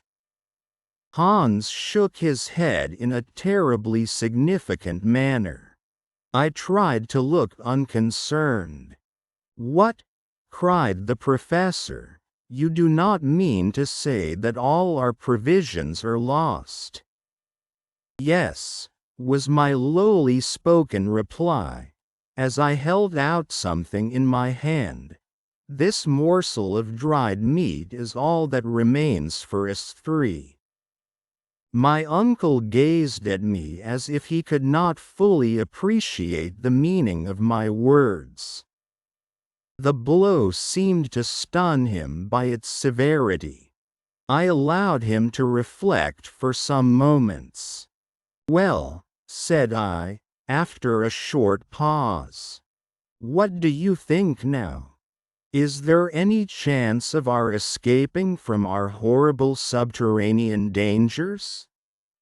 Are we not doomed to perish in the great hollows of the center of the earth? But my pertinent questions brought no answer. My uncle either heard me not, or appeared not to do so. And in this way a whole hour passed. Neither of us cared to speak. For myself, I began to feel the most fearful and devouring hunger. My companions, doubtless, felt the same horrible tortures, but neither of them would touch the wretched morsel of meat that remained. It lay there, a last remnant of all our great preparations for the mad and senseless journey. I looked back, with wonderment, to my own folly. Fully was I aware that, despite his enthusiasm, and the ever-to-be-hated scroll of Saknussemm, my uncle should never have started on his perilous voyage. What memories of the happy past, what previsions of the horrible future, now filled my brain. Chapter 41. Hunger. Hunger, prolonged, is temporary madness. The brain is at work without its required food, and the most fantastic notions fill the mind. Hitherto I had never known what hunger really meant. I was likely to understand it now. And yet, 3 months before I could tell my terrible story of starvation, as I thought it. As a boy I used to make frequent excursions in the neighborhood of the professor's house. My uncle always acted on system, and he believed that, in addition to the day of rest and worship, there should be a day of recreation. In consequence, I was always free to do as I liked on a Wednesday. Now, as I had a notion to combine the useful and the agreeable, my favorite pastime was bird's nesting. I had one of the best collections of eggs in all the town. They were classified and under glass cases. There was a certain wood, which, by rising at early morn, and taking the cheap train, I could reach at 11 in the morning. Here I would botanize or geologize at my will. My uncle was always glad of specimens for his herbarium, and stones to examine. When I had filled my wallet, I proceeded to search for nests. After about 2 hours of hard work, I, one day, sat down by a stream to eat my humble but copious lunch. How the remembrance of the spiced sausage, the wheaten loaf, and the beer, made my mouth water now. I would have given every prospect of worldly wealth for such a meal. But to my story. While seated thus at my leisure, I looked up at the ruins of an old castle, at no great distance. It was the remains of an historical dwelling, ivy-clad, and now falling to pieces. While looking, I saw 2 eagles circling about the summit of a lofty tower. I soon became satisfied that there was a nest. Now, in all my collection, I lacked eggs of the native eagle and the large owl. My mind was made up.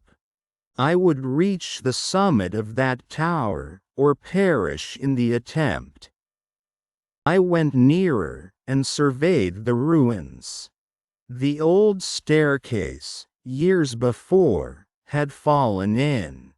The outer walls were, however, intact. There was no chance that way, unless I looked to the ivy solely for support. This was, as I soon found out, futile. There remained the chimney, which still went up to the top, and had once served to carry off the smoke from every story of the tower. Up this I determined to venture. It was narrow, rough, and therefore the more easily climbed. I took off my coat and crept into the chimney. Looking up, I saw a small, light opening, proclaiming the summit of the chimney. Up I went, for some time using my hands and knees, after the fashion of a chimney sweep. It was slow work, but, there being continual projections, the task was comparatively easy. In this way, I reached halfway. The chimney now became narrower. The atmosphere was close, and, at last, to end the matter, I stuck fast. I could ascend no higher.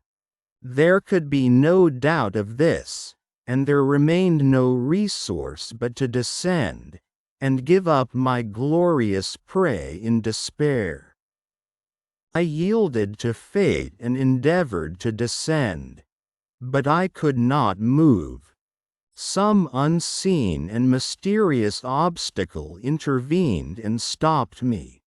In an instant the full horror of my situation seized me. I was unable to move either way, and was doomed to a terrible and horrible death, that of starvation. In a boy's mind, however, there is an extraordinary amount of elasticity and hope, and I began to think of all sorts of plans to escape my gloomy fate.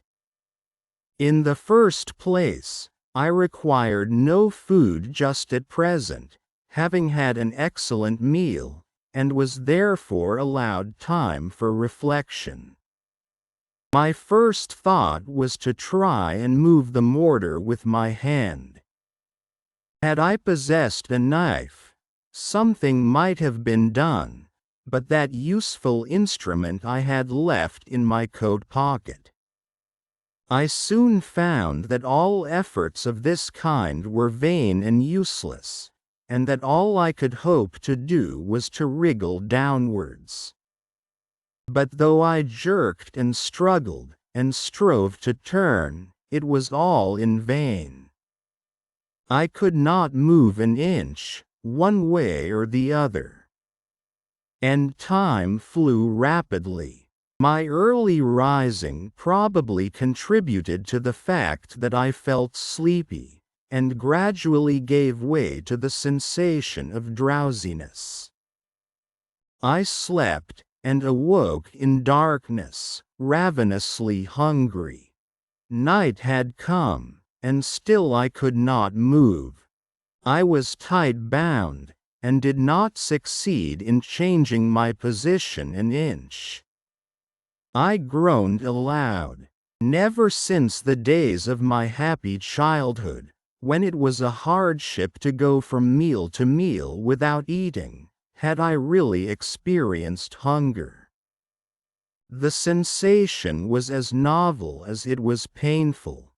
I began now to lose my head and to scream and cry out in my agony. Something appeared, startled by my noise. It was a harmless lizard, but it appeared to me a loathsome reptile. Again I made the old ruins resound with my cries, and finally so exhausted myself that I fainted. How long I lay in a kind of trance or sleep I cannot say, but when again I recovered consciousness it was day. How ill I felt, how hunger still gnawed at me, it would be hard to say. I was too weak to scream now, far too weak to struggle. Suddenly I was startled by a roar. "Are you there, Henry?" said the voice of my uncle. "Are you there, my boy?" I could only faintly respond, but I also made a desperate effort to turn. Some mortar fell. To this I owed my being discovered.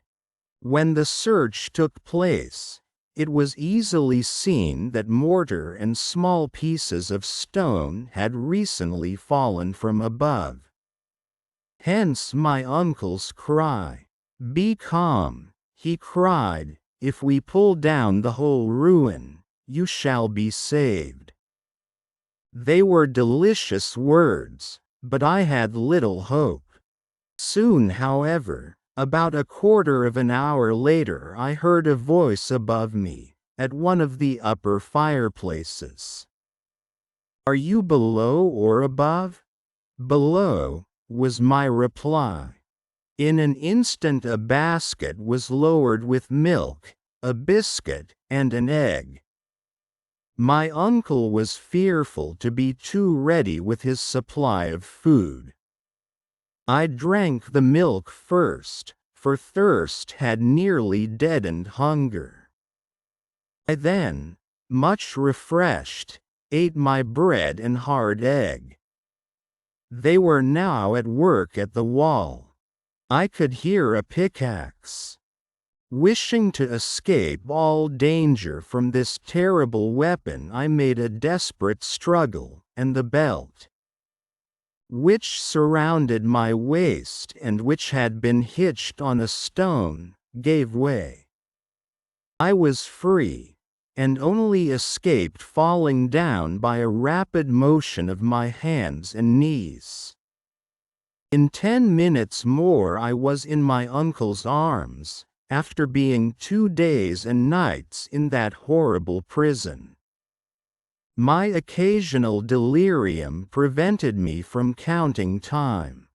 I was weeks recovering from that awful starvation adventure, and yet what was that to the hideous sufferings I now endured? After dreaming for some time, and thinking of this and other matters, I once more looked around me.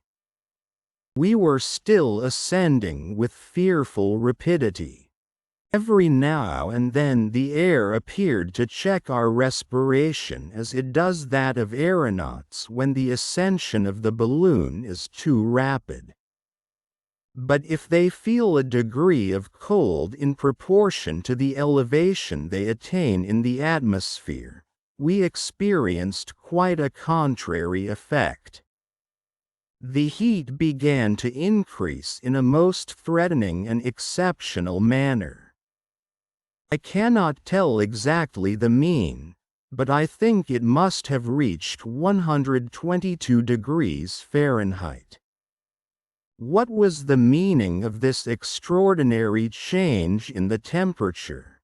As far as we had hitherto gone, facts had proved the theories of Davy and of Lidenbrock to be correct. Until now, all the peculiar conditions of refractory rocks, of electricity, of magnetism, had modified the general laws of nature, and had created for us a moderate temperature.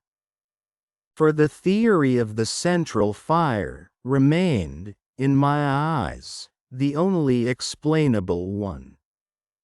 Were we, then, going to reach a position in which these phenomena were to be carried out in all their rigor, and in which the heat would reduce the rocks to a state of fusion? Such was my not unnatural fear, and I did not conceal the fact from my uncle. My way of doing so might be cold and heartless, but I could not help it. If we are not drowned, or smashed into pancakes, and if we do not die of starvation, we have the satisfaction of knowing that we must be burned alive. My uncle, in presence of this brusque attack, simply shrugged his shoulders, and resumed his reflections, whatever they might be. An hour passed away, and except that there was a slight increase in the temperature, no incident modified the situation. My uncle at last, of his own accord, broke silence. "Well, Henry, my boy," he said, in a cheerful way, "we must make up our minds." "Make up our minds to what?" I asked, in considerable surprise. "Well, to something. We must at whatever risk recruit our physical strength. If we make the fatal mistake of husbanding our little remnant of food, we may probably prolong our wretched existence a few hours, but we shall remain weak to the end." "Yes," I growled, "to the end. That, however, will not keep us long waiting.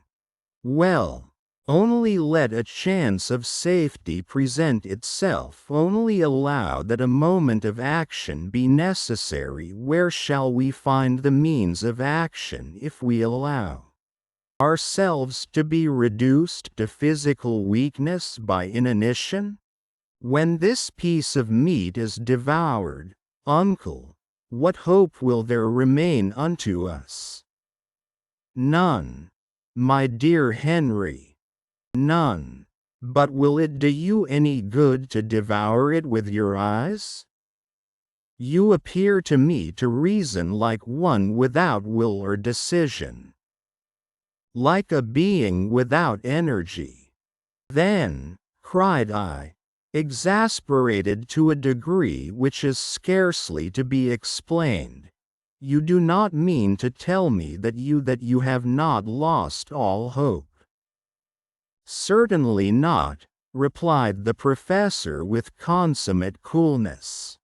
"You mean to tell me, uncle, that we shall get out of this monstrous subterranean shaft? While there is life there is hope.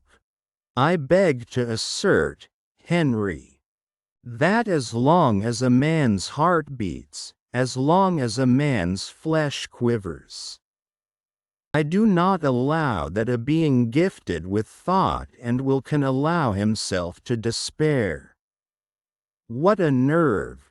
The man placed in a position like that we occupied must have been very brave to speak like this." "Well," I cried, "what do you mean to do? Eat what remains of the food we have in our hands. Let us swallow the last crumb. It will bell, heaven willing, our last repast. Well, never mind, instead of being exhausted skeletons, we shall be men." "True," muttered I in a despairing tone, "let us take our fill." "We must," replied my uncle, with a deep sigh, "call it what you will." My uncle took a piece of the meat that remained, and some crusts of biscuit which had escaped the wreck. He divided the whole into 3 parts. Each had 1 pound of food to last him as long as he remained in the interior of the earth. Each now acted in accordance with his own private character. My uncle, the professor, ate greedily, but evidently without appetite, eating simply from some mechanical motion. I put the food inside my lips, and hungry as I was, chewed my morsel without pleasure and without satisfaction. Hans, the guide, just as if he had been eiderdown hunting, swallowed every mouthful, as though it were a usual affair. He looked like a man equally prepared to enjoy superfluity or total want. Hans, in all probability, was no more used to starvation than ourselves, but his hardy Icelandic nature had prepared him for many sufferings. As long as he received his 3 Riksdaler every Saturday night, he was prepared for anything. The fact was, Hans never troubled himself about much except his money. He had undertaken to serve a certain man at so much per week. And no matter what evils befell his employer or himself, he never found fault or grumbled. So long as his wages were duly paid. Suddenly my uncle roused himself. He had seen a smile on the face of our guide. I could not make it out. "What is the matter?" said my uncle. "Schiedam," said the guide, producing a bottle of this precious fluid. We drank. My uncle and myself will own to our dying day that hence we derived strength to exist until the last bitter moment. That precious bottle of Hollands was in reality only half full, but, under the circumstances, it was nectar. It took some minutes for myself and my uncle to form a decided opinion on the subject. The worthy professor swallowed about half a pint and did not seem able to drink any more. "Fortreffelig," said Hans, swallowing nearly all that was left. "Excellent, very good," said my uncle, with as much gusto as if he had just left the steps of the club at Hamburg. I had begun to feel as if there had been one gleam of hope. Now all thought of the future vanished. We had consumed our last ounce of food, and it was 5 o'clock in the morning. Chapter 42. The Volcanic Shaft. Man's constitution is so peculiar that his health is purely a negative matter. No sooner is the rage of hunger appeased than it becomes difficult to comprehend the meaning of starvation. It is only when you suffer that you really understand. As to anyone who has not endured privation having any notion of the matter, it is simply absurd.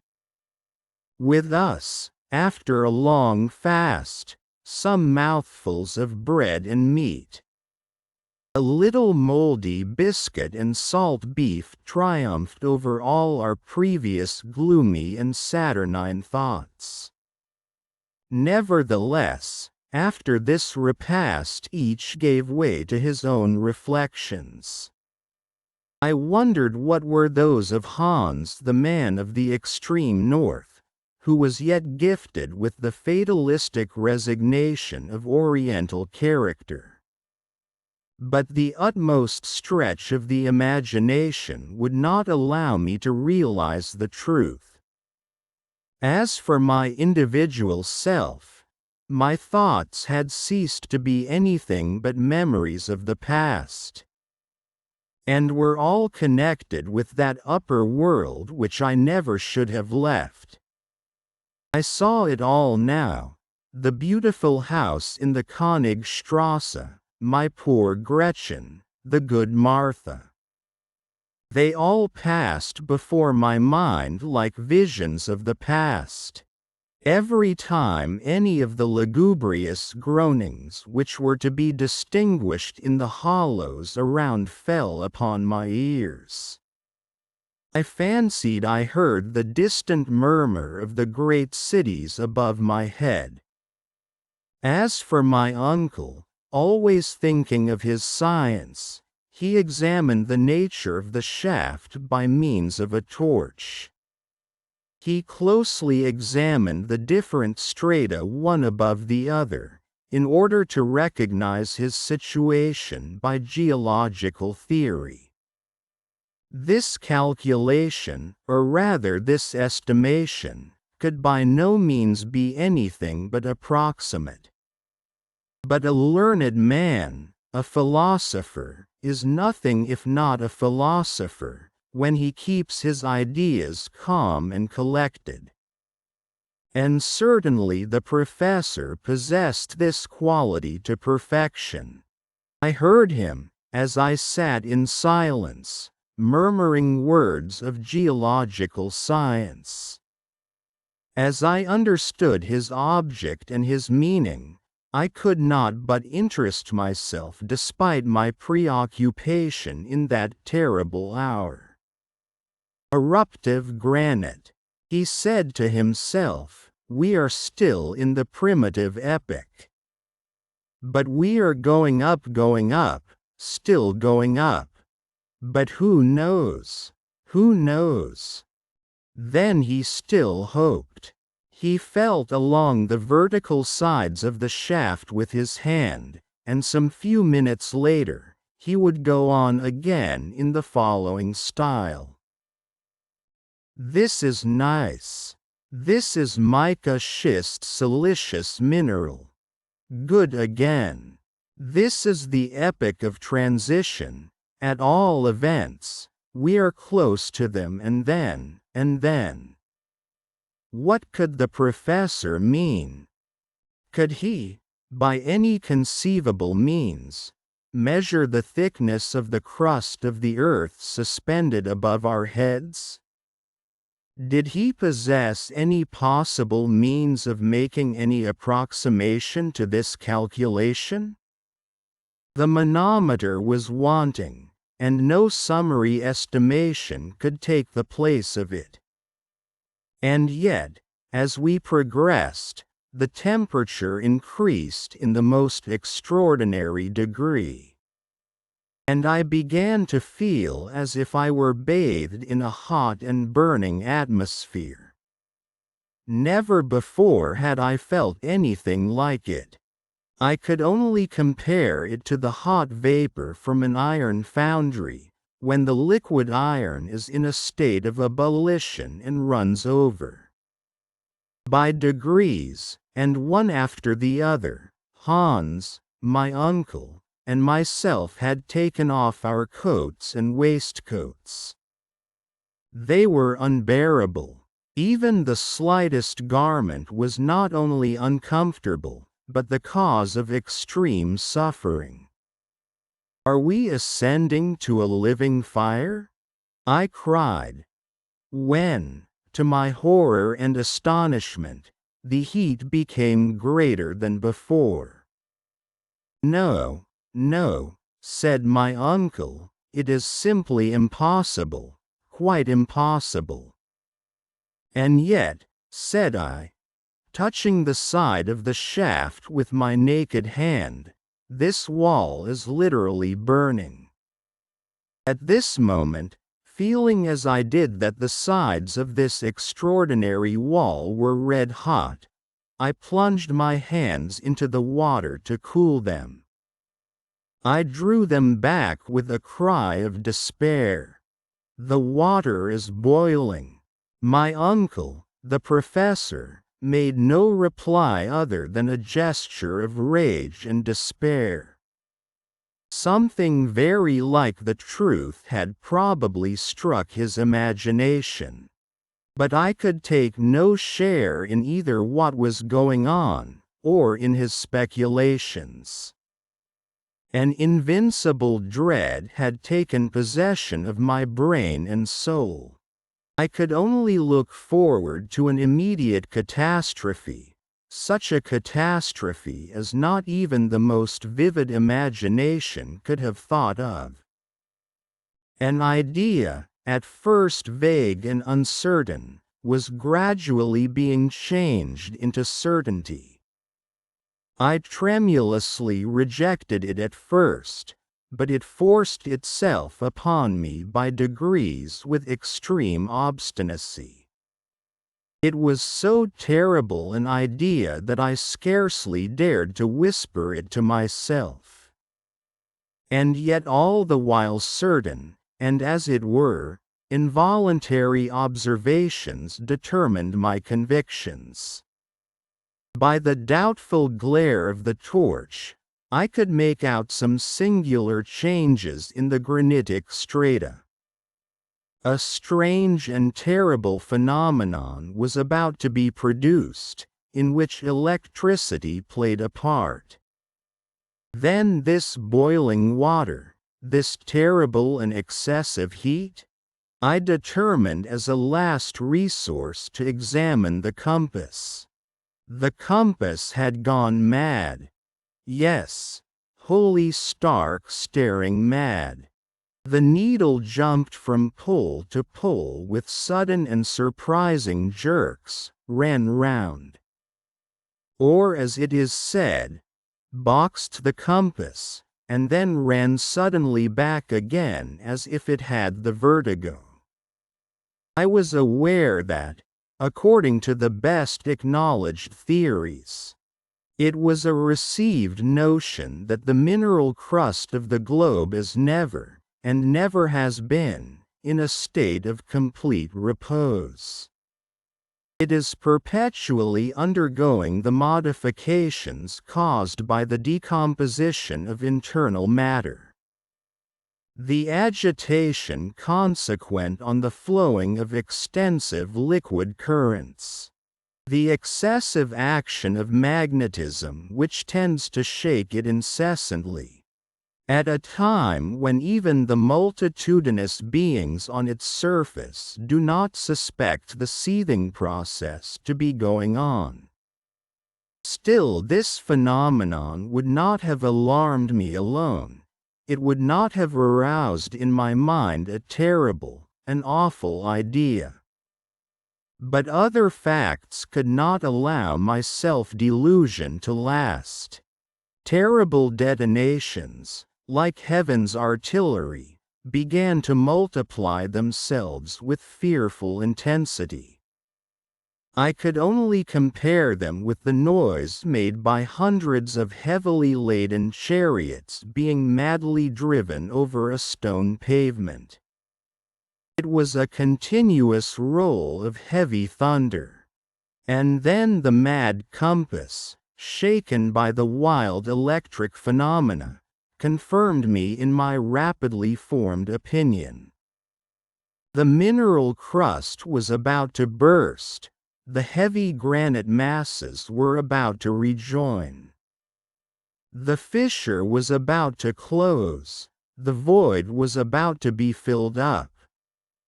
And we poor atoms to be crushed in its awful embrace. Uncle, uncle, I cried, we are wholly, irretrievably lost.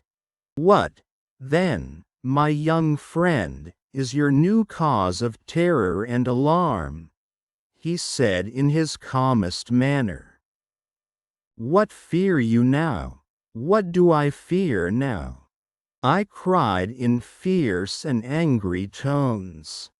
Do you not see that the walls of the shaft are in motion? Do you not see that the solid granite masses are cracking? Do you not feel the terrible, torrid heat? Do you not observe the awful boiling water on which we float? Do you not remark this mad needle? Every sign and portent of an awful earthquake. My uncle coolly shook his head. An earthquake, he replied in the most calm and provoking tone. Yes, my nephew, I tell you that you are utterly mistaken, he continued. Do you not, can you not, recognize all the well-known symptoms of an earthquake? By no means. I am expecting something far more important. My brain is strained beyond endurance. What do you mean? An eruption, Harry. An eruption, I gasped. We are, then, in the volcanic shaft of a crater in full action and vigor. I have every reason to think so, said the professor in a smiling tone, and I beg to tell you that it is the most fortunate thing that could happen to us. The most fortunate thing. Had my uncle really and truly gone mad? What did he mean by these awful words? What did he mean by this terrible calm, this solemn smile? What? Cried I, in the height of my exasperation. We are on the way to an eruption, are we? Fatality has cast us into a well of burning and boiling lava, of rocks on fire, of boiling water, in a word, filled with every kind of eruptive matter?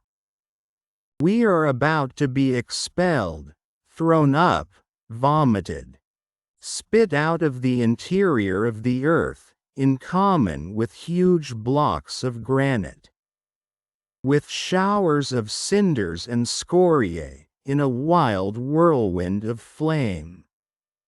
And you say the most fortunate thing which could happen to us. Yes, replied the professor, looking at me calmly from under his spectacles. It is the only chance which remains to us of ever escaping from the interior of the earth to the light of day.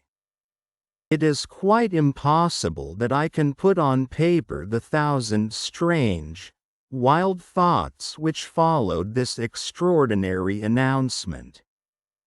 But my uncle was right, quite right. And never had he appeared to me so audacious and so convinced as when he looked me calmly in the face and spoke of the chances of an eruption, of our being cast upon Mother Earth once more through the gaping crater of a volcano. Nevertheless, while we were speaking, we were still ascending. We passed the whole night going up, or to speak more scientifically, in an ascensional motion. The fearful noise redoubled. I was ready to suffocate. I seriously believed that my last hour was approaching, and yet, so strange is imagination, all I thought of was some childish hypothesis or other. In such circumstances you do not choose your own thoughts. They overcome you. It was quite evident that we were being cast upwards by eruptive matter. Under the raft there was a mass of boiling water, and under this was a heavier mass of lava, and an aggregate of rocks which, on reaching the summit of the water, would be dispersed in every direction. That we were inside the chimney of a volcano there could no longer be the shadow of a doubt. Nothing more terrible could be conceived. But on this occasion, instead of Sneffels, an old and extinct volcano, we were inside a mountain of fire in full activity. Several times I found myself asking, what mountain was it, and on what part of the world we should be shot out? As if it were of any consequence. In the northern regions, there could be no reasonable doubt about that. Before it went decidedly mad, the compass had never made the slightest mistake. From the Cape of Saknussemm, we had been swept away to the northward many hundreds of leagues. Now the question was, were we once more under Iceland? Should we be belched forth onto the earth through the crater of Mount Hekla? Or should we reappear through one of the other 7 fire funnels of the island? Taking in my mental vision a radius of 500 leagues to the westward, I could see under this parallel only the little-known volcanoes of the northwest coast of America. To the east one only existed somewhere about the 80th degree of latitude, the Esk. Upon the island of January Mayen, not far from the frozen regions of Spitsbergen. It was not craters that were wanting, and many of them were big enough to vomit a whole army. All I wished to know was the particular one towards which we were making with such fearful velocity. I often think now of my folly, as if I should ever have expected to escape. Towards morning, the ascending motion became greater and greater.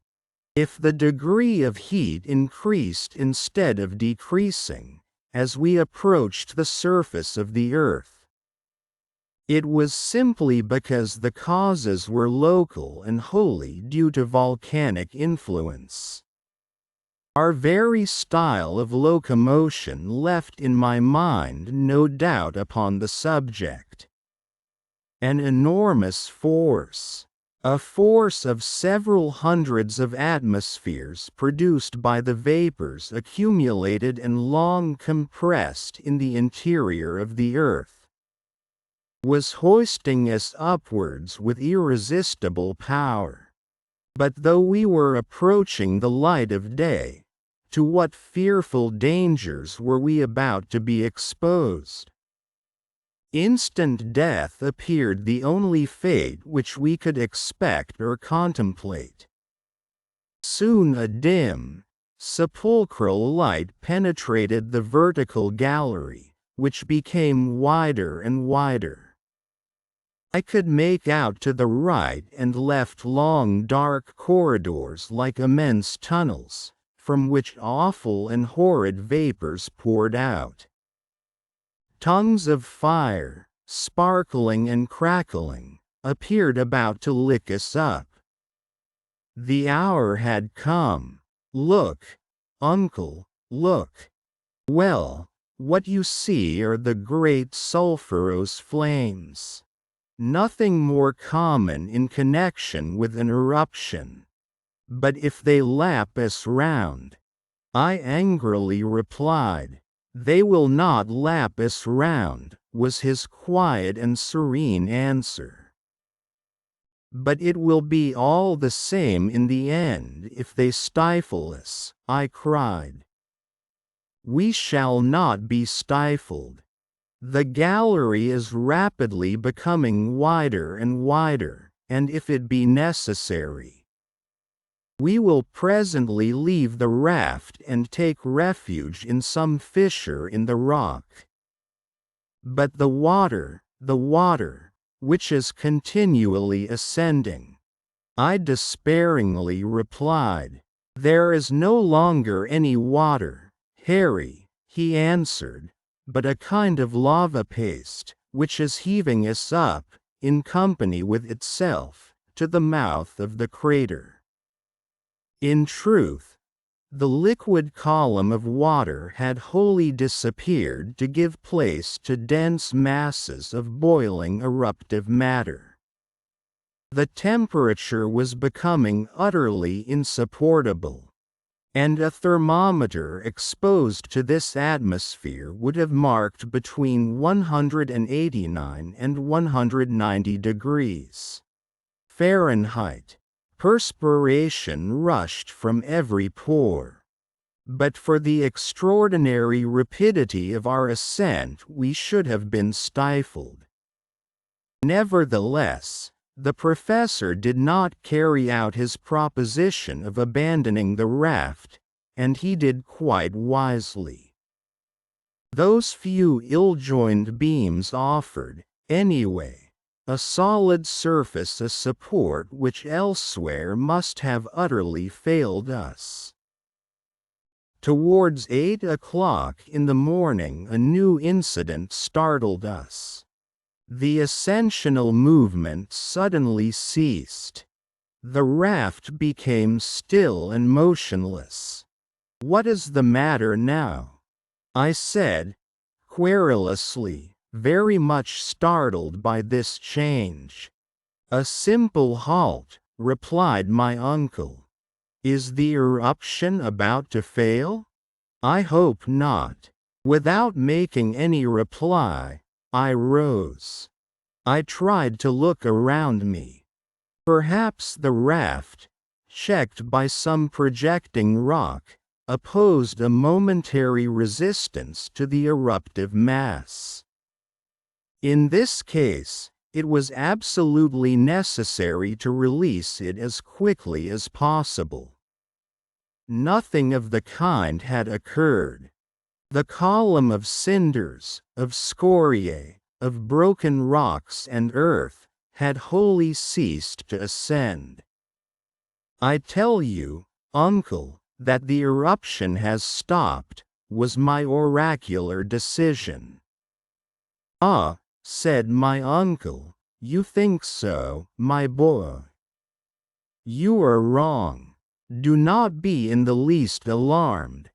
This sudden moment of calm will not last long, be assured. It has already endured 5 minutes, and before we are many minutes older we shall be continuing our journey to the mouth of the crater." Quote, all the time he was speaking the professor continued to consult his chronometer, and he was probably right in his prognostics. Soon the raft resumed its motion, in a very rapid and disorderly way, which lasted 2 minutes or thereabout. And then again it stopped as suddenly as before. "Good," said my uncle, observing the hour, "in 10 we shall start again." "In 10 minutes?" "Yes, precisely. We have to do with a volcano, the eruption of which is intermittent. We are compelled to breathe just as it does." Nothing could be more true.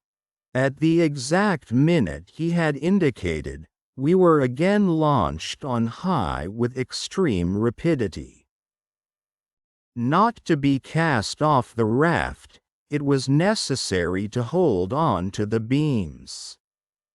Then the hoist again ceased. Many times since have I thought of this singular phenomenon without being able to find for it any satisfactory explanation. Nevertheless, it appeared quite clear to me that we were not in the principal chimney of the volcano, but in an accessory conduit, where we felt the counter-shock of the great and principal tunnel filled by burning lava. It is impossible for me to say how many times this maneuver was repeated. All that I can remember is that on every ascensional motion, we were hoisted up with ever-increasing velocity, as if we had been launched from a huge projectile. During the sudden halts we were nearly stifled. During the moments of projection the hot air took away our breath. I thought for a moment of the voluptuous joy of suddenly finding myself in the Hyperborean regions with the cold 30 degrees below zero. My exalted imagination pictured to itself the vast snowy plains of the Arctic regions. And I was impatient to roll myself on the icy carpet of the North Pole. By degrees my head, utterly overcome by a series of violent emotions, began to give way to hallucination. I was delirious. Had it not been for the powerful arms of Hans, the guide, I should have broken my head against the granite masses of the shaft. I have, in consequence, kept no account of what followed for many hours. I have a vague and confused remembrance of continual detonations, of the shaking of the huge granitic mass, and of the raft going round like a spinning top. It floated on the stream of hot lava, amidst a falling cloud of cinders. The huge flames roaring, wrapped us around. A storm of wind which appeared to be cast forth from an immense ventilator roused up the interior fires of the earth. It was a hot, incandescent blast. At last I saw the figure of Hans as if enveloped in the huge halo of burning blaze. And no other sense remained to me but that sinister dread which the condemned victim may be supposed to feel when led to the mouth of a cannon. At the supreme moment when the shot is fired and his limbs are dispersed into empty space. Chapter 43. Daylight at last. When I opened my eyes I felt the hand of the guide clutching me firmly by the belt. With his other hand he supported my uncle.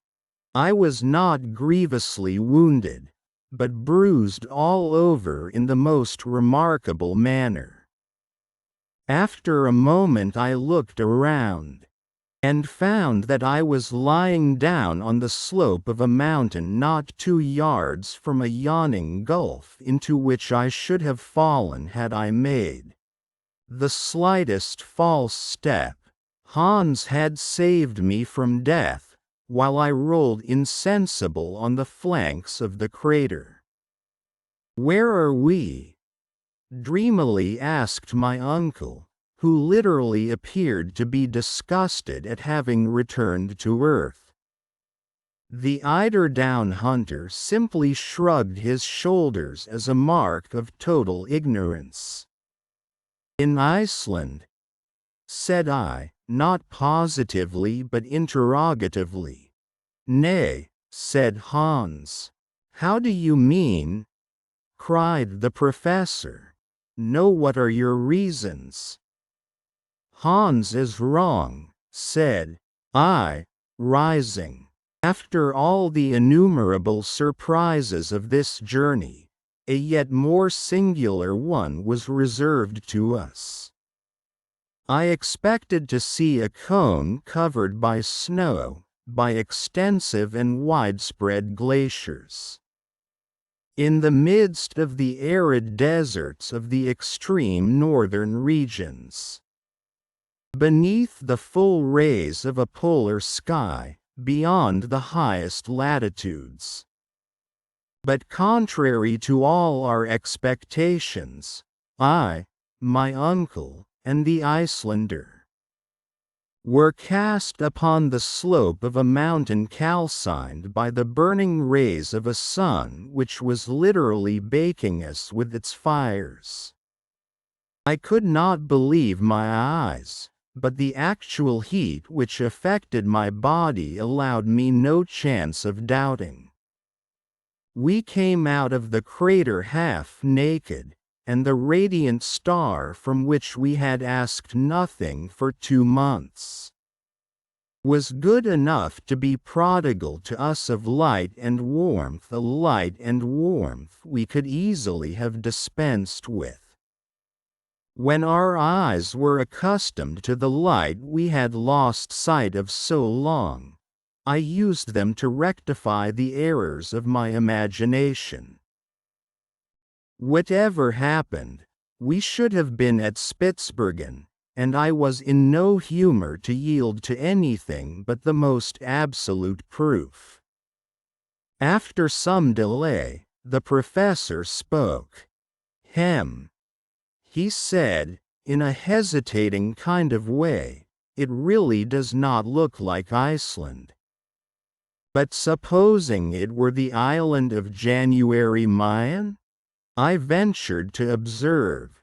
"Not in the least, my boy. This is not one of the volcanoes of the north, with its hills of granite and its crown of snow. Nevertheless, look, look, my boy, said the professor, as dogmatically as usual. Right above our heads, at a great height, opened the crater of a volcano from which escaped. From 1/4 of an hour to the other, with a very loud explosion, a lofty jet of flame mingled with pumice stone, cinders, and lava. I could feel the convulsions of nature in the mountain, which breathed like a huge whale, throwing up from time to time fire and air through its enormous vents. Below, and floating along a slope of considerable angularity, the stream of eruptive matter spread away to a depth which did not give the volcano a height of 300 fathoms. Its base disappeared in a perfect forest of green trees, among which I perceived olives, fig trees, and vines loaded with rich grapes. Certainly this was not the ordinary aspect of the Arctic regions. About that there could not be the slightest doubt. When the eye was satisfied at its glimpse of this verdant expanse, it fell upon the waters of a lovely sea or beautiful lake, which made of this enchanted land an island of not many leagues in extent. On the side of the rising sun was to be seen a little port, crowded with houses, and near which the boats and vessels of peculiar build were floating upon azure waves. Beyond, groups of islands rose above the liquid plain, so numerous and close together as to resemble a vast beehive.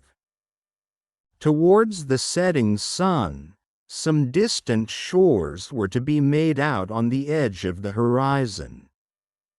Some presented the appearance of blue mountains of harmonious conformation.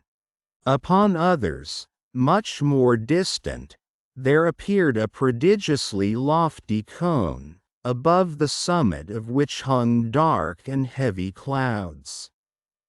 Towards the north, an immense expanse of water sparkled beneath the solar rays, occasionally allowing the extremity of a mast or the convexity of a sail bellying to the wind to be seen. The unexpected character of such a scene added 100-fold to its marvelous beauties. "Where can we be?" I asked, speaking in a low and solemn voice. Hans shut his eyes with an air of indifference, and my uncle looked on without clearly understanding. "Whatever this mountain may be," he said, at last, "I must confess it is rather warm. The explosions do not leave off, and I do not think it is worth while to have left the interior of a volcano and remain here to receive a huge piece of rock upon one's head. Let us carefully descend the mountain and discover the real state of the case. To confess the truth, I am dying of hunger and thirst." Decidedly the professor was no longer a truly reflective character. For myself, forgetting all my necessities, ignoring my fatigues and sufferings, I should have remained still for several hours longer, but it was necessary to follow my companions. The slope of the volcano was very steep and slippery. We slid over piles of ashes, avoiding the streams of hot lava which glided about like fiery serpents. Still, while we were advancing, I spoke with extreme volubility, for my imagination was too full not to explode in words. "We are in Asia," I exclaimed. "We are on the coast of India, in the Great Malay Islands. In the center of Oceania. We have crossed the one half of the globe to come out right at the antipodes of Europe." "But the compass!" exclaimed my uncle. "Explain that to me." "Yes, the compass," I said with considerable hesitation. "I grant that is a difficulty. According to it, we have always been going northward. Then it lied." To say it lied is rather a harsh word," was my answer. "Then we are at the North Pole." "The pole, no, well, I give it up," was my reply. The plain truth was, that there was no explanation possible. I could make nothing of it. And all the while we were approaching this beautiful verdure, hunger and thirst tormented me fearfully. Happily, after 2 long hours' march, a beautiful country spread out before us. Covered by olives, pomegranates, and vines, which appeared to belong to anybody and everybody. In any event, in the state of destitution into which we had fallen, we were not in a mood to ponder too scrupulously. What delight it was to press these delicious fruits to our lips, and to bite at grapes and pomegranates fresh from the vine. Not far off, near some fresh and mossy grass, under the delicious shade of some trees, I discovered a spring of fresh water, in which we voluptuously laved our faces, hands, and feet. While we were all giving way to the delights of newfound pleasures, a little child appeared between 2 tufted olive trees. "Ah!" cried I, "an inhabitant of this happy country." The little fellow was poorly dressed, weak, and suffering, and appeared terribly alarmed at our appearance. Half naked, with tangled, matted and ragged beards, we did look supremely ill-favored. And unless the country was a bandit land, we were not likely to alarm the inhabitants. Just as the boy was about to take to his heels, Hans ran after him, and brought him back, despite his cries and kicks. My uncle tried to look as gentle as possible, and then spoke in German. "What is the name of this mountain, my friend?" The child made no reply.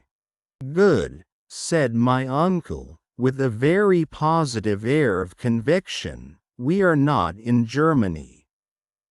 He then made the same demand in English, of which language he was an excellent scholar. The child shook its head and made no reply. I began to be considerably puzzled. "Is he dumb?" cried the professor, who was rather proud of his polyglot knowledge of languages, and made the same demand in French. The boy only stared in his face. "I must perforce try him in Italian," said my uncle, with a shrug. "Dove noi siamo?" "Yes. Tell me where we are," I added impatiently and eagerly. Again the boy remained silent. "My fine fellow, do you or do you not mean to speak?" cried my uncle, who began to get angry. He shook him, and spoke another dialect of the Italian language. Come see Noma Questa Isola? What is the name of this island? Stromboli, replied the rickety little shepherd, dashing away from Hans and disappearing in the olive groves. We thought little enough about him. Stromboli. What effect on the imagination did these few words produce? We were in the center of the Mediterranean, amidst the eastern archipelago of mythological memory. In the ancient Strongylos, where Aeolus kept the wind and the tempest chained up. And those blue mountains, which rose towards the rising sun, were the mountains of Calabria. And that mighty volcano which rose on the southern horizon was Etna, the fierce and celebrated Etna. Stromboli, Stromboli, I repeated to myself.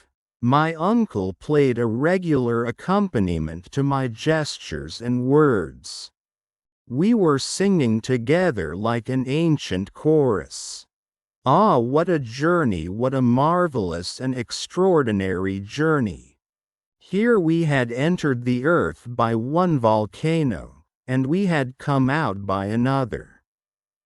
And this other was situated more than 1,200 leagues from Sneffels, from that drear country of Iceland cast away on the confines of the earth. The wondrous changes of this expedition had transported us to the most harmonious and beautiful of earthly lands.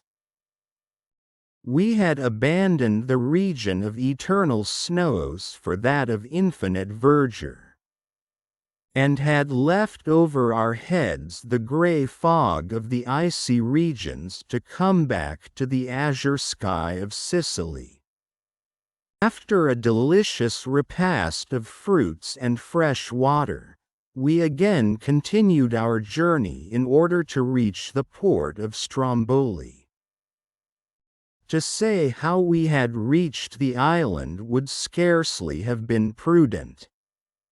The superstitious character of the Italians would have been at work, and we should have been called demons vomited from the infernal regions. It was therefore necessary to pass for humble and unfortunate shipwrecked travelers.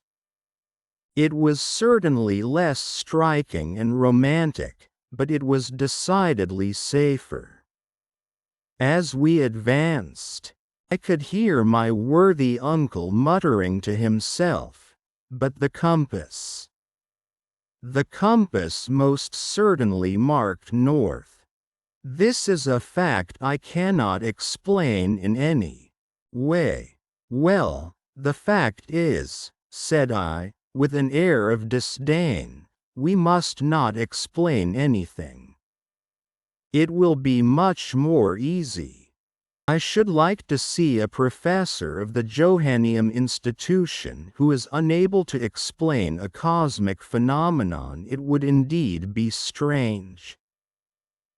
And speaking thus, my uncle, half naked, his leathern purse round his loins, and his spectacles upon his nose, became once more the terrible professor of mineralogy. An hour after leaving the Wood of Olives, we reached the fort of San Vicenza, where Hans demanded the price of his 13th week of service. My uncle paid him, with very many warm shakes of the hand. At that moment, if he did not indeed quite share our natural emotion, he allowed his feelings so far to give way as to indulge in an extraordinary expression for him.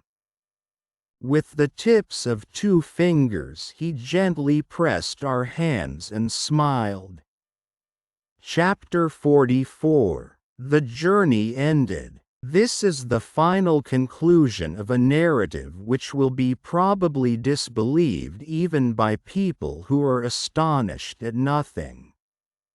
I am, however, armed at all points against human incredulity. We were kindly received by the Strombolite fishermen, who treated us as shipwrecked travelers. They gave us clothes and food. After a delay of 48 hours, on the 30th of September a little vessel took us to Messina, where a few days of delightful and complete repose restored us to ourselves. On Friday, the 4th of October, we embarked in the Volturne, one of the postal packets of the imperial messageries of France.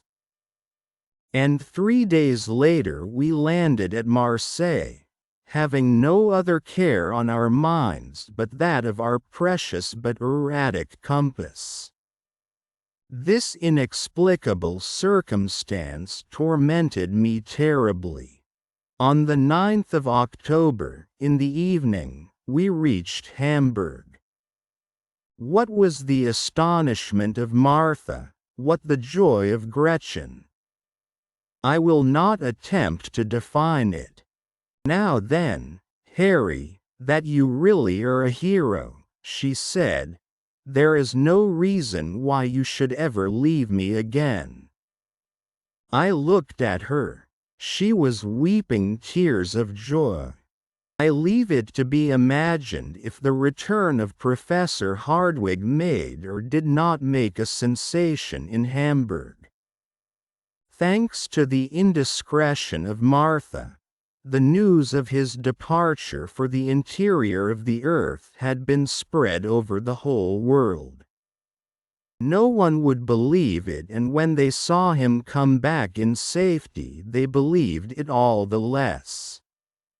But the presence of Hans and many stray scraps of information by degrees modified public opinion. Then my uncle became a great man and I the nephew of a great man, which, at all events, is something. Hamburg gave a festival in our honor. A public meeting of the Johanneum institution was held, at which the professor related the whole story of his adventures, omitting only the facts in connection with the compass.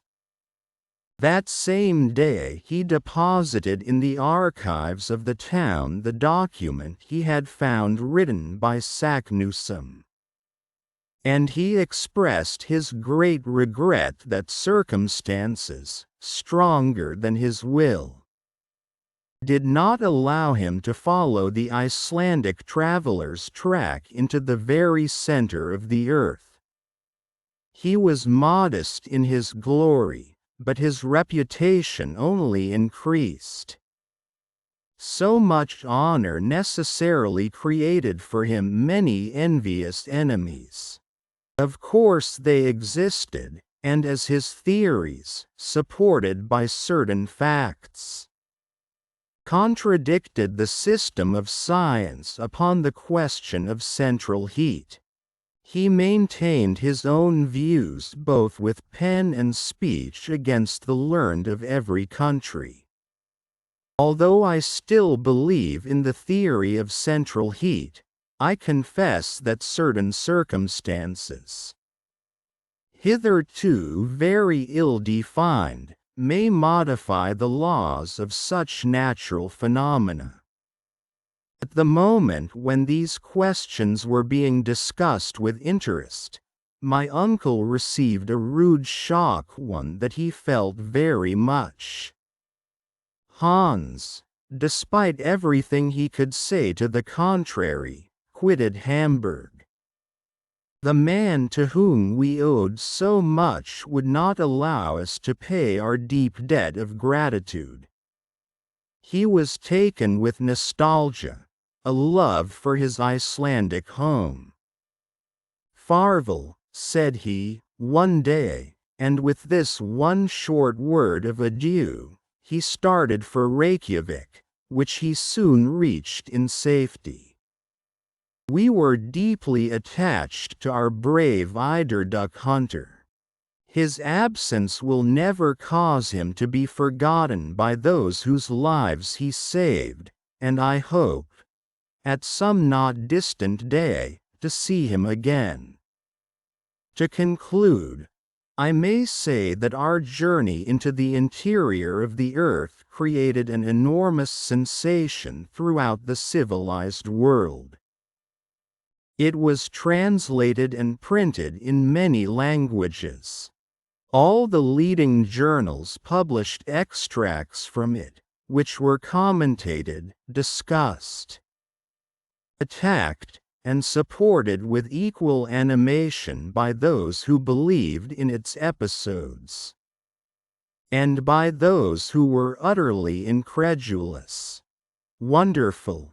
My uncle enjoyed during his lifetime all the glory he deserved, and he was even offered a large sum of money, by Mr. Barnum, to exhibit himself in the United States.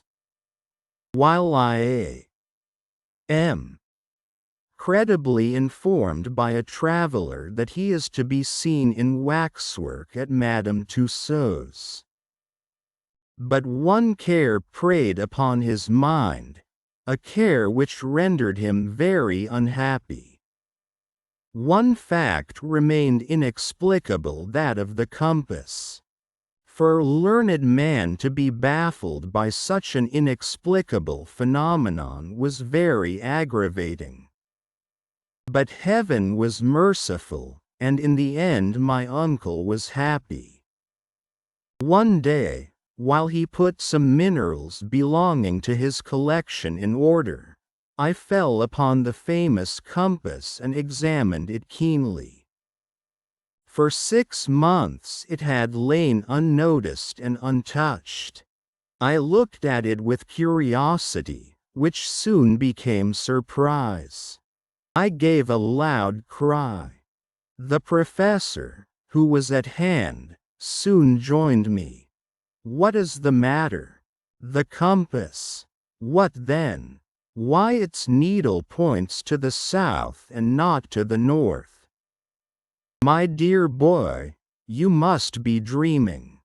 "I am not dreaming. See, the poles are changed." "Changed?" My uncle put on his spectacles, examined the instrument, and leapt with joy, shaking the whole house. A clear light fell upon our minds. "Here it is," he cried, as soon as he had recovered the use of his speech. After we had once passed Cape Saknussemm, the needle of this compass pointed to the southward instead of the northward. Evidently, our error is now easily explained. But to what phenomenon do we owe this alteration in the needle? Nothing more simple. Explain yourself, my boy. I am on thorns. During the storm, upon the Central Sea, the ball of fire which made a magnet of the iron in our raft, turned our compass topsy-turvy. "Ah!" cried the professor, with a loud and ringing laugh, "it was a trick of that inexplicable electricity." From that hour my uncle was the happiest of learned men, and I the happiest of ordinary mortals. For my pretty Verland girl, abdicating her position as ward took her place in the house in the Königstrasse in the double quality of niece and wife. We need scarcely mention that her uncle was the illustrious Professor Hardwigg, corresponding member of all the scientific, geographical, mineralogical, and geological societies of the 5 parts of the globe. The end.